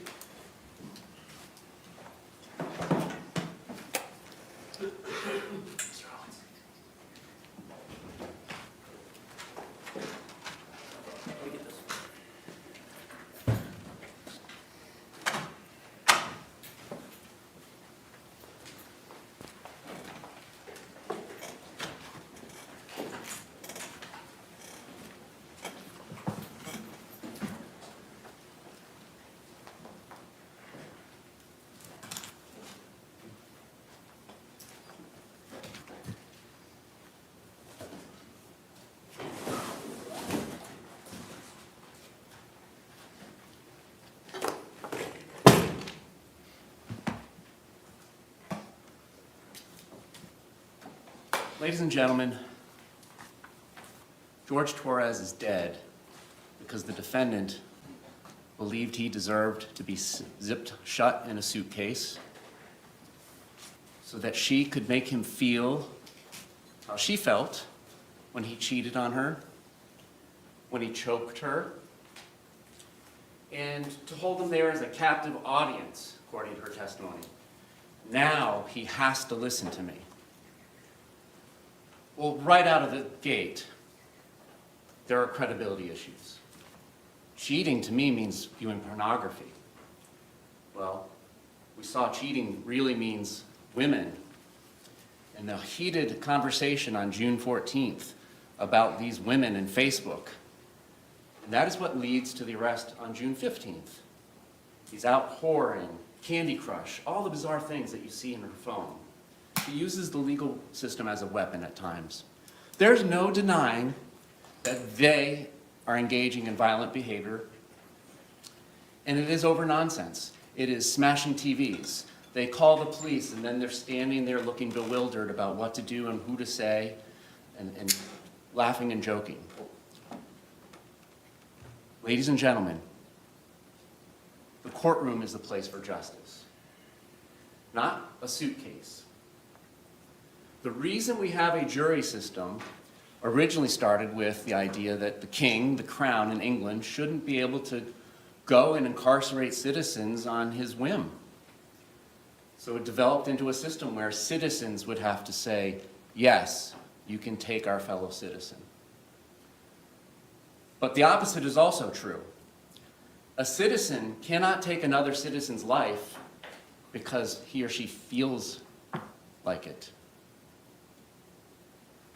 That likewise requires a jury to decide that it was objectively reasonable for a person of ordinary prudence and caution.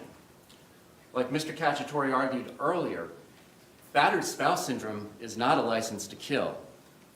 Past grievances, even being stabbed in the leg, so on and so forth, do not give her the license to kill. There are still laws in place about when and how this can be done in a justifiable manner. I want to talk about the most important jury instruction in this case that has not been discussed very well or thoroughly. Excuse me.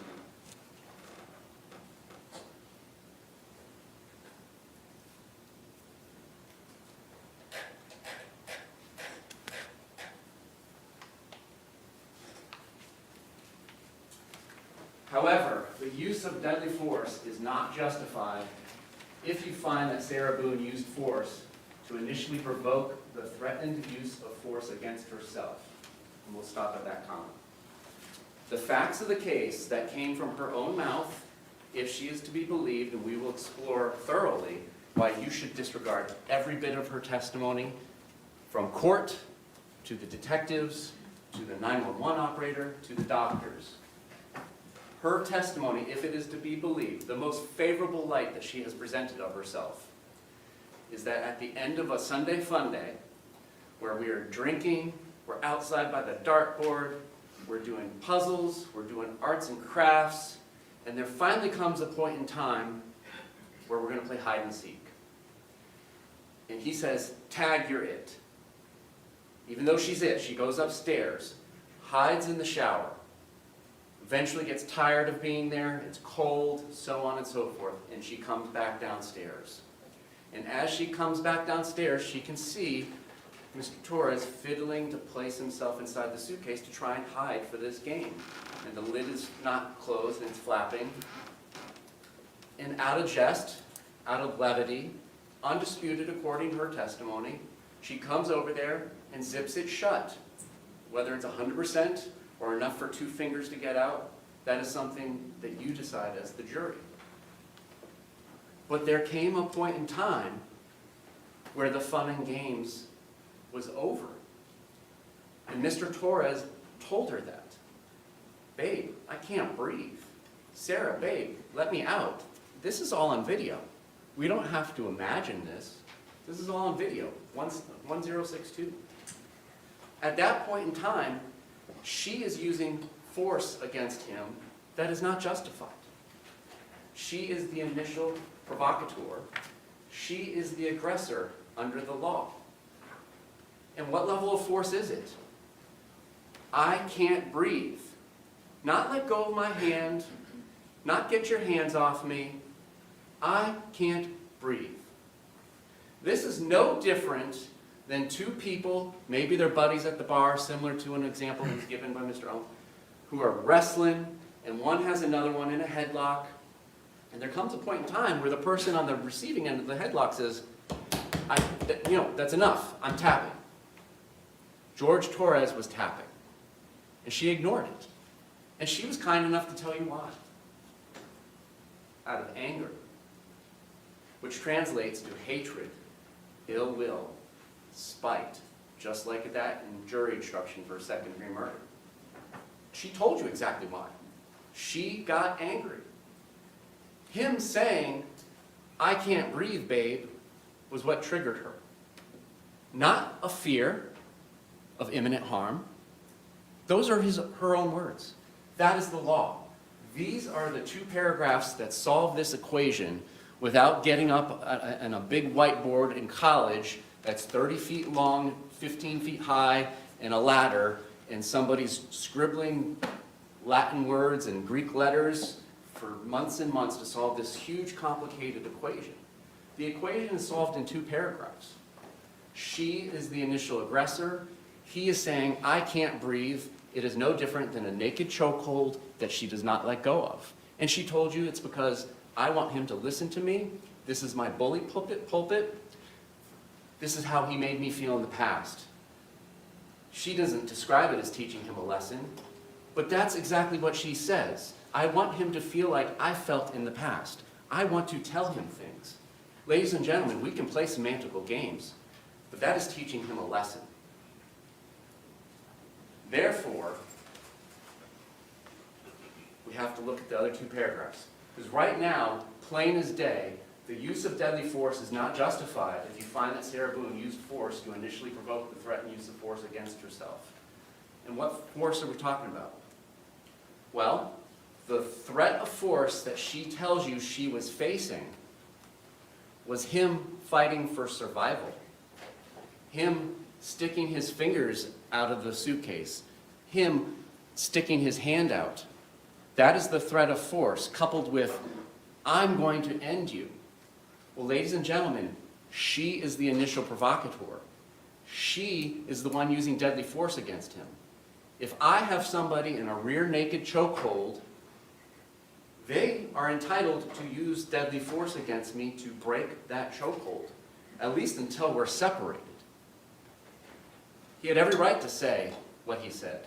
He had every right to exist and stick his hand out and try and survive to breathe another day. However, the use of force is not justified if you find that Sarah Boone used the force to initially provoke the threatened use of force against herself, unless she does one of 2 things. And she did neither. Not even close.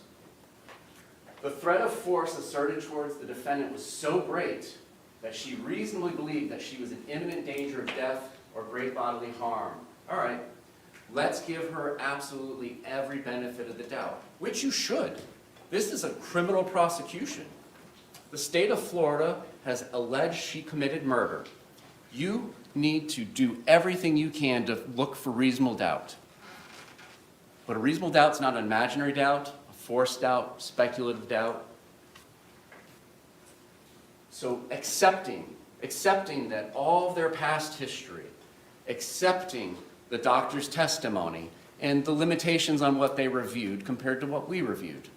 We did a much more thorough review of the relationship than any of the doctors did in this case. So let's give her that first clause.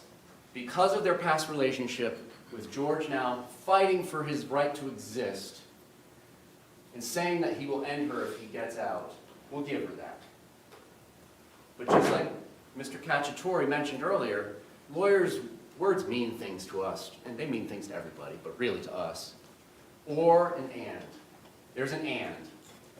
Had exhausted every reasonable means to escape the danger other than using deadly force on Jorge Torres. She did not use every reasonable means to escape the danger that now, after provoking him, that he was presenting to her, according to her.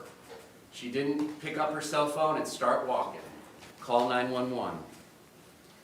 She didn't do anything other than, if you believe that is why she called Brian Boone, made a phone call to Brian Boone, and unfortunately because of past history, he just ignored her drunken phone call.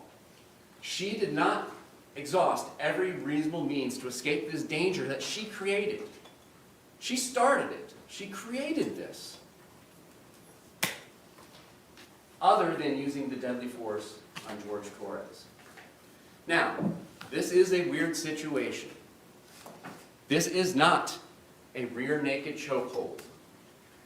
This is a suitcase, or as Mr. Cacciatore said, a box, or actually more aptly described it as a coffin. And when you secure somebody into a box or a coffin, you can still exert that deadly force on them from a distance. I'll give you a quick example from a couple of movies that I love. In 1977 in May, a movie came out, it's called Star Wars. They eventually called it Episode 4. In the first scene, there is this large, imposing figure that wears black armor. He is a government agent, and he is looking for some stolen classified documents. He picks a man up who he believes is responsible for this treachery and breaks his neck and chokes him to death when he doesn't tell him where the plans are. We all understand that. That is direct force we all understand. But what we need to understand is the force she's exerting from the couch, and then when she goes up to bed, she is still exerting that force on him. She set these implementations into motion and did not stop. So later in this movie that came out in 1977, another co-employee of this dark, imposing figure, Vader, insults his religion. He does not go to HR. He takes matters into his own hands and chokes this person from a distance. Ironically, while we're talking about force, it's the force. And then in the subsequent movie, he's like doing it from his office. He's killing his incompetent employees on different ships. Force, deadly force, can be exerted from a distance in this situation. So whether she's on the couch or whether she turns in for bed, she is still using that deadly force on him. She has not exhausted every reasonable means to escape this danger. Do something. You started this. You put him in the position where he cannot breathe. She's required by law to do something about it. Not something, everything. There was no efforts in this case. None. Or, in good faith, Sarah Boone withdrew from physical contact with Jorge Torres and clearly indicated to Jorge Torres that she wanted to withdraw and stop the use of deadly force. But Jorge Torres continued or resumed the threatened use of force. That did not happen. She never withdrew from physical contact. She is still, like Vader, choking him from the couch, choking him from bed. She never withdrew that force. Physical contact includes any restraint on Jorge Torres' movement. She never indicated that she wanted to withdraw. Sarah, babe, I can't breathe. All right, if I let you out, are you going to come out peacefully? Since I started this, I'm the one that made you not be able to breathe. That didn't happen. So ladies and gentlemen, this entire analysis about deadly force starts and ends there. She was the provocateur. These are her obligations when she starts it. She put him in fear of death. He is literally telling her, I cannot breathe. A couple other things about the law. Second-degree murder does not require a proof of intent to kill. Argument was made repeatedly that she didn't intend to kill him. That has never been the state's suggestion. Because why would we suggest we prove something that we don't have to? It's not her subjective belief. Well, Sarah Boone doesn't believe that this suitcase can kill him, even though he's repeatedly said, I can't breathe. It's a person of ordinary judgment who would know, is reasonably certain to kill or do serious bodily injury to another. A person of ordinary judgment who hears, I can't breathe, babe, Sarah, and his voice gets weaker 9 minutes later, you're on notice. This is statutory notice. Done from ill will, hatred, spite, or evil intent. Her words speak for herself. This was not out of fear. This was out of hatred and anger. Born out of all those horrible things that has been done to her and done to him. Understand it. We're not going to belabor the past. Is of such nature that the act itself indicates an indifference to human life. I don't care that you're saying you can't breathe. Fuck you. That's my name. Don't wear it out. Fuck you. It's second-degree murder. We do not have to prove the intent to kill. We have to. She intended the act. She intended the act of zipping him shut. She continued to intend that act when he said, "I can't breathe." That act resulted in his death. That's a manslaughter, but then when you add in the hatred, ill will, spite, and the depraved mind, that's what makes it second-degree murder. And that 2-minute video is the textbook definition of depraved mind as we define it here in Florida. Voluntary intoxication is not a defense. You cannot feel sorry for her because they had 2 1.5-liter bottles of wine and then some from the leftovers from the day before. And quite frankly, she's blackout drunk. She's blackout drunk. She doesn't remember making the videos. She turns her phone over right to the deputy the next day because she doesn't know what's on it. She doesn't remember doing it.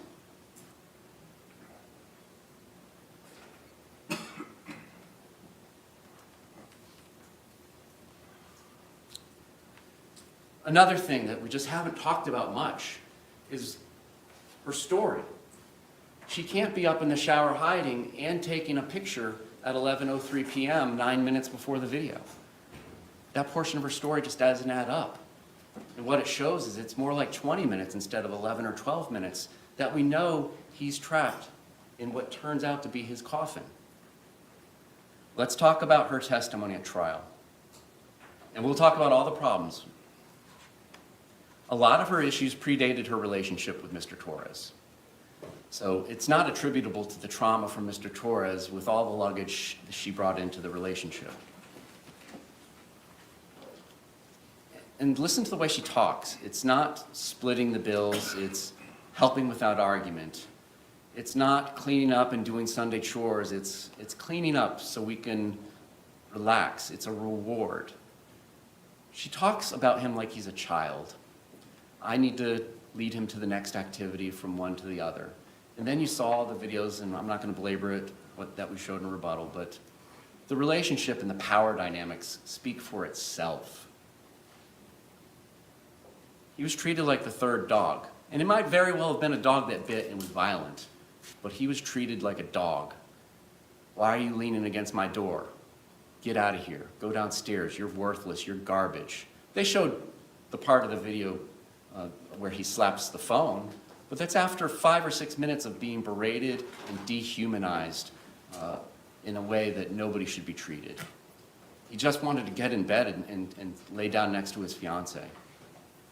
Instead, get away from the side of my door, you useless dog. I thought it might be a good point in time to listen to the music. You know, when does Mr. Torres get to decide what to do? I mean, she paints this picture that he goes off and does all these things on his own, goes and buys wine when he's not supposed to, does all these things when he's not supposed to, but when does he get to do what he wants? Suitcase downstairs for a week so they can donate it. What was in their lives that was preventing them from getting that suitcase to the Goodwill or whatever? Neither one of them worked. What's going on? Lucas is over there on Mondays and Tuesdays. The story about the suitcase having already been down there is quite suspect, and we will get into that more. But again, it's not we went on a trip together, we had a great time. It's, I quote unquote, I recently took him on a trip.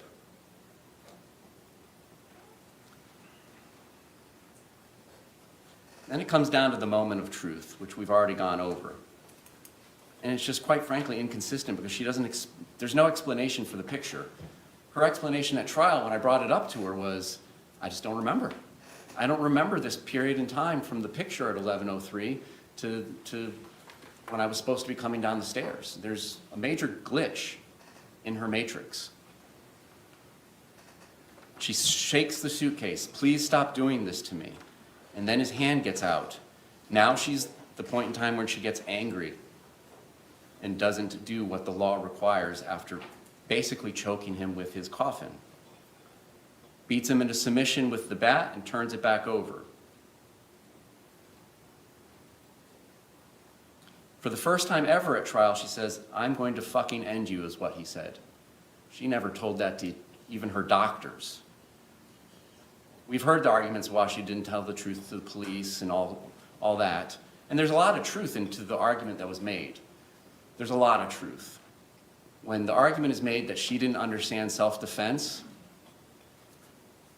what that means, what it comes across as, she makes this story change as she learns about it.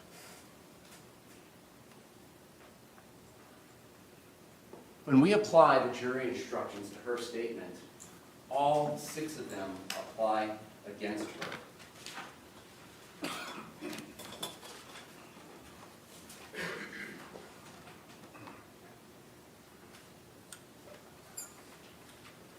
Won't belabor this since it was discussed earlier, but did the witness have an opportunity to see and know the things about which the witness testified? Even at trial, she admitted that she was intoxicated for the first time. She went back and forth with the police about whether or not she was intoxicated and her standard of drunkenness and whatnot, but she was so intoxicated that she still felt the effects of it at 1 p.m. the following day. The medical examiner told you that alcohol dissipates in the average person. Everybody's different, tolerance, all sorts of things come into play, but on average, 0.015 grams per deciliter will dissipate every hour. So you can do the math. 0.015 times 14 puts her at 2.5 times the legal limit. For those reasons alone, you should not believe anything she told you. You should not believe anything she told the police. You should not believe anything she told the doctors. She was at 2.5 times the legal limit. She has a gap in her memory that's unexplained when I brought up the photograph at 11:03. You can't have it both ways. I don't remember 11:03 to 11:12, but I was upstairs in the shower hiding. Does the witness seem to have an accurate memory? Well, this ties into what we're talking about. But again, there's a glitch in the matrix, 11:03 to 11:12. Her memory is not accurate. By her own admission, I don't remember. She tells the police when they show her the video, I don't remember that happening. Was the witness honest and straightforward in answering the attorney's questions? I submit when we got off script, and by we I mean with both attorneys, she wasn't as honest and straightforward as when it was a very directed and smooth examination. I came out of the gate with something that was off script. Tell me about Pamela Erickson. Tell me about Christine. Tell me about Crystal. Because she's the one that said cheating to her meant pornography. Well, ladies and gentlemen, you know, she knew exactly who those people were, and that she believed that he was cheating on them with her. And apparently she is too, with some guy named Ben. That when I describe this as a violent, nonsensical relationship, that's exactly what it is. It's not to downplay the violence. She got stabbed. She had minor surgery. It got infected. Those injuries are real. But they just don't apply in this case. They just don't apply when you use that self-defense instruction when she's the aggressor, if it's to be believed. Judge, object. Approach.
May proceed. Objections overruled.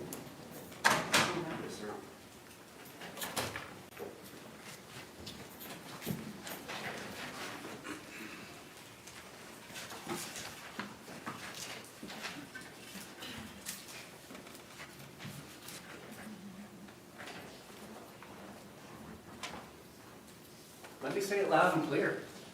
Battered spouse syndrome does not have any effect on this case. It has no relationship to this case because she is the aggressor. She zipped him shut in the suitcase after he said, I couldn't breathe, she wouldn't let him out. Therefore, all of the instructions above that paragraph of however do not apply.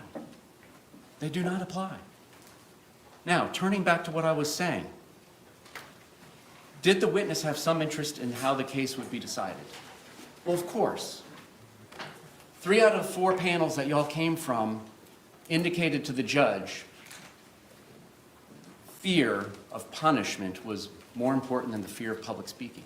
It speaks for itself. She has an interest in the outcome of the case. Now let's talk about, does her testimony agree with the other evidence in the case? You do not have to accept this story. Let's pretend, as you should, because all 6 of these things, we haven't even gotten to the inconsistent statements. Let's pretend her testimony doesn't exist, and you just have to look at the circumstances.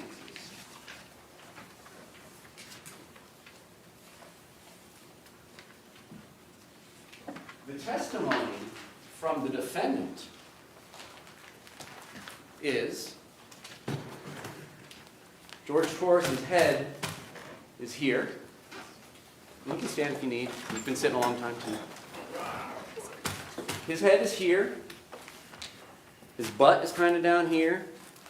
His feet are here. And his hands and his knees are up here. He's in the fetal position, if we remember right. The hematoma on his head is on the left side. The bruises, the deep bruises on his back, are on his left side.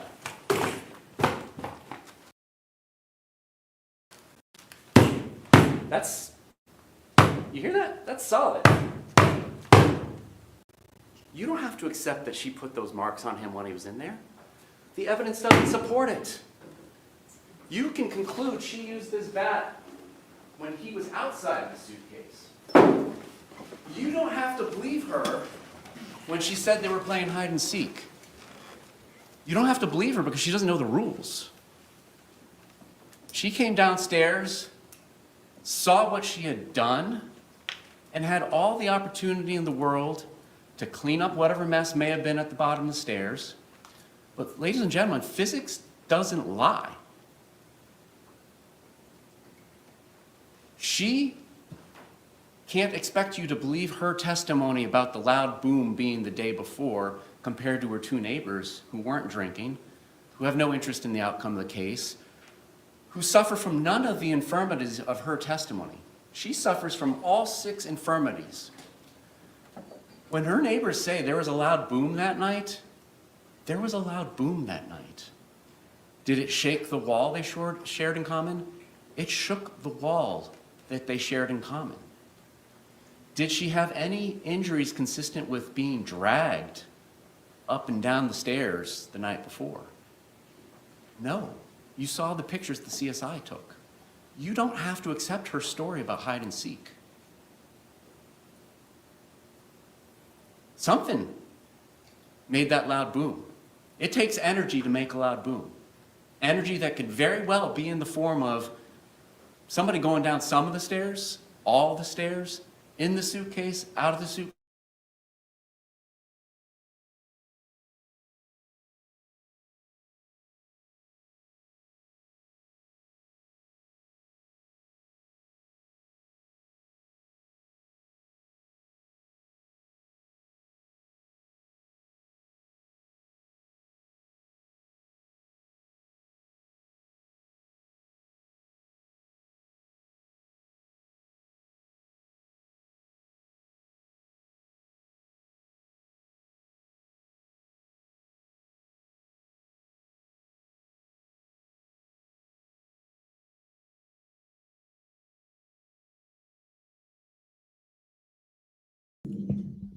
All right, can you all hear me?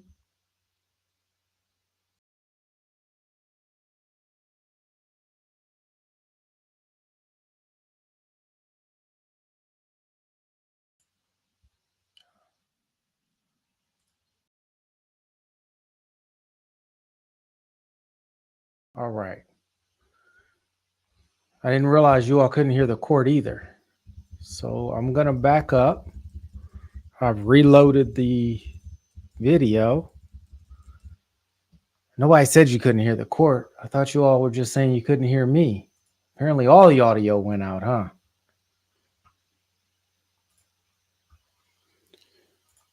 All right. Let's see what we got now.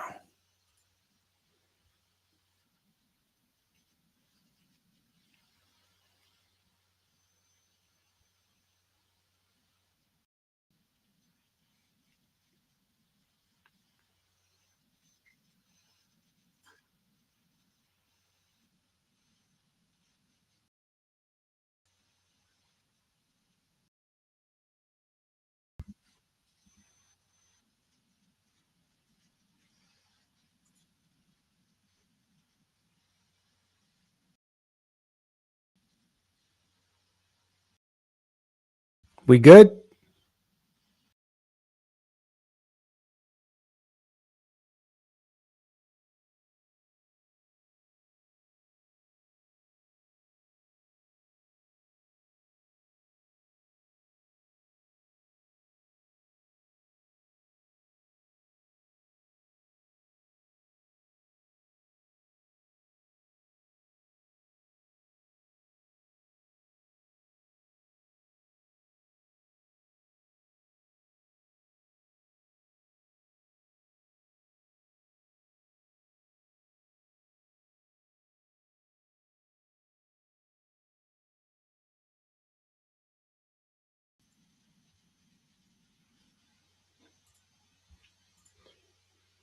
All right, let's try this again.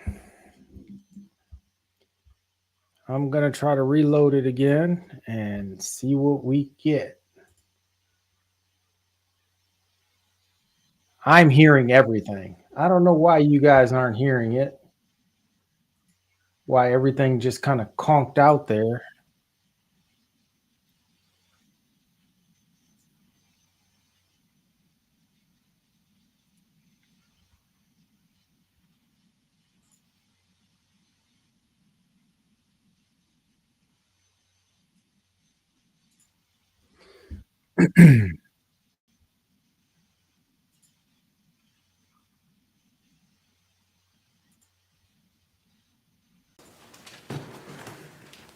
Jorge Torres' head is here.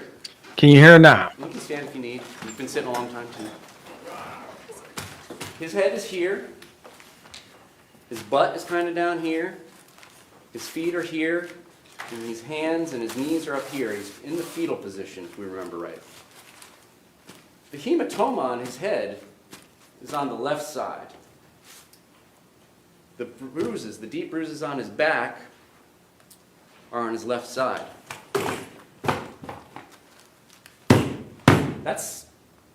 You hear that? That's solid.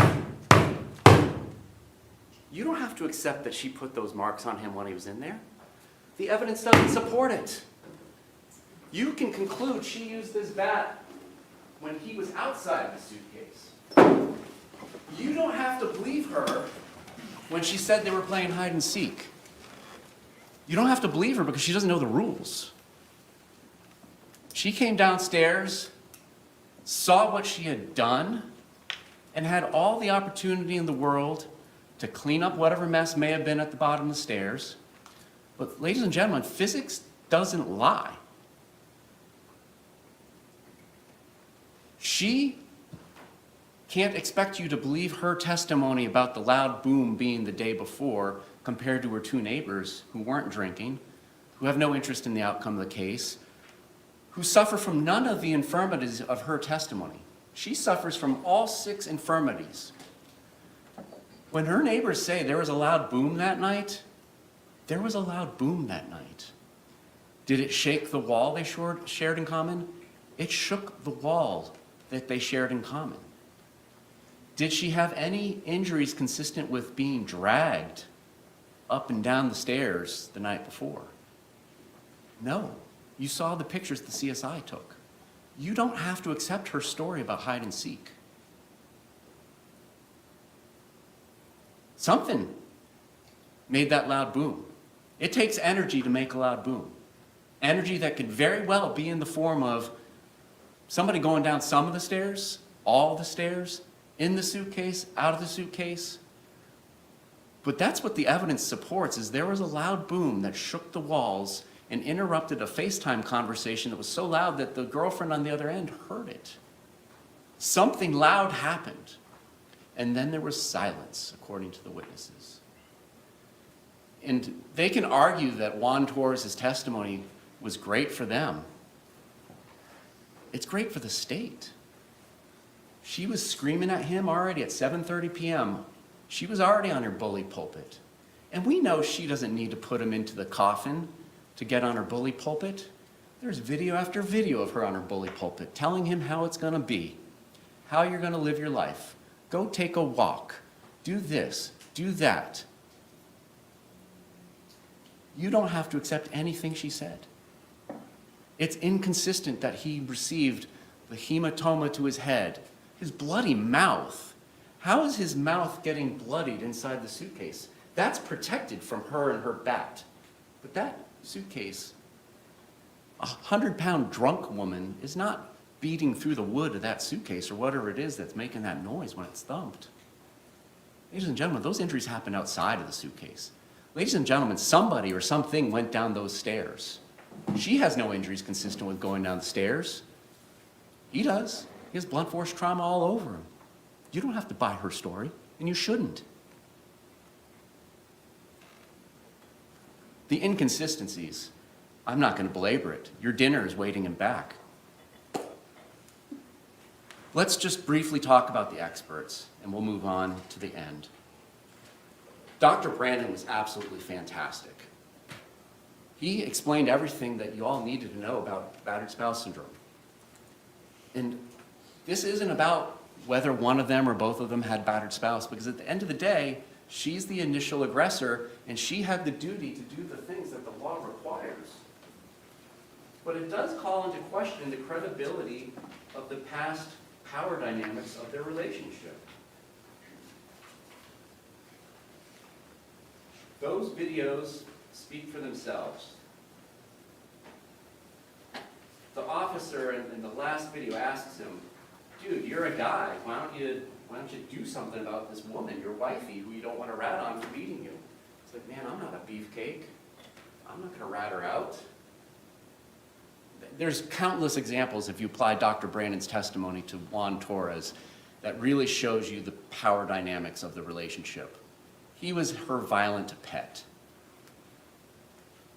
Dr. Harper, I don't find much quarrel with what she says about battered spouse syndrome, and nobody should. I mean, she's the expert. But she's not Ms. Boone's treating physician. She's not her treating psychologist. The way it was described in argument, and I believe from Dr. Brandon's testimony, was she's supposed to be a forensic detective. Get to the bottom of this.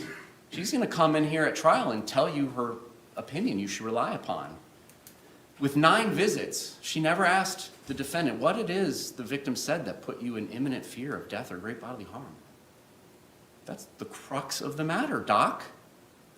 You're never going to ask her what it is he said or did for this grand jury instruction about threat of force or use of force? It's remarkable.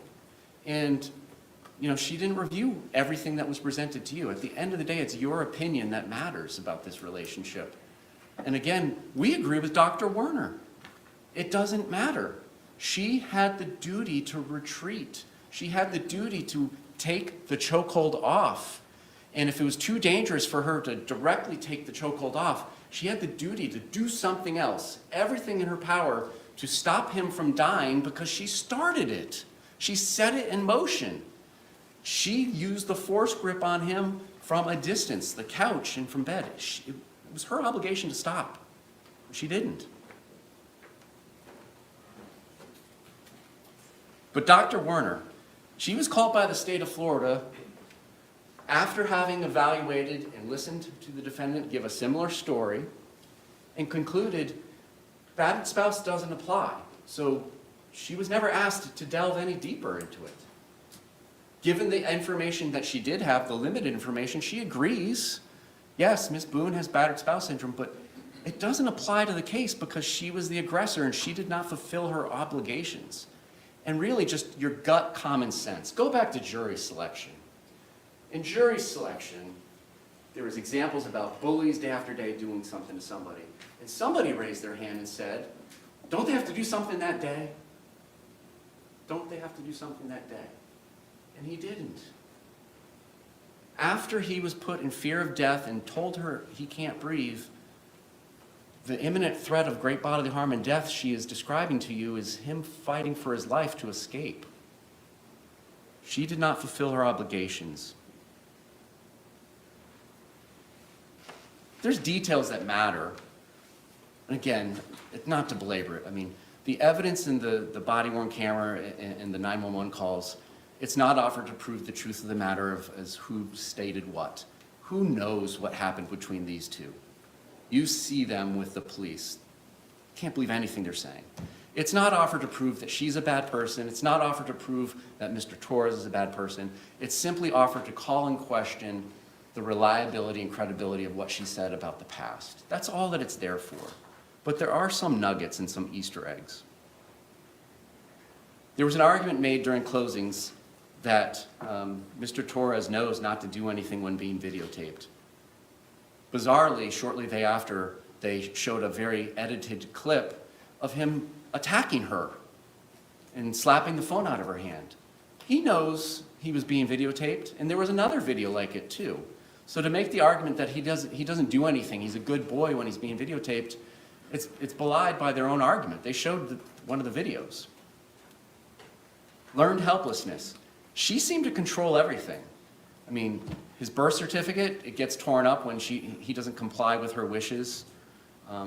You'll see the rest of the text messages if you choose to delve into them. But I would suggest you don't have to, given the jury instruction about aggressor. Ladies and gentlemen, this has been a long 2 weeks, and you are making a very, very important decision for Ms. Boone, and a very, very important decision for Mr. Torres and the state of Florida and his family. He's dead. She killed him. She's admitting she killed him to have this affirmative defense of I was justified. It was not justified under our law. She does not get to decide that she has a license to kill because of her past grievances.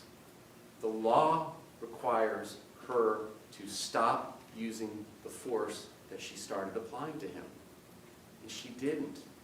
She didn't withdraw. She didn't tell him he was withdrawing. She didn't use every means available to try and stop this from happening. She didn't. And you know what was in her heart. She tells you it's hatred, ill will, spite, and venom. This is not a self-defense case under the law. Go back and follow the law. You cannot feel sorry for her. You cannot feel sorry for him. You cannot feel angry at her. You cannot feel angry at him. It's maddening to see their relationship. It is maddening. Nobody would want this life for yourselves or your children. It is violent nonsense, but it does not affect what she did and what her duties were under the law that night. She wanted to punish him, she did, and then she left him there. And she had an obligation, if you even believe her story about the imminent threat for him fighting for his life, she had an obligation to do something about it and not just go upstairs and let him suffocate. Thank you.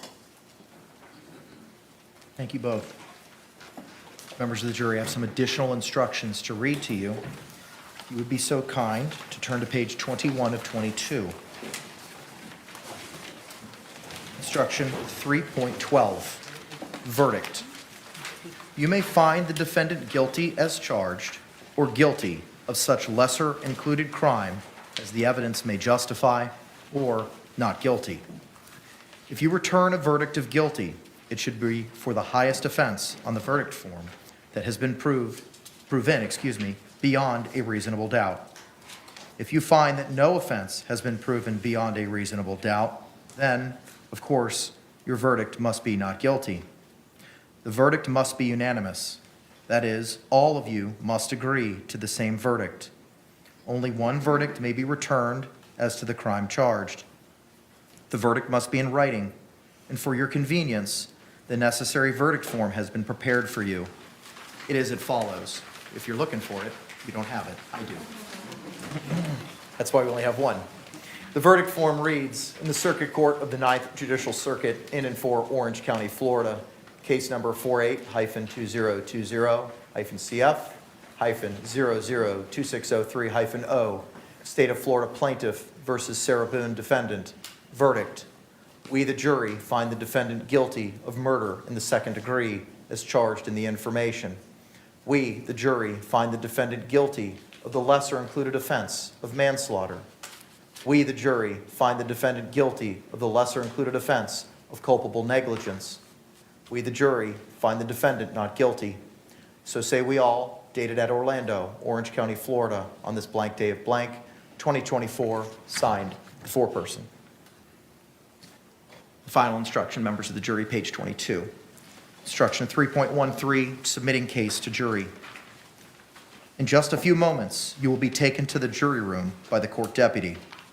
The first thing you should do is choose a foreperson who will preside over your deliberations. The foreperson should see to it that your discussions are carried on in an organized way and that everyone has a fair chance to be heard. It is also the foreperson's job to sign and date the verdict form when all of you have agreed on a verdict and to bring the verdict form back to the courtroom when you return. During deliberations, jurors must communicate about the case only with one another and only when all jurors are present in the jury room. If a juror goes to the restroom, the deliberations should stop until the juror returns. You are not to communicate with any person outside the jury about this case. Until you have reached a verdict, you must not talk about this case in person or through the telephone, writing, or electronic communication, such as an email or any other means. Do not contact anyone to assist you during deliberations. These communications rules apply until I discharge you at the end of the case. If you become aware of any violation of these instructions or any other instruction I have given in this case, you must tell me by giving a note to the court deputy. Many of you may have cell phones, tablets, laptops, or other electronic devices here in the courtroom. The rules do not allow you to bring your phones or any of those types of electronic devices into the jury room. Kindly leave those devices on your seats where they will be guarded by the court deputy while you deliberate. If you need to communicate with me, send a note through the court deputy. If you have voted, do not disclose the actual vote in the note. If you have a question, I will talk with the attorneys before I answer, so it may take some time. You may continue your deliberations while you wait for my answer. I will answer any questions, if I can, in writing or orally here in open court. During the trial, items were received into evidence as exhibits. You may examine whatever exhibits you think will help you in your deliberations. All exhibits, with the exception of Exhibit 10, which purports to be a wooden baseball bat, will be sent into the jury room with you when you begin to deliberate.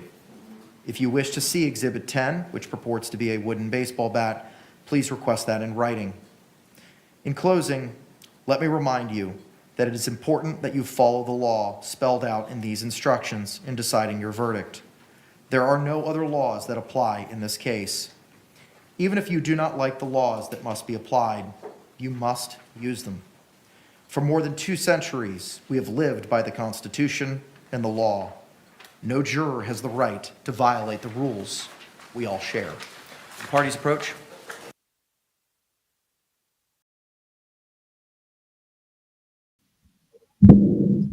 That rebuttal argument was spot on.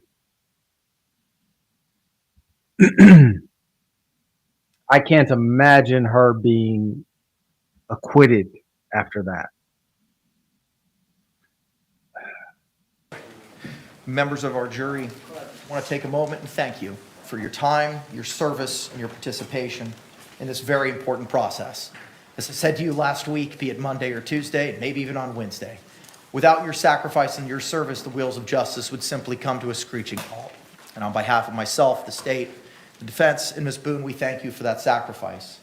With that, jurors wearing badge 295-9, 569, 515, 130, 249, and 448, and 110.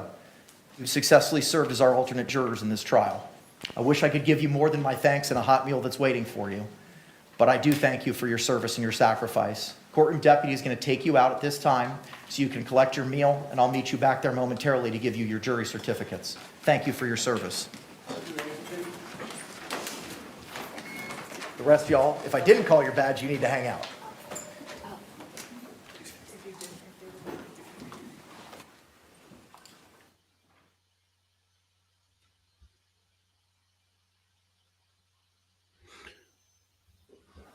Thank you. All may be seated. For you six, you are the jury that will be deliberating in this case. I thank you again for your time and your service. The exhibits will be brought back to you momentarily, and a meal is waiting for you. We will work till approximately 10 o'clock tonight if you do not render a verdict before then. And I thank you again for your time and your service. I'm going to ask the courtroom deputy to go ahead and take you back now to the deliberation room.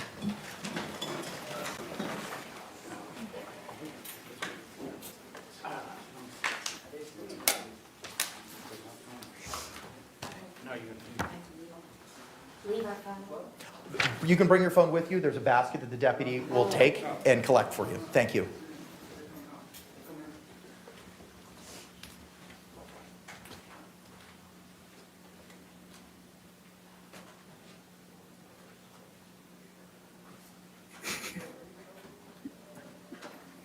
Deputy.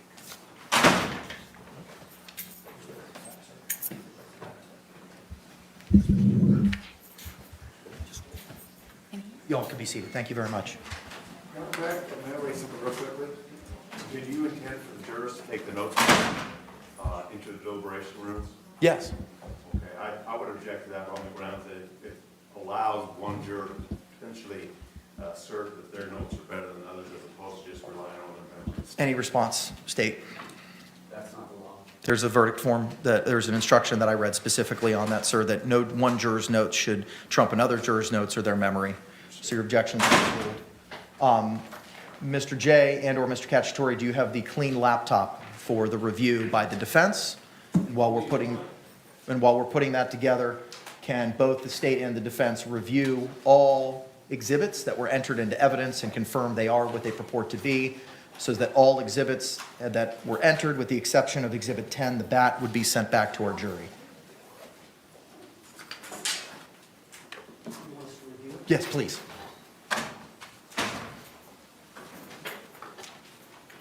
I'm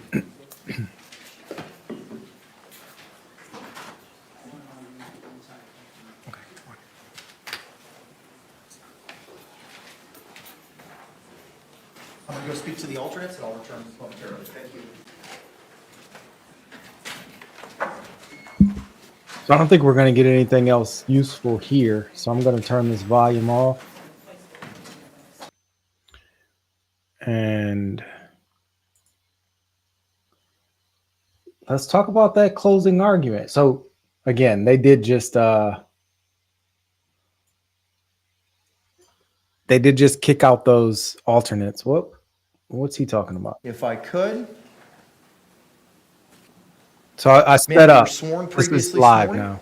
You've been present throughout the entire trial, starting last week through today. You've been seated next to your lawyers at counsel's table. You've had the Talking to opportunity to Sarah. observe the opening statements, the direct examination and cross-examination of all the state's witnesses, the direct examination and cross-examination of all the defense witnesses, and the opening or the closing statements as well that were presented by both sides. You've also had the opportunity to observe all of the exhibits that were presented as evidence in this case. Are you satisfied with your lawyers up and until this point? Absolutely. And are you in agreement with the strategy utilized in your defense? Yes.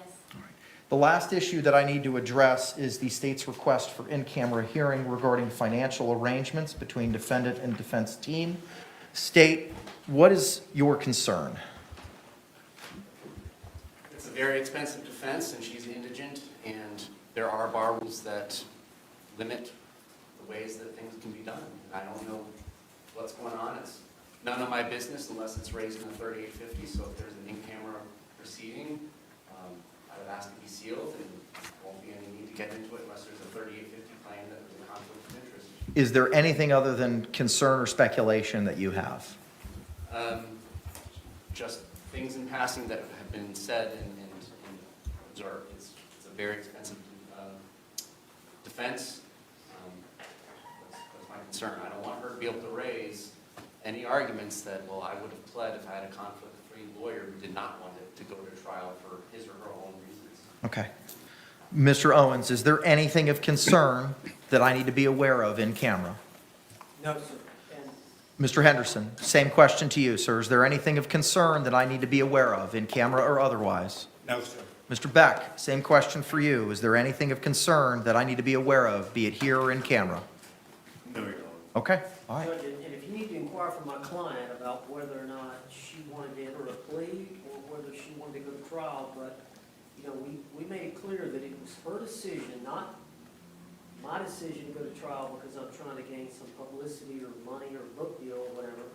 But that was her decision. There was some strong conversations we had about what was on the table. And Ms. Boone, as she has a right to, wanted a trial. Mr. Henderson and Mr. Beck, would you agree with Mr. Owens' recitation as to none of the financial issues being book deals or anything on the table at this point in time? Judge, yes, because I definitely don't know about it. Okay. Because Mr. Beck, anything to add, sir?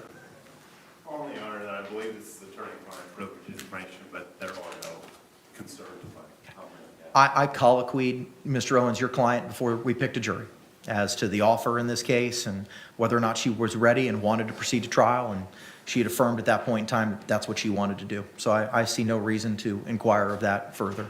State, is there anything else we need to address? No, Your Honor. Defense, anything else? No, sir. All right, please give your cell phone numbers to Madam Clerk. We will be on verdict watch. And I thank you all for your hard work in this case. We're off the record. All right, so that last bit, I believe, was the state filed a motion for an in-camera inspection, essentially, of the contract between the defendant and her attorneys. I believe there's some question as to whether or not they are being remunerated in the form of obtaining the rights to her story that they can then use for books or movies or anything about, you know, her case. The Florida rules of professional conduct do not allow attorneys, consider it a conflict of interest for attorneys to accept basically the rights to somebody's story or book deal or something of that nature from criminal defendants as remuneration for their cases.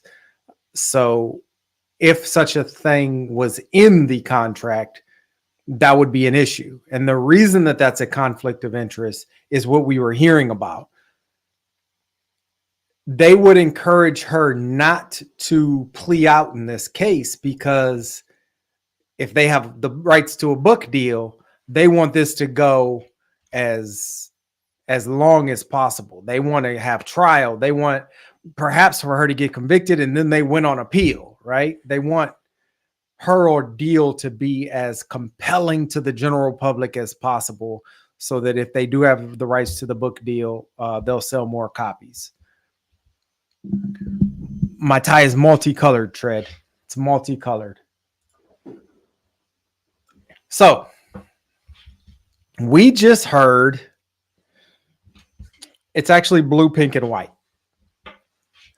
We just heard a whole bunch of closing arguments. I mean, we've been here for hours listening to closing arguments. We have not completely gone over the defense team's closing statement. And remember,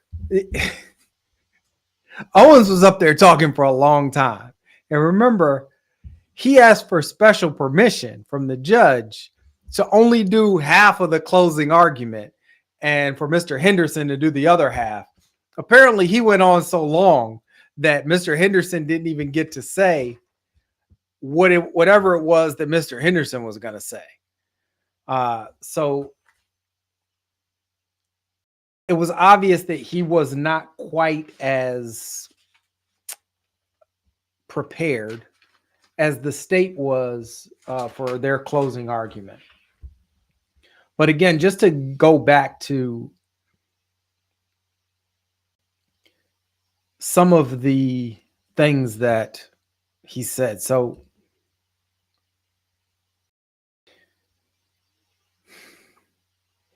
he began by painting the decedent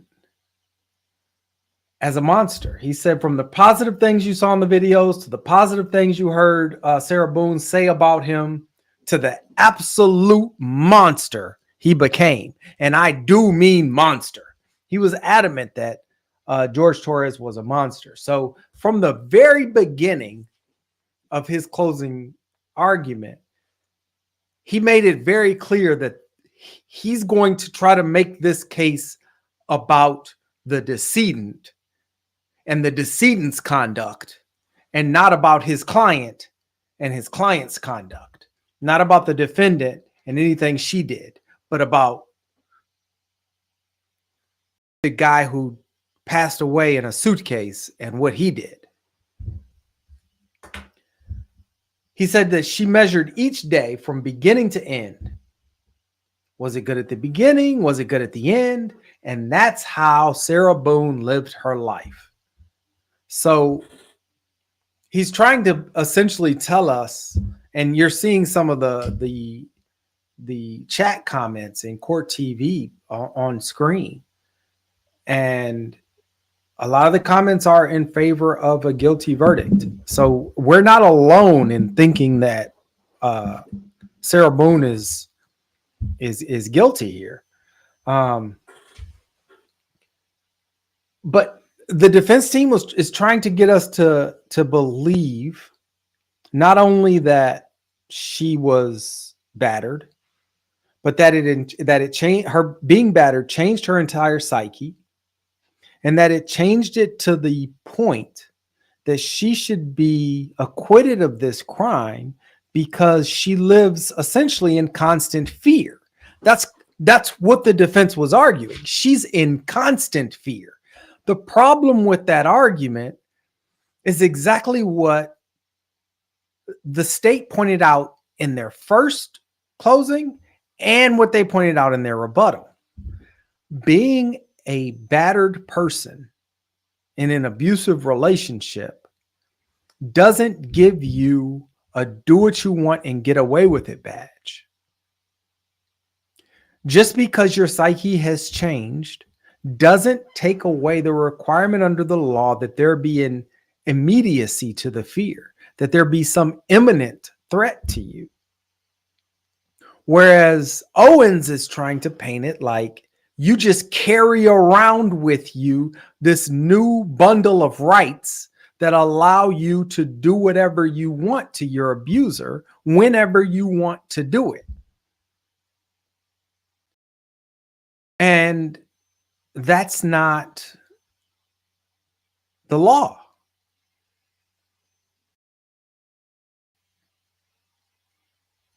He argued about learned helplessness and said she would go one day or 2 days and then she would call him again. And he said, we saw that repeatedly in those videos. She would just call him again because this was her learned pattern of behavior. And later on, he said that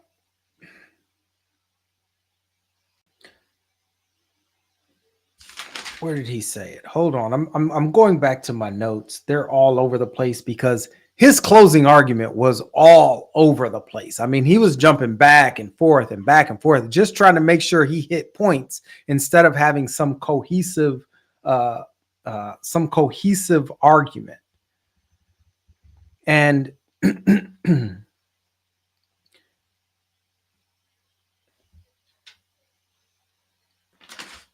he makes the point that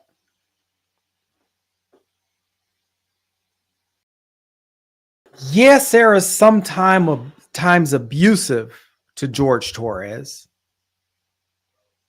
but Sarah Boone isn't charged with that. He's right. Sarah Boone's not being charged with being abusive. George Torres is also not being charged with being abusive. This case isn't about abuse.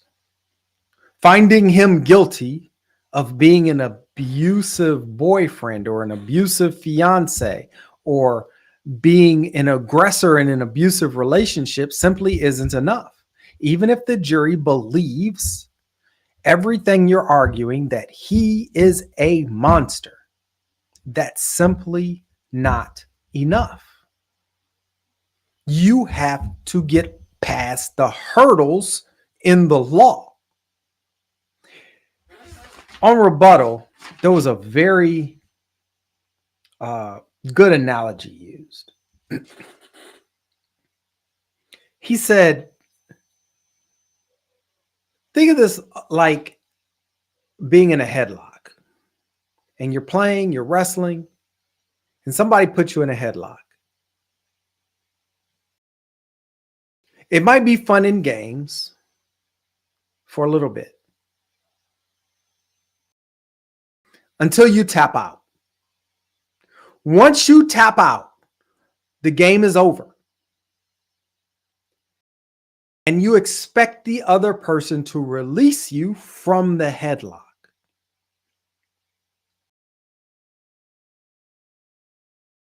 So in my younger days, I used to play hide and go seek. And I went over to Southwest Africa when I was in high school. And we went to this place called Gross Bombing. And it was hot springs. And we had a cabin. It was me, my sister, and several of my cousins, all males. So my sister is the only female there. And in this area of Africa, it's not a huge city, right? It's just the hot springs, and it's in the middle of a desert, right? So there's no light pollution. There's no street lights. There's no nothing. So when you turn the lights off in your house, it's pitch black. We decided we're going to turn all the lights off. We're going to split into teams, and we're going to go hide. And it wasn't just hide and go seek. It was hide, and then you have to get the other team, at least one of the other team members, to submit. The first team to have one person submit loses. One of my cousins, a year older than me, bigger than me, stronger than me, was on the other team. And I was kind of paired up with him. And when I say this dude got me in a headlock every time, like I could hang with him as long as he didn't get me in that headlock. And he would wrap his forearm and his bicep around my temples. If once he got to that point, I knew it was over. But he would wrap his forearm and his bicep around my temple, and he would just squeeze. He would put all his weight onto me. And I could last for a while. And so if I got to that point, my strategy was last as long as you can, and hopefully one of your teammates will come save you. But as soon as it got to be too much, I would tap out. And as soon as I tapped out, he'd release me. We'd lose, but he'd release me.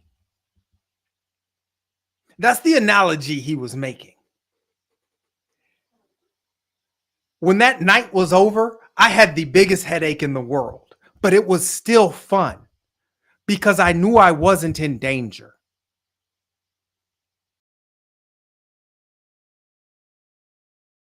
She either put this man into a suitcase or allowed this man to be in a suitcase, allowed him to go into the suitcase, or zipped him up while they were all playing a fun game, and he ended up in the suitcase. The bottom line, he ended up in the suitcase, and she's the one in control. She zipped him in there. She's the one in control. And in that first video, he had tapped out. He says, Sarah, the game is over. I can't breathe. The game is over.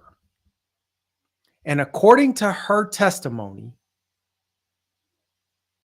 according to her own testimony, and I'm not saying we should believe her testimony, but even if you don't believe it, this is the best testimony she could come up with.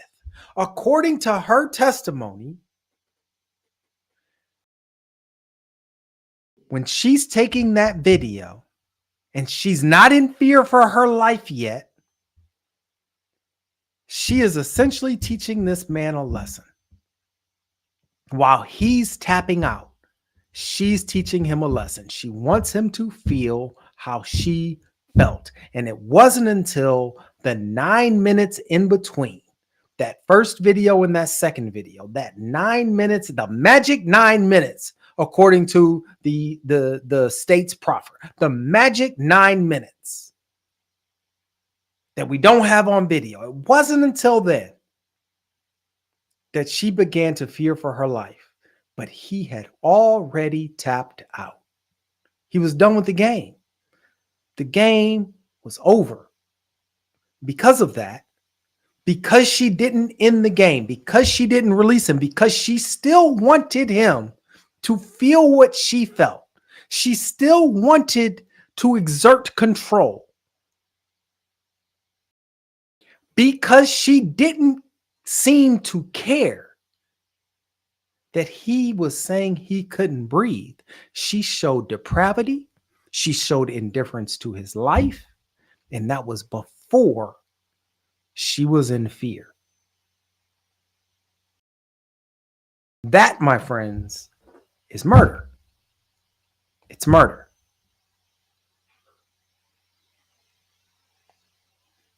I'm convinced that they were beating the crap out of each other in this relationship.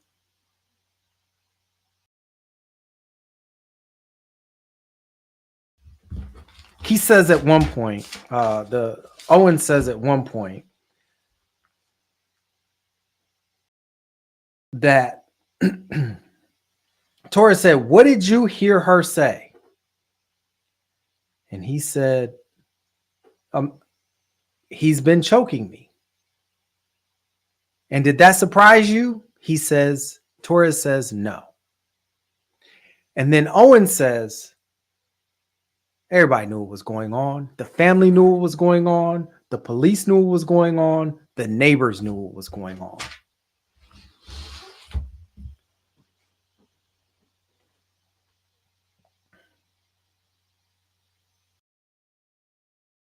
Ladies and gentlemen, the police officers, when they came to Sarah Boone's house and George Torres was hiding in the closet upstairs. You all remember that video, that body-worn camera footage that we saw yesterday? They sat him down on the bed and they begged and they pleaded for this man to just finally tell them that Sarah Boone was hitting him. They were pleading with him to help them help him. And he wouldn't do it. Yeah, the police knew what was going on. They knew he was hitting her, but they also knew she was hitting him. They were beating the crap out of each other in this relationship. I'm convinced of it. And that's terrible. She is a battered person.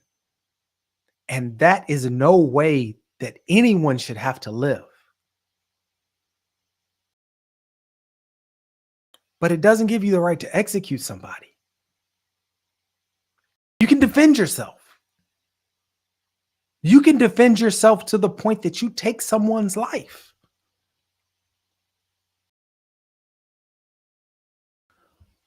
But you can't murder them. And based on all the evidence, as was so succinctly described by the state in their rebuttal closing statement,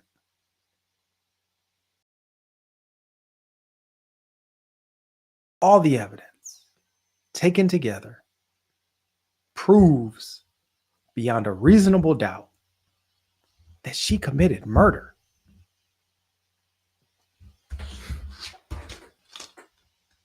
The state was describing a certain movie, Star Wars.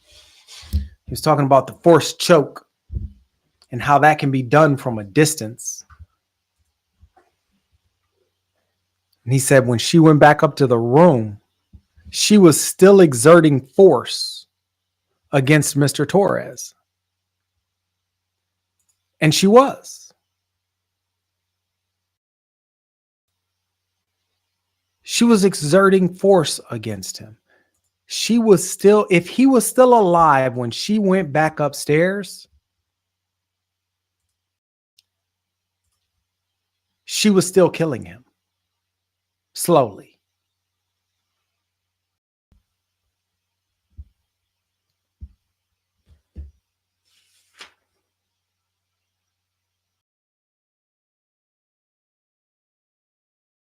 He said for the first time at trial,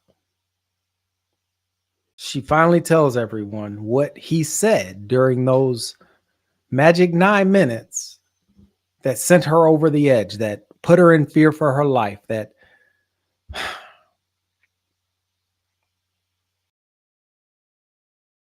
he said, I'm going to effing end you. That's what she told us at trial. But the state said she didn't tell the officers that. She didn't even tell her doctors that. She didn't tell anybody that. This is learned behavior. He didn't say that, but I'm telling you, this is learned behavior. Now that she knows what the law is, and this was his argument, now that she knows what the law is, she's learning what she has to say. In order to prevail on her defense, she has to demonstrate that he did something that would put her in fear for her life. So now I've got to make up this statement. I've got to change my story to include this statement that I've never told anybody was ever uttered before.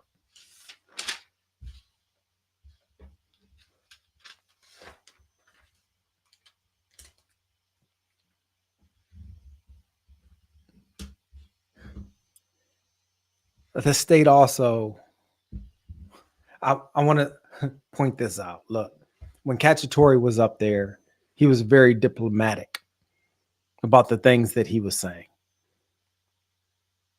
He stuck to the instructions, stuck to the evidence, and said, here's why you should convict. Miss Carol, you are a gem.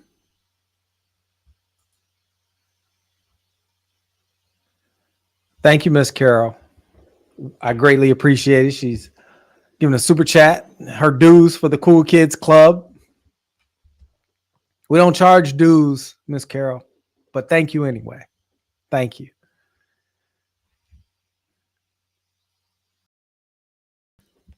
Cacciatore was very diplomatic. He stuck to the evidence. He stuck to the testimony. He stuck to the jury instructions. And he said, here are all the reasons based on everything that you saw, everything that you heard, and the law that has been given to you by the court as to why you should find her guilty. Very diplomatic.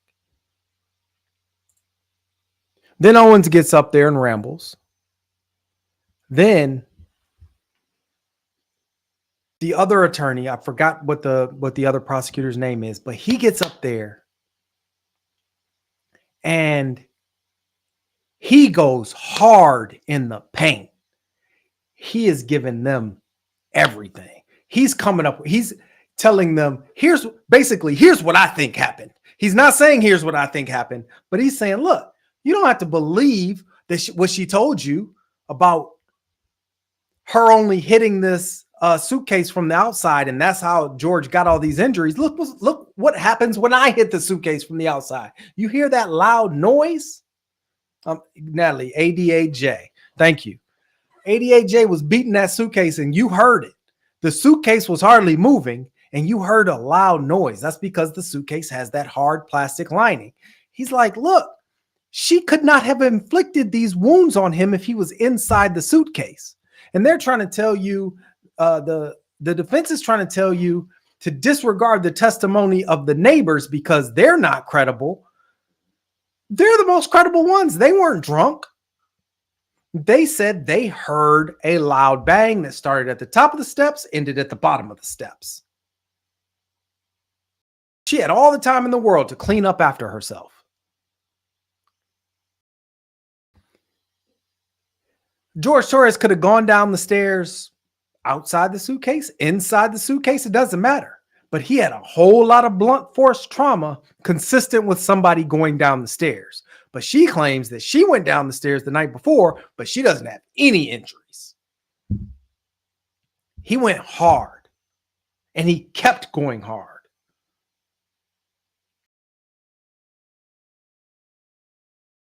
He said Dr. Harper never asked what put her in imminent fear of harm.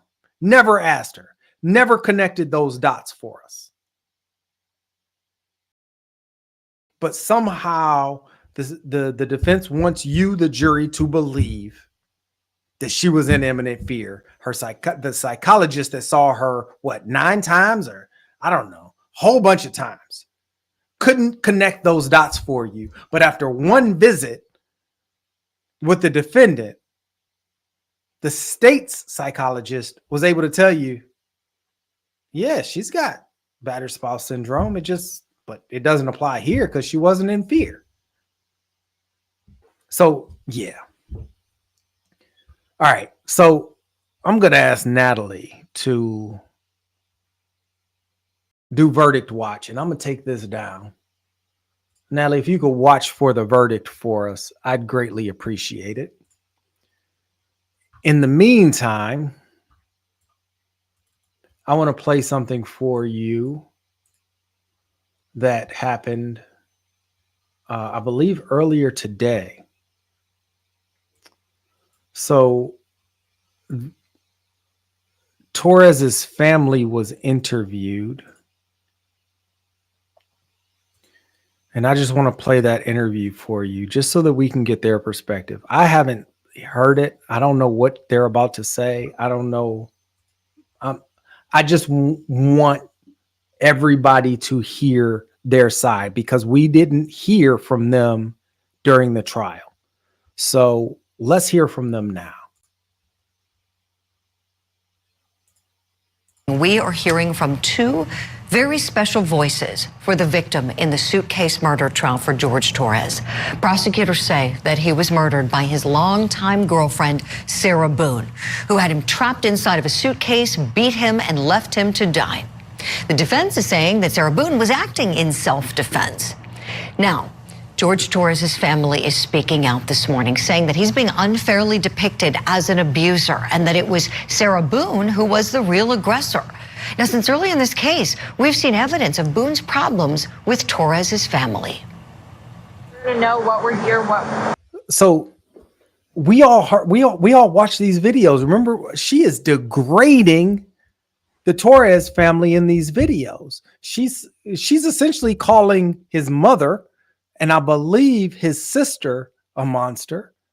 And at some point she makes a disparaging comment about George Torres's daughter. So we know that the relationship between Sarah Boone and Torres's family is strained at best. And remember, she tore up the birth certificate. That was around the time that she was dealing with Torres's family. what we're investigating, and that they're going to think I killed him. Why would they think that? They always have said that. They've always have said that.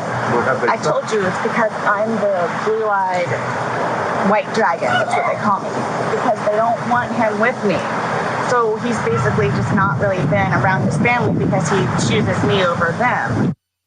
So you see there, she's saying, I'm the blue-eyed white dragon because they're choosing him over me. It has absolutely nothing to do with her behavior. It has everything to do with them just not liking her. So she has not connected any dots with respect to her abuse toward Jorge Torres, with that being the reason perhaps that his family doesn't really like her. I want to welcome in our special guests now. We have Jorge Torres' oldest daughter, Ana Victoria Torres, with us. We also have Dolores Ortiz with us, who is Jorge Torres' first wife, and she also brought with her this morning her youngest daughter, Destiny. So his first wife is here? I'm very interested to hear what his first wife has to say. Was she also a victim of domestic violence? First of all, my heart goes out to all of you, and for all of us here at Court TV, we are so sorry for your loss. Thank you for coming on the show. And I know that you really want to clear the air. And Ana Victoria, I know you've wanted to kind of be the family spokesperson. So I want to start with you, please. The way that your dad has been depicted as being an abuser in this trial, I know that it has upset you and you felt it's very unfair. Tell us why.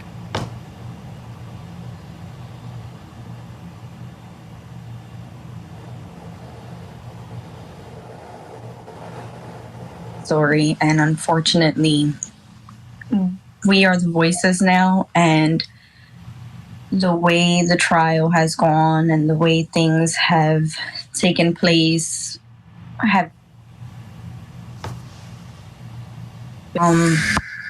nobody has ever contacted us to hear our story or ask us questions in regards to our father, his character, or the relationship between him and Sarah Boone. Me and my siblings actually spoke to our father that night, and we have a lot of experiences with Miss Boone that do not speak to what the media is stating she is, a victim or a gentle individual. I'm sure she's loved over there at jail due to the fact that Sarah Boone is very, very calculated. She said Sarah Boone is very, very calculated. So some of you have been saying in the comments that a lot of this looks like she had been planning it for a while. So she is taking these videos and taking these photos in an attempt to be able to set up a defense for an action later on in order to kind of have evidence that would paint George in a bad light should something happen.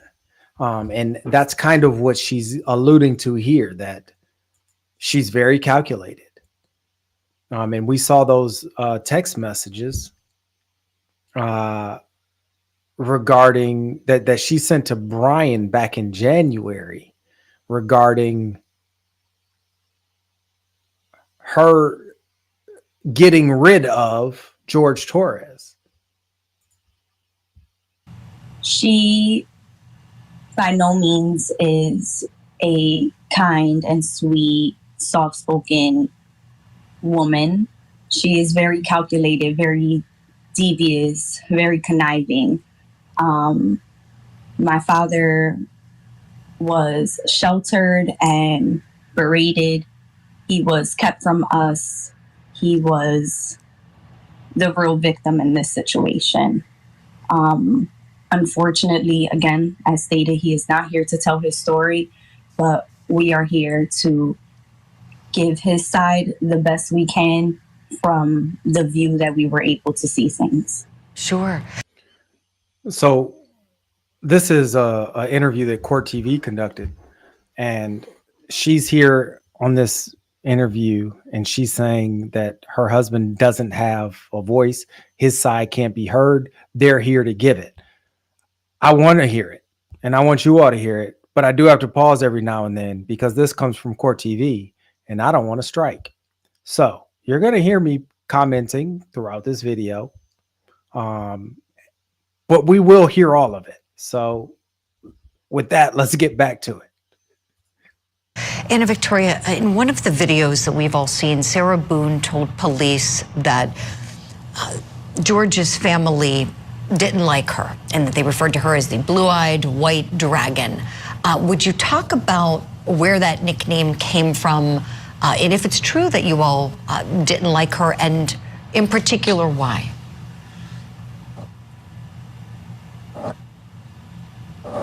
I can definitely answer that. As far as the nickname is concerned, that was created all through Sarah's little brain. Other than that, she was definitely correct as far as us not liking her, and she should have stated that she didn't like us either, because that is very much correct as well. So she made up the nickname, but she's 100% spot on that we don't like her. We do not like her. She doesn't like us either. She, like I stated, is very evil, and what she is acting out there on the stand and within that courtroom is baffling to me, because that is not the real Sarah Boone at all. But yeah, she was correct. She said that's not the real Sarah Boone at all. Yesterday, when we were listening to those videos, when she was the video at the top of the stairs where George was asleep outside of the bedroom door, in that video, several people said that doesn't sound like Sarah. And she's telling us the person you hear in court isn't the real Sarah. So that kind of connects with what we've seen in these videos and what we heard in those videos. We don't like her. We didn't like her. That will never change. Unfortunately, I do feel bad for her and I wish her the best. But what I do wish is that my father receives his justice and she gets the time that she deserves. And a slap on the wrist is not it.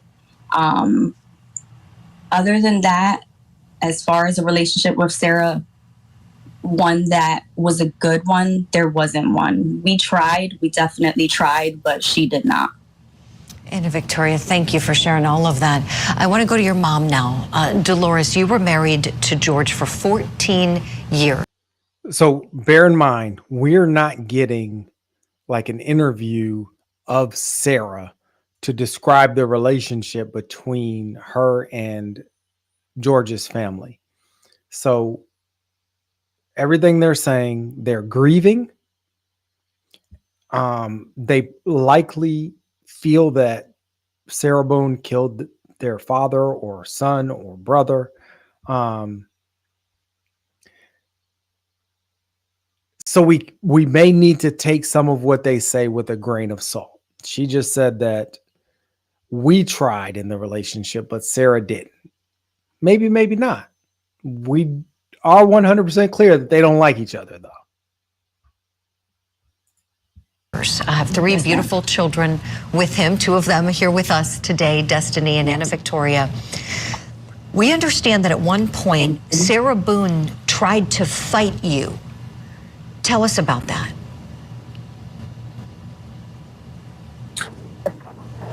Not per se fight me, because we've only, I want to say that we've had one engagement, which was for my children's birthday party that they attended later in the evening.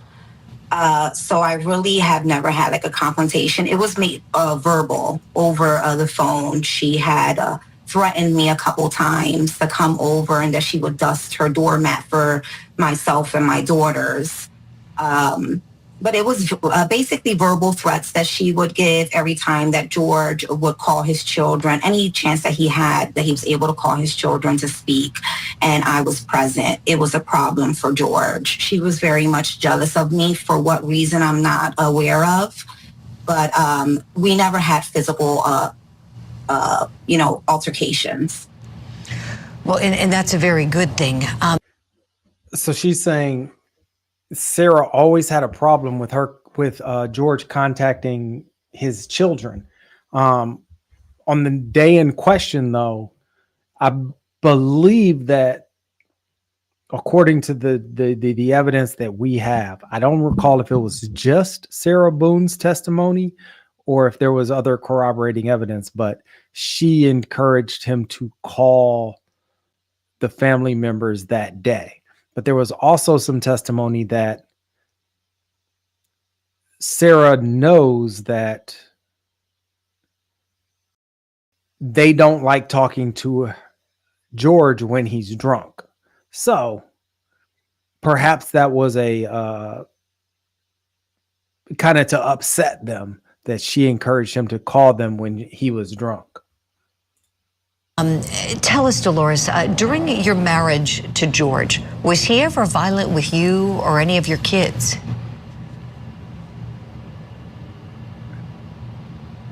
He was never violent with my children.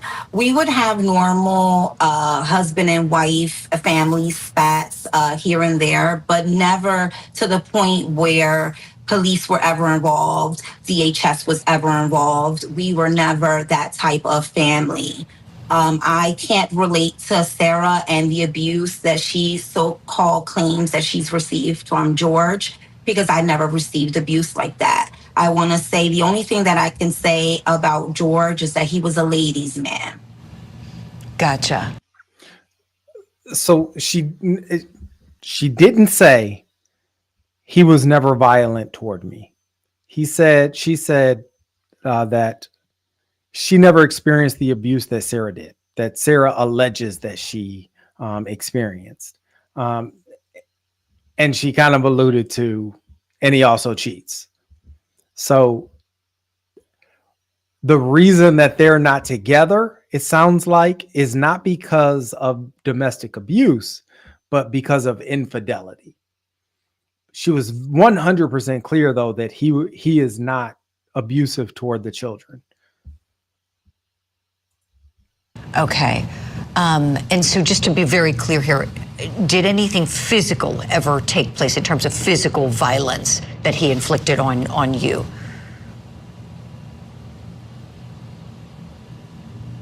No. Okay.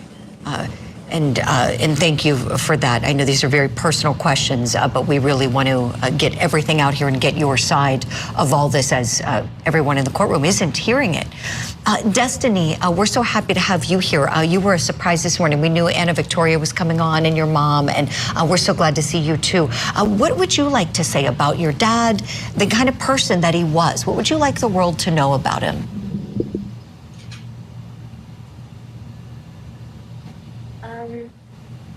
My dad was an amazing person. He was my best friend. Nobody's perfect, but my dad was very loving. Everybody loved him back. He didn't deserve what happened to him. I don't think anybody deserves to die like that. I was 15 when it happened. I ended up being very depressed and going through suicidal thoughts and things of that nature. Yeah, we're just really trying to get my dad justice. We know you are. She was only 15. So that makes her, what, 19 now? She was 15 at the time. As Nellie said, he also has a son. And according to her, on essentially national television, I mean, it's on YouTube, which in court TV, what I would call national television. She is admitting to certain psychological trauma that a lot of people don't even admit to. And that's heavy for a 15-year-old. To lose your father this way. It's one thing to lose a parent, but to lose them this way that's got to be heavy. I can't imagine. I didn't lose my father until I was I want to say 39, 40. And it was devastating. But to lose your father this way at 15, it's got to be something on a whole nother level. We know you are. And Anna Victoria, back to you really quickly. You said that no one has reached out to you. Has the prosecutor's office reached out to your family?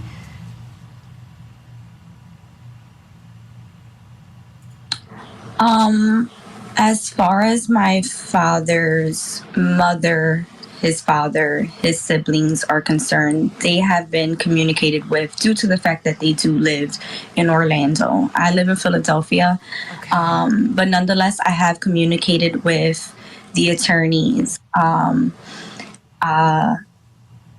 The only thing I would say is I've never been contacted in regards to who my father was. I'm not sure if Sarah Boone deleted the calls or anything like that, but I'm sure those things were able to be, brought back up.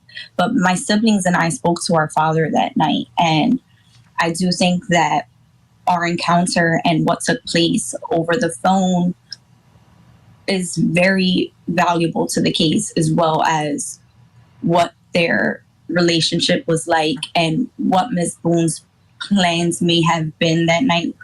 Again, whether they have been premeditated or not, in my opinion, they very much were, due to the character of Sarah and all the experiences that we've had with her. But did we ever hear there's no audio of those conversations, is there? And if those conversations, so if I'm the state and I know that there are these conversations that occurred between George and his family members, I'm going to contact the family members and ask them about those conversations. And she's saying that the state did not contact her. And she's saying that the nature of those conversations could have had an impact on the case. And I don't think we got testimony about what happened during those conversations, what those conversations were about. And she's saying, look, based on what I know, this is premeditated. And for her to say those conversations themselves would have had some impact on the case. I wonder why the state did not contact her and why the family members, other than his brother, weren't called to testify. What did your dad say on the phone? If we were contacted, Victoria? things could have been much better. So nothing in specific, but we talked on the phone for months at a time, every so often. I would say that I spoke to my father at least 3 times a week, maybe more. And we would stay on the phone as long as he possibly could stay on the phone with me, without Sarah getting agitated or whatever the case may be. Sure. I can't really put into words the way she would act. Yeah. You all got to know a different Sarah Boone. Just talked all the time, sure. and my father that day seemed very uneasy. Yeah. Yeah. Well, again, we are so sorry for your loss, and would love to continue the conversation with you as we're getting close to the jury getting the case. Anna Victoria, Dolores, Destiny, thank you all for coming on opening statements. And as we go to break, we want to remember Jorge Torres. Whatever allegedly happened between him and Sarah Boone, he sure didn't deserve to die. He was only 42 years old, and as you can see, had a beautiful family. You just saw 2 of his 3 kids, and he was deeply loved. So thanks. I'm glad Court TV was able to do that interview, because it does. Their story is important too. Their story is definitely important. So everybody, we are going to be. We very well could be here until 10 p.m. waiting for a verdict, and I'm all for it. But for my regular viewers, we haven't seen what happened this morning and what other evidence the state put in. So if you all don't mind, I'd like to see what they introduced into evidence this morning. And so I'm going to try to pull that up for you.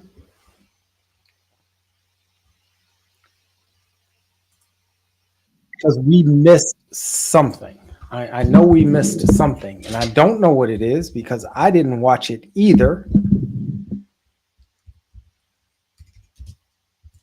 And I don't want it to be something that impacts what we think about this case without actually seeing it. We all seem to have made up our minds, but we haven't seen all the evidence. So let's see the rest of the evidence.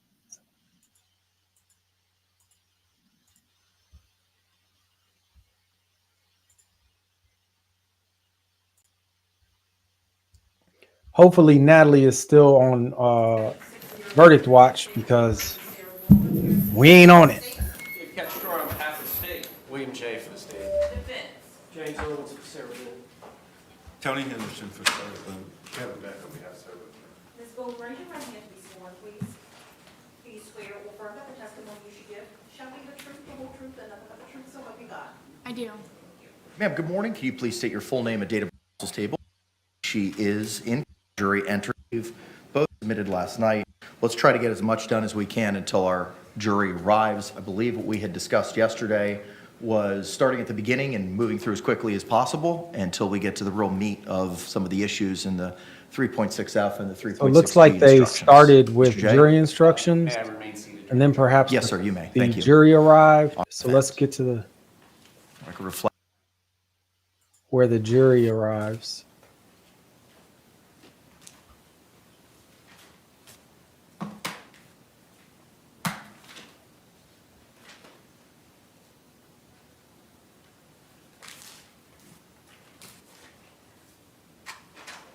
Jury entering.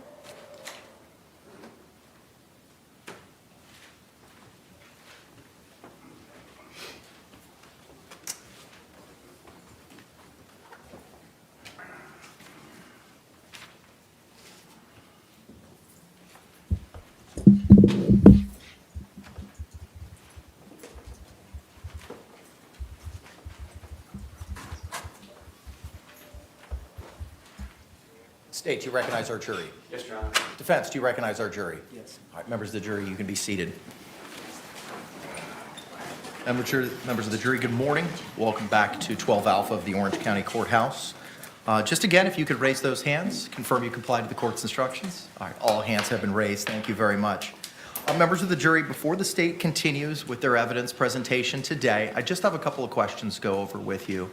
Yesterday, there was an event in the courtyard of the Orange County Courthouse. Did anyone happen to observe that event? If you did, please raise your hands at this time. What do you mean by observe? What happened? We'll get to it. Okay. Did anyone happen to hear anything during that event? All right, and record reflects no hands have been raised. Did anyone see anything during that event? All right, juror number 2, first row. Thank you, ma'am.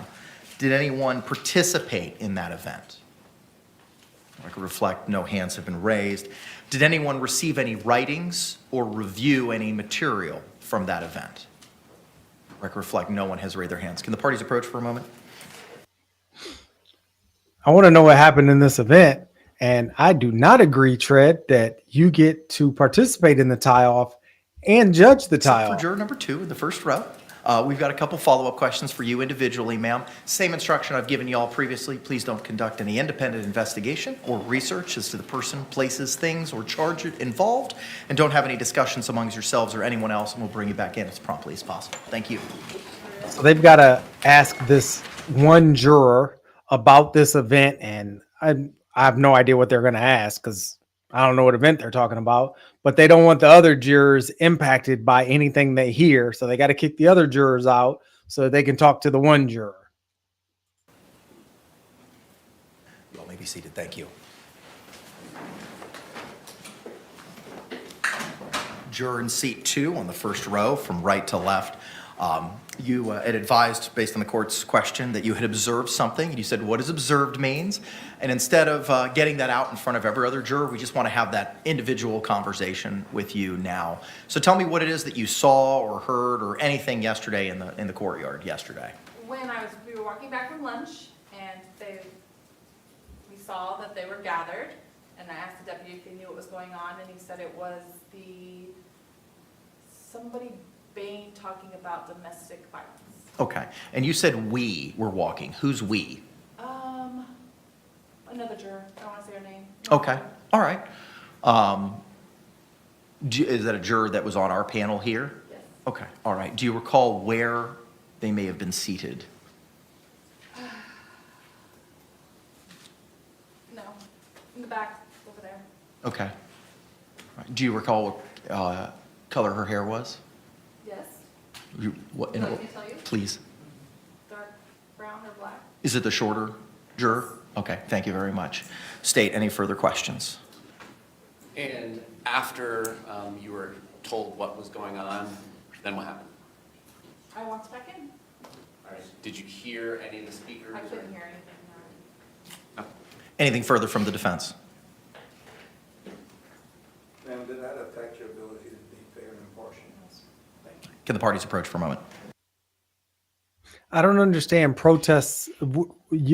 They were protesting outside of the courthouse against domestic violence.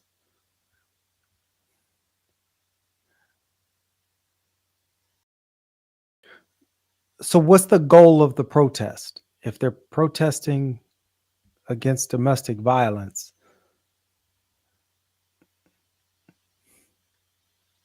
what change are We they appreciate trying you, to ma'am. see? Thank you so much. We're going to go ahead and bring in the balance of the panel. You can just hang out where you're at, okay? And why protest at the courthouse?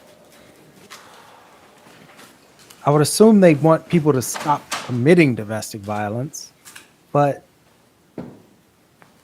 is the court the best place to do that? We stand for you. You do not need to stand. We stand for you.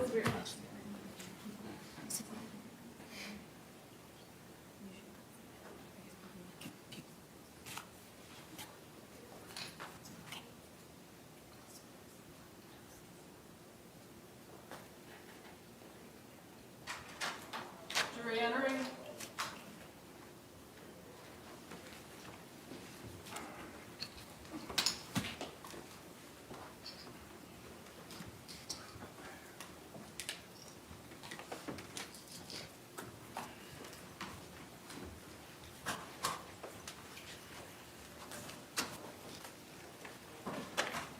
State, you recognize our jury. Yes, Your Honor. Defense, do you recognize our jury? Yes. All right, y'all can be seated. Thank you. Again, members of the jury, if I could see those hands, you complied with the instructions during that really short break. Record reflect all hands have been raised. Thank you very much. Mr. J, you may proceed, sir. Permission to publish from States 21, which was previously marked as P for identification. You may proceed, sir.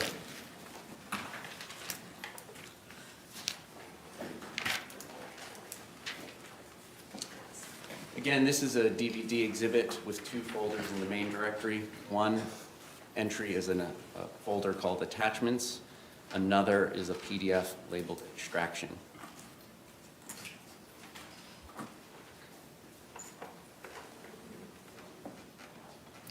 And for the record, it is 108 pages, and the entire document will go back to the jury, and there will be a laptop provided to them to utilize this exhibit.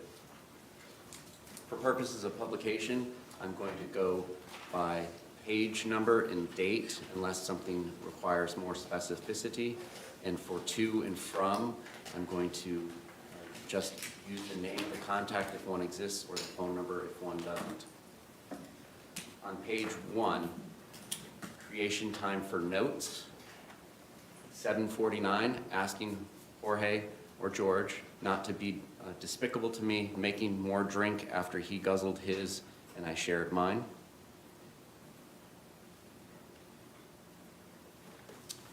On page 2, date March 8th, 2018. You are now in a relationship with Jorge or George on Facebook.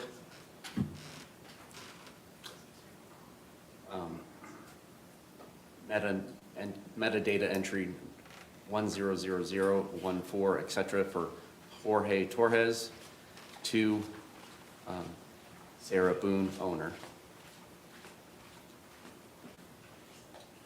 Page 3, May 21st, 2019, from 407-716-8684 to Melissa. And he can still live here, correct? Or until I decide to finally get him out if he doesn't clean up his act after tomorrow.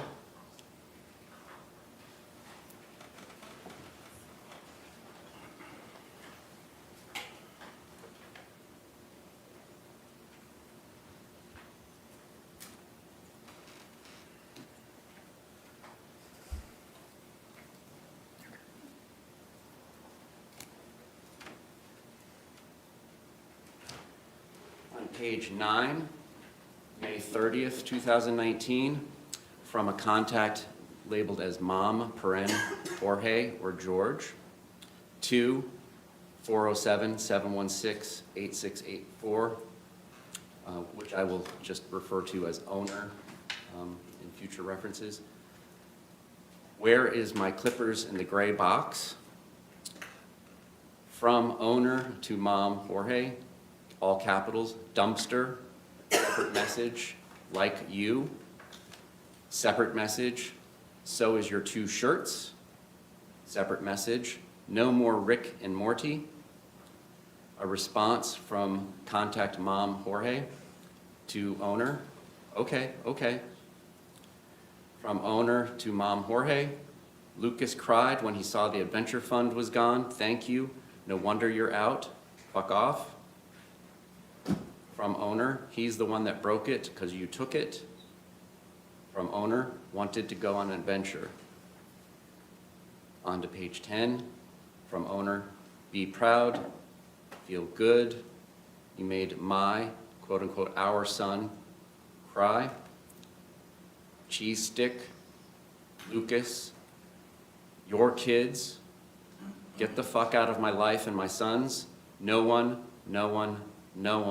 spinster, good, for, nothing, dumpster diver, that's what you are, and the rest of you.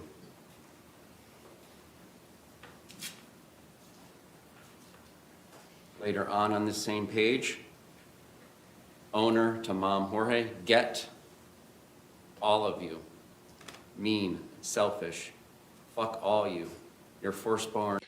So are these text messages from Sarah to Jorge's mother? Let me know in the chat. Is a joke.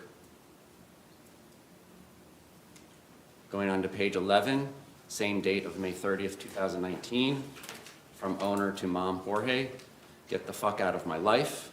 Lucas 2, bad influence. From Jorge to owner, I am, as you can see, go drink your life away. From owner to Mom Jorge, your kids are too. Yuck. Shucks, I only have 1. Beaters, your 3 together. Yuck. Going on to page 12, from owner to Mom Jorge, still dated 5/30/2019. Gross, and all the time, gross. Mom Jorge to owner, I love that guy, I love that guy. You're the one who kicked me out. Owner to Jorge, Mom, finally, get your shot together and check me out in 2 to 3 months, hope you're there. Unless I find someone better. Shit, together. From Mom Jorge to owner, are you serious? Are you serious? Owner to Mom Jorge, that's what happens? No. Mom Jorge to owner, I'm helping out Dad right now. Call you in a few. Owner to Mom Jorge, can you help me put out, fuck off? Jorge, Mom to owner, how? No problem.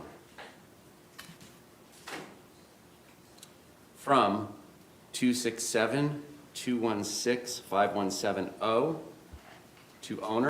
So does Jorge have, or does George have his mom's phone at this point? And these are texts between Sarah and George, or are these texts between Sarah and George's mom? I'm a little confused because the content of the texts seems like they're between George and Sarah, not Sarah and George's mom. Damn, you can only talk when you're drunk and talking shit. Owner to the previously mentioned 267 number. Stop calling, texting my phone. He's not here anymore. And it's damn. 267 number to owner. NP, you didn't have to be a bitch about it. Owner to 267. Going on to page 13. Still May 30th, 2019. Yo, I like you all. He's a dick and the sheriff just left. Sorry I couldn't text back. I'll always respect you all. You know that. He's not here anymore. And yes, I am a bitch. So are you. 267 to owner. Look, I'm not here to be taking shots at you. I never called you a bitch. I said you were acting like one.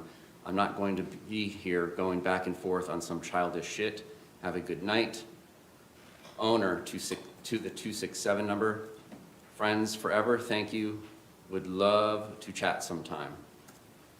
Call his parents, I guess.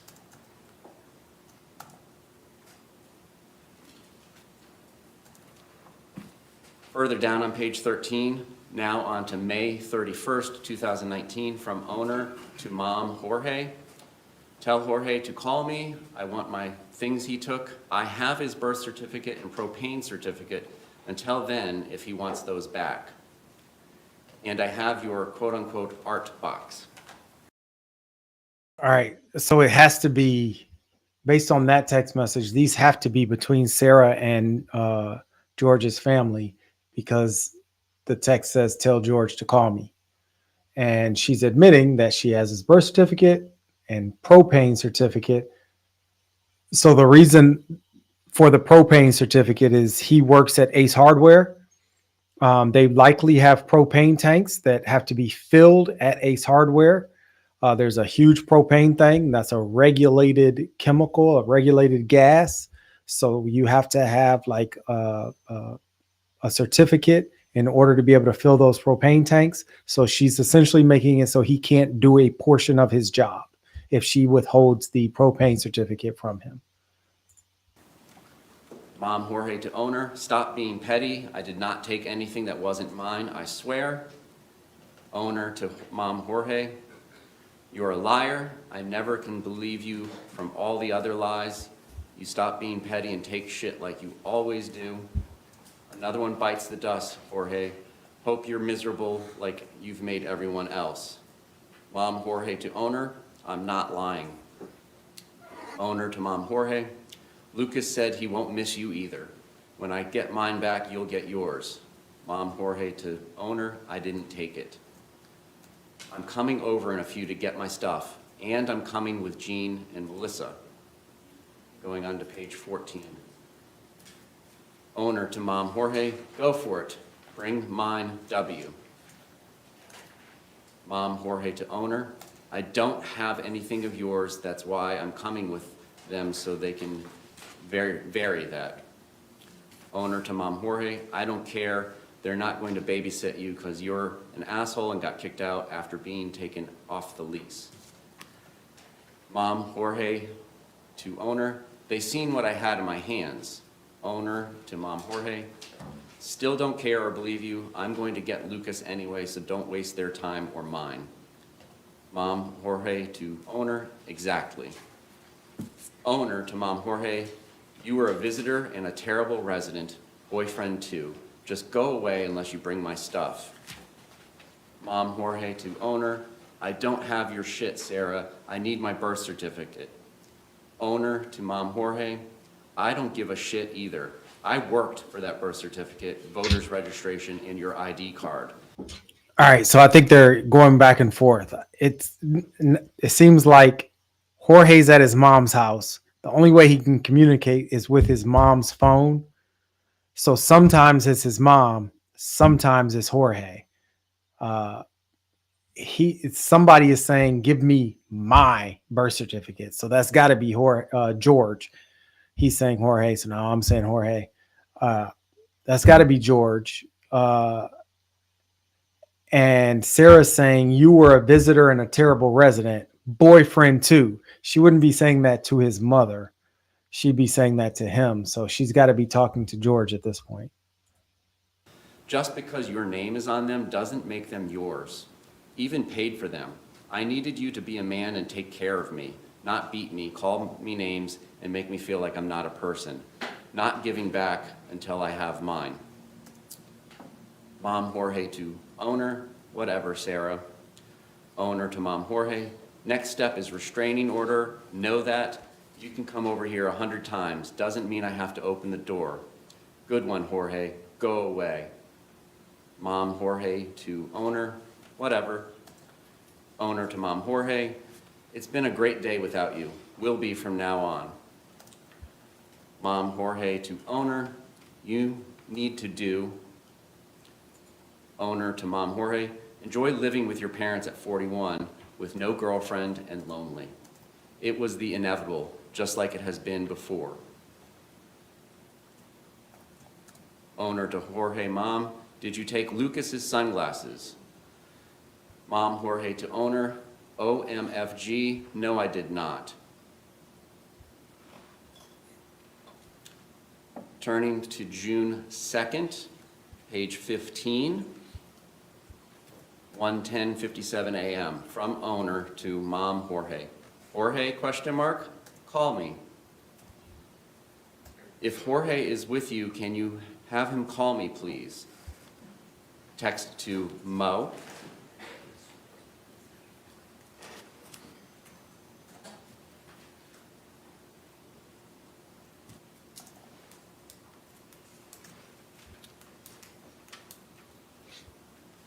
(1:18, 16 seconds on June 2nd. Owner to Mom Jorge. I beat you to the punch. Want to do the dartboard with me? Come. Owner to Mo. I know you won't answer, Mo. Tell him to come finish the dartboard with me, please. Owner to Mo. I miss him. Owner to Mom Jorge. Ask Jorge to call me, please, when he gets a minute. June 2nd, 7:43:40 a.m. Can you have Jorge call me, please, when he gets a chance if he's with you? 7:45 a.m. Owner to Mo. Going on to page 16, June 2nd, 2019, 10:50 a.m., 55 seconds. Owner to Mo. Hello. Can you please have Jorge call me? Willing to give back. Don't know if he's there or at parents. Really want to see him. Owner to Mom Jorge at 10:52, 16 a.m. Not pursuing after 12 o'clock. Ever again.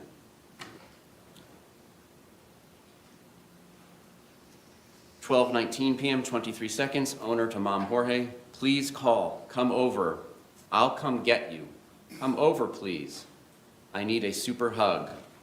Hugs? Please, need. You. 6:23 p.m. Owner to Anna. He doesn't live here anymore. Call parents or Mo in response to an incoming phone call that was made at 6:10 p.m., 54 seconds from Anna to owner. Entries 9803, 9804 in the PDF timeline, June 2nd, 2019. Image 0092.heic, capture time 6:33:01 p.m. Image 0093 HEIC, captured 6:33:26 p.m. Publishing from attachments.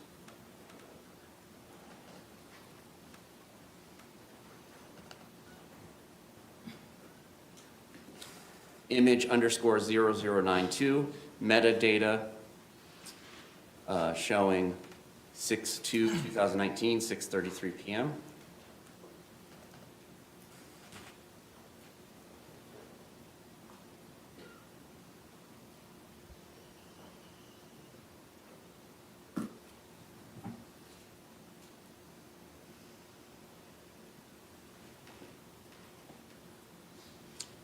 And image or IMG_0093, metadata, date taken, 6/2/2019, 6:33 p.m.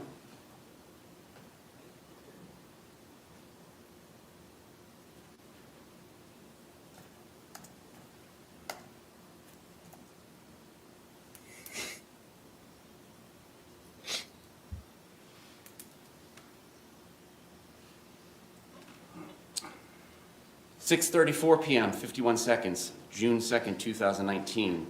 Outgoing from owner to Mom Jorge. All up to you now, big boy. And for the record, those images were sent to Mom Jorge at 6:34 p.m., 33 seconds.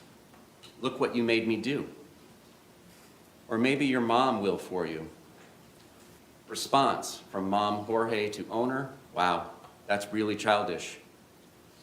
Owner to Mom Jorge, but effective. Mom Jorge to owner. Yeah, I see what you are doing. Did Lucas leave? Owner to Mom Jorge. I'm watching shadows. Be gone for good. Minus birth certificate. Mom Jorge to owner. Okay, cool. Enjoy. Owner to Mom Jorge. Am. Nice. You're not. And nice was from Mom Jorge to owner. Going on to page 17, this is still June 2nd, 2019. Mom Jorge to owner, yes I am. You are not though. Owner to Mom Jorge, to who? Your mom, brothers? Not me. Mom Jorge to owner, to everyone. Owner to Mom Jorge, but me. Mom Jorge to owner, I love you. Owner to Mom Jorge, I'm going out at 8. Get dressed. I've given you since noon. Peace out, Boy Scout. Mom Jorge to owner, I'm coming over with a handle. I was helping Pop all day cut grass. Owner to Mom Jorge, yay you. Getting in the shower then out. Bye-bye. Mom Jorge to owner. Excuse me, can we approach the bench? Yes.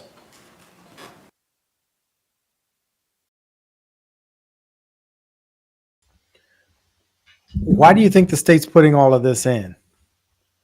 Oh, looks like we have a verdict. Let's go.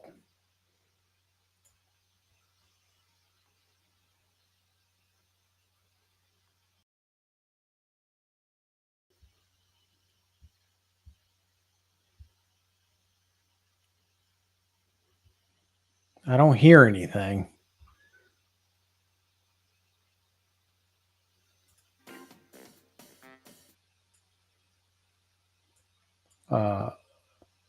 Court TV turned back on the seal of the state of Florida. So that usually means that a verdict has been, or that the jurors have come back.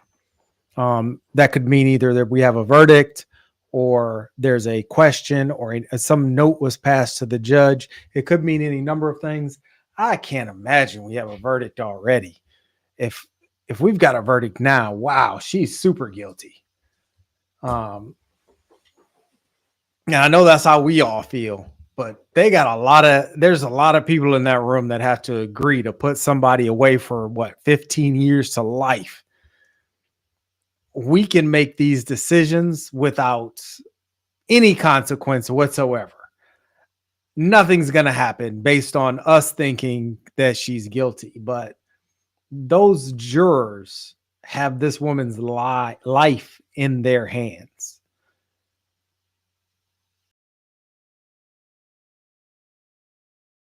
I can't imagine they've made a decision that quickly. Natalie, what do you mean it's an alarm?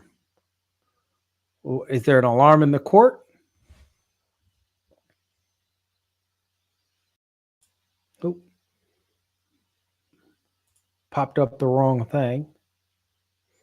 Tread wants Trev wants to know like a cop car. What?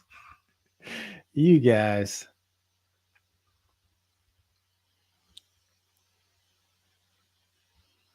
What's the alarm, Natalie?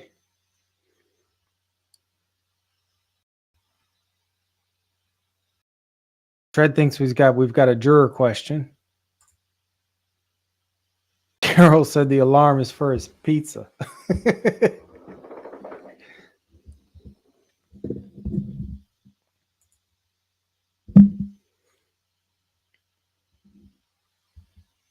Pergo says, I would not be surprised if the verdict came in fast. It's such a blatant, in-your-face murder. So I was very surprised at the Tellis trial that it took so long. And then what's the last trial we did? Oh, I forgot that woman's name. The one who buried her husband in the backyard. They came back quick. I wasn't expecting them to come back that quickly, but she was super guilty too.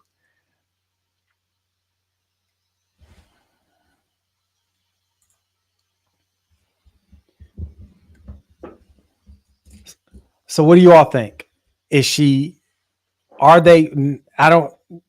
You all think she's guilty, as do I. But with respect to her guilt, is she going to be convicted of second-degree murder, manslaughter, culpable negligence, or is she going to be found not guilty? What do you think it is? Nally, do you have the ability to put a poll up in the chat so we can find out?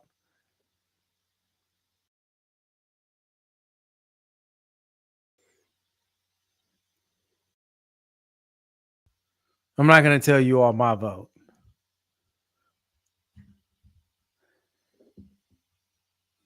Not until after I see you all, you all's vote. I promise I won't sway my opinion. All right. Natalie says she can't put a poll up in the chat, and I can't do it from my platform. So I'm going to have to log in as the legal good from somewhere else and plop up a poll in there.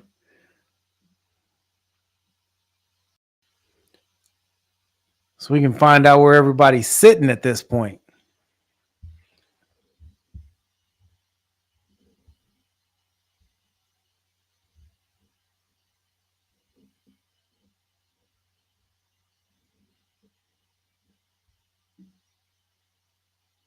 All right, here we go. I'm in. Let's do a...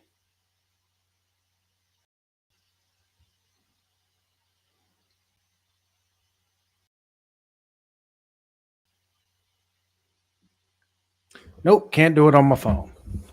All right, so put it in. Natalie says, let's just do it in the comments.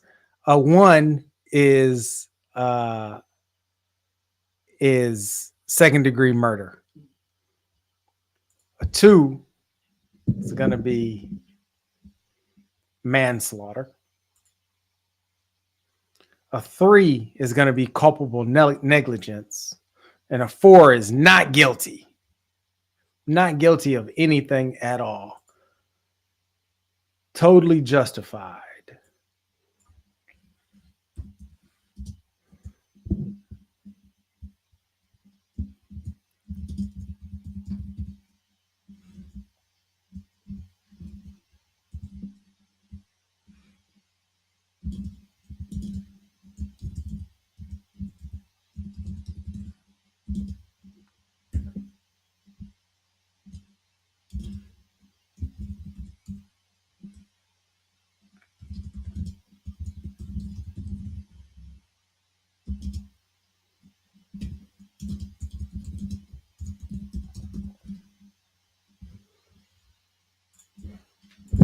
What you all think? Here we go.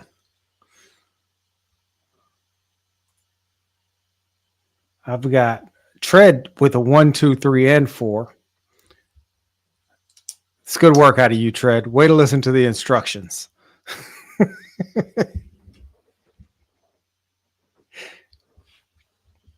Purgos, how did I know that's what you were going to say? So I got 1-1. I got another 1. I don't even know how to count your vote, Tread. Carol's coming in with a number 2.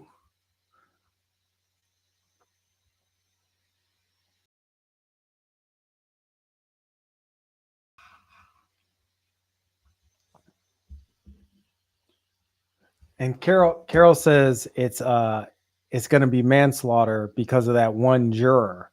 So I think she's talking about, correct me if I'm wrong, but I think you're talking about the juror who has a current domestic violence case going on. You think that's going to be the one that's going to kind of bring everybody down to a manslaughter charge. Tread is voting for 1,234. It wasn't 1, 2, 3, 4 as I originally thought he put up. It's that. And now he's changing his mind again. So I've got 4 votes for second-degree murder, 1 vote for manslaughter. And I guess I will let you all know my vote at this point.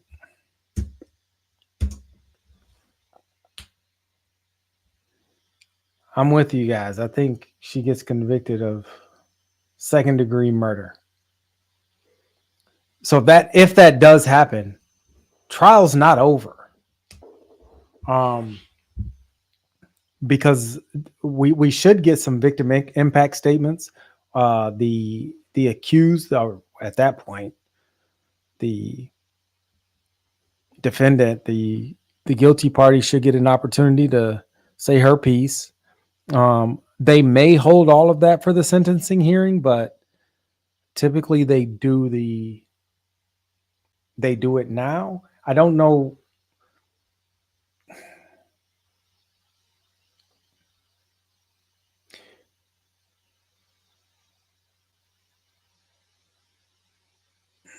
I don't think the jury has any say over the sentence in this particular instance. I'm not 100% sure, but I don't think so. I think the judge gets to decide. So we probably won't hear any victim impact statements until the sentencing hearing, which will be a couple of months off.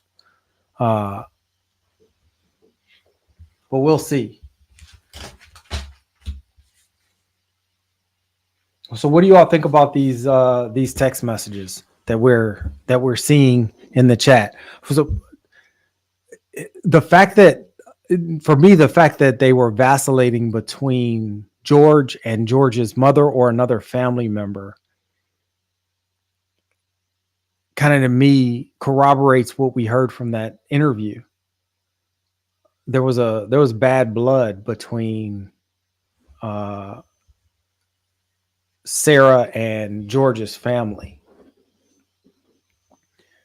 And we can kind of see why. He's asking for his birth certificate. And even if she paid, it's a nominal fee to go collect a copy of one's birth certificate. Even if she paid for it, I don't think that I can just go and get somebody's birth certificate. In fact, I'm pretty sure I'm not allowed to just go and get somebody's birth certificate, which means that he had to either be with her when she got the birth certificate or when she paid for it, or she gave him the money to go get it or something of that nature, which means that it was his, no matter who paid for it. It was his. And then she destroyed it. So it's kind of like the bicycle. Remember, she said it several times that on several of those police videos and on those home movies they were making, Natalie, we've been married too long, just like the bicycle. So,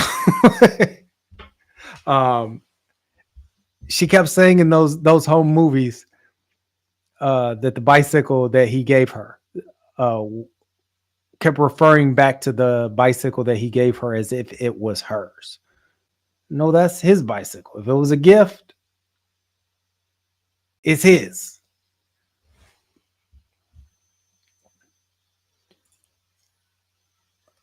That's another good point. So Jeffrey says she's obnoxious, but she wasn't scared of all of them. She kept telling those police that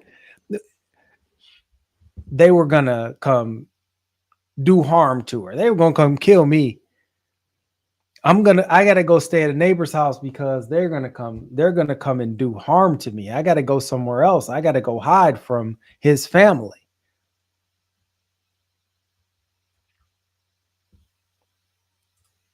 So yeah, Tread, the birth certificate was left behind at her house, from what I understand. It was left behind, and then according to those text messages, she ripped it up. And then apparently after she ripped it up, she told the police, I don't have it. I don't know what he's talking about. Remember that?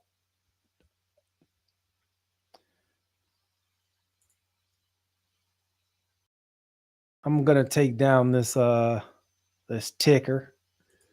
I don't think we need to keep this vote going. Most of us think it's going to be murder in the second degree.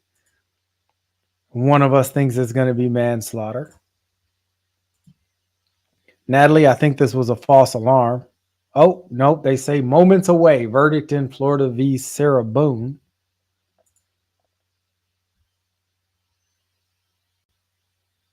So maybe we do have a verdict.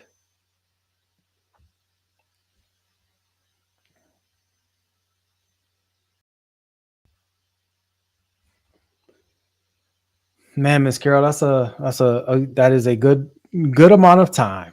30 years. Natalie, you ready for another 15 so we can catch up to Carol?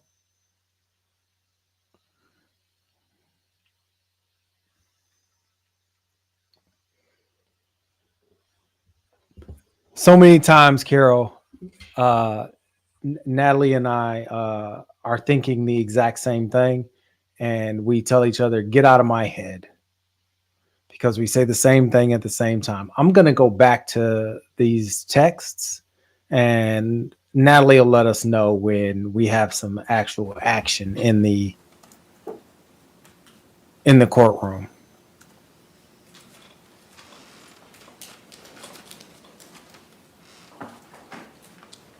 Page 22, June 11th, 2019. We may have missed some. Metadata only shows to Mom Jorge. You tell your son he's not welcome here, taken off the lease and bound, worthless. Don't show his ugly, fucked up face around here again. Police will be called. Ask him if it was worth it, and ride my bike he has. Stay Hispanic, that's what you all are. And there it is, my bike. Porn he wants from the phone Mom gave him.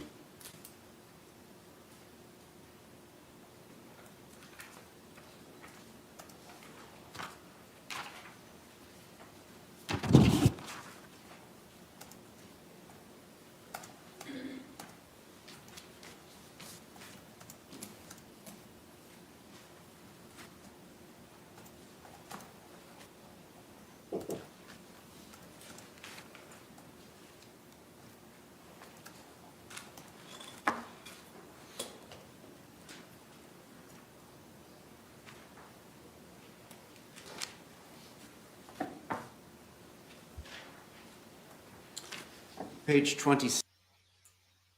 The waist chain, so that the jury wouldn't see. They've got Clothing from this morning. Yes, Mr. Beck. Judge, they've got her in chains, and they've got her in the ankle handcuffs, so she can't go anywhere. I'm just asking, we would like to rise during the jury coming in. I'm asking if there's any way we can take off the handcuffs and the weight verdict form, or Advised by the sheriff that during the officer are to be attached. she's going to stay seated. That's fine. Mr. Beck's going to stay seated. I would ask for us all to remain seated, and could you remind everybody in the gallery that there should be no emotional reactions to the I was verdict? just about to address that, sir. Thank you very much. All right, members of the jury. They're keeping her shackled. My understanding, or members of the gallery, good evening. My understanding is that the jury in this matter has reached a verdict. I don't know what it's going to be until it's read. If you are unable to contain yourself emotionally and you're going to react in any way, be it in joy or in sadness, I'm going to ask you politely to excuse yourself at this time. There cannot be any emotional outbursts when the verdict is read. Does everybody understand that? I see everybody nodding their heads. Okay. All right. State, are we ready to bring in our jury? Yes, Your Honor. Defense, are we ready to bring in our jury? Yes, Judge. All right, let's go ahead and bring in our jury. Everyone will remain seated.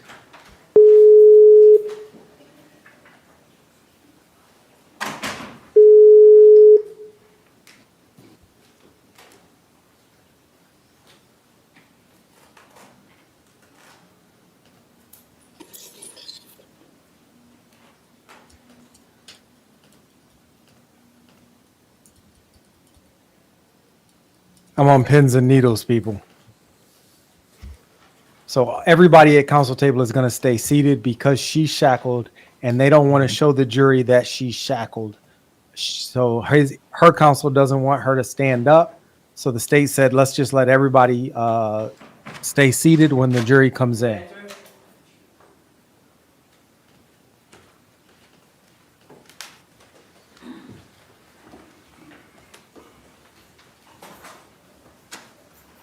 If it is State, a you guilty recognize our jury. Yes, Your Honor. verdict, Defense, they do don't you want her recognize our running jury? away or doing Members of the jury, anything you may be crazy. seated. Thank you.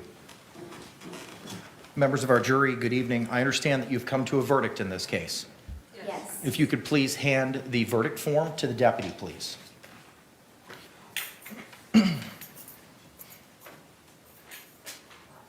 Thank you, sir.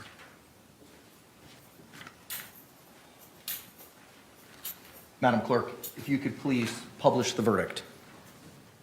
In the Circuit Court of the Ninth Judicial Circuit in Orange County, Florida, case number 2020 CF 2603, the state of Florida versus Sarah Boone. The verdict: we, the jury, find the defendant guilty of murder in the second degree as charged in the information. So say we all, dated at Orlando, Orange County, Florida, on this 25th day of October 2024. The form has been signed by the foreperson. Madam Clerk, please poll our jury. Juror seat number 1, is this your true and correct verdict? Yes, it is. Juror seat number 2, is this your true and correct verdict? Yes, it is. Juror seat number 3, is this your true Yes, and it correct is. verdict? Juror seat number 4, is this your true and correct verdict? Yes. Juror seat number 5, is this your true and correct verdict? Yes. Juror seat number 6, is this your true and correct verdict? Yes, ma'am. Members of our jury, again, I want to thank you for your time, your sacrifice, and your attention in this matter. I know that we spent almost 2 weeks together, and it was not taken lightly, and I really appreciate the time and the effort and the sacrifice that you put into this case. I want to advise you now of your final instruction. Members, ladies and gentlemen, I wish to thank you for your time and your consideration in this case. I also wish to advise you of some very special privileges enjoyed by jurors. No juror is required to talk about the discussions that occurred in the jury room. So he's giving them the except by final court order. instructions, but we do have a For guilty many verdict. centuries, our society has relied The on jury was consideration polled of difficult cases. We have recognized for hundreds of years even that without jury counsel deliberations, asking for it. This judge discussions, polled the and jury. votes Polling the jury is for private affair, appellate purposes. long He probably fruition. figures they're going to appeal this. Therefore, So I'm just going to go ahead and poll the jury, get that out the way. We're not going to ask about it. about the jury's It work. looks like, Although yep, you are at Natalie, liberty to speak to anyone George, about your for deliberations, the time you are being, also unless at this is liberty overturned on to appeal, speak to anyone. is going to get Requests to justice. discuss I'm either sure the his verdict family or your is deliberations elated. come from those who are simply I'm sure, curious. I mean, Those as who elated want as to they find fault can with you, be, because nothing is going to from the bring attorneys George back. or elsewhere. It will be up to you to decide whether But to if this preserve woman your was privacy walking as a free, juror. that would That, members of the be jury, a again, whole thank you for new your service. trauma that they I'm would gonna ask have you to return go the through. deliberation room And they don't for a have to short go review through of your that now jury because she's going to certificates. prison. Thank you.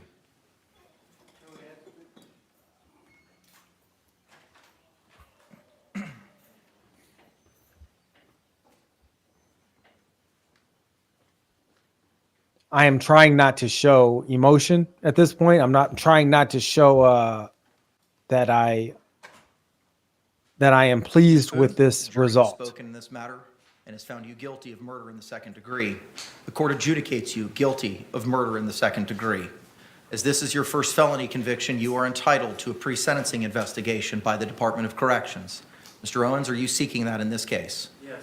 Okay. State, I will order the Department of Corrections to prepare the pre-sentencing investigation. State, for the purposes of sentencing, do you anticipate eliciting any testimony from, be it the victim's family? 2 or 3 victim impact statements, sir? Okay. Mr. Owens, do you plan on presenting any evidence during the course of the sentencing hearing, sir? Probably some testimony from Dr. Harper. Okay, all right. How long do you think, State, that you would need? You mean timing-wise, or are we thinking? A quantum of time, sir. Yeah, well, normally it takes about 30 days or so. I'm confirming with Anita as to availability. I just want to know from your side of the ledger, how much time? Okay, 15 minutes. How much time do you think you're going to need to produce anything from your side of the ledger, sir? Mr. Owens?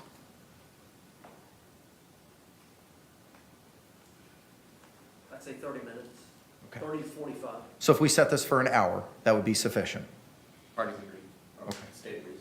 Is that sufficient, Mr. Owens? Yes. Okay, all right, give me a moment.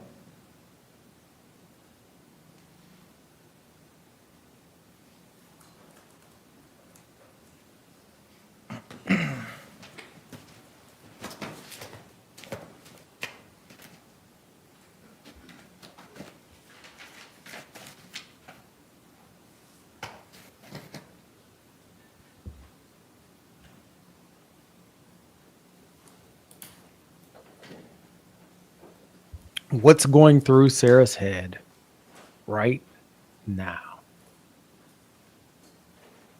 She's been asked at every phase of this trial if she is pleased with her attorneys, if she has any quarrel with her attorneys, if she is with Sure, them Mrs. with Chetty, respect just to give their us a moment. strategy. And she said yes every time. She can't now come in and claim that this is her attorney's fault, that they didn't listen to her, that they did things that she said not to do.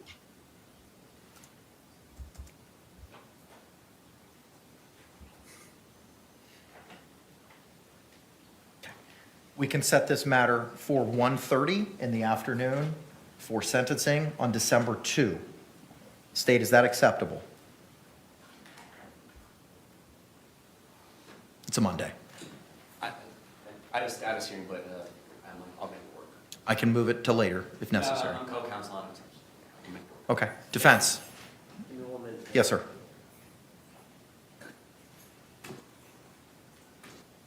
That's Monday, December 2 at 1:30. Yes, sir. I can be here. Ma'am, you've been adjudicated guilty. I now remand you into the custody of the Orange County Jail pending sentencing on December 2 at 1:30. State, anything else we need to address? Not from the state. Defense. All right, thank you very much. We're off the record. That's a wrap, people. That's all she wrote. So, Carol, I do agree with you. If he was looking for recognition for this trial, I didn't particularly care for his presentation in closing arguments. I think he was a little too all over the place. I would have liked to have seen that tightened up a little bit. But to his credit, he was working on a time crunch. He's been on this case for less than 2 months, right? Maybe right around 2 months. He hasn't had much time with this. So if he's looking for recognition for this case, I think he actually did well. I think he did the best he could possibly do with what he had. She took the videos. Without the videos, she might have got off. He couldn't deal with those videos. It gave the prosecution too much ammunition. So there we are. We are at the end of another trial. I'm going to mark my calendar for December 2nd at 1:30 p.m. for the sentencing hearing. Hopefully nothing crops up between now and then. Hopefully I don't end up in court on that day. And hopefully you all would join me in the very real likelihood that I will be covering that live. I do want to see what the judge does with this, because she could get up to a life sentence. But as for tonight, we have been on here for a long time, and I really do appreciate you all hanging in there with me. We made it to the end. Yeah, Jeffrey, she is going to start an appeal and try to find some loophole. I don't think she's going to find one, though. And the biggest reason I don't think she's going to find one is because Judge K is such an excellent judge. This judge has been amazing throughout this trial. Amazing. I wish every judge on every circuit was like this judge. This judge is amazing. If there's an opportunity to elevate him to an appellate court, I think he should definitely be elevated. He would even make a good federal judge. I can't, my hat goes off to him. He is amazing. So again, we've been here for a long time. I do appreciate everybody coming out. I don't know what trial we're going to do next, but we're going to do one. And I hope you all join me for the next one. Tread, Carol, all my regulars, thank you so much for bearing with me through this entire one, even through the struggle streaming, even through the issues with my microphone and my camera and everything else. You all, I wouldn't be here if you all weren't. So I do appreciate you. Tread's bringing the pizza next time. So thank you all again. For now, my name is Nathan Saunders, and this is The Legal Good.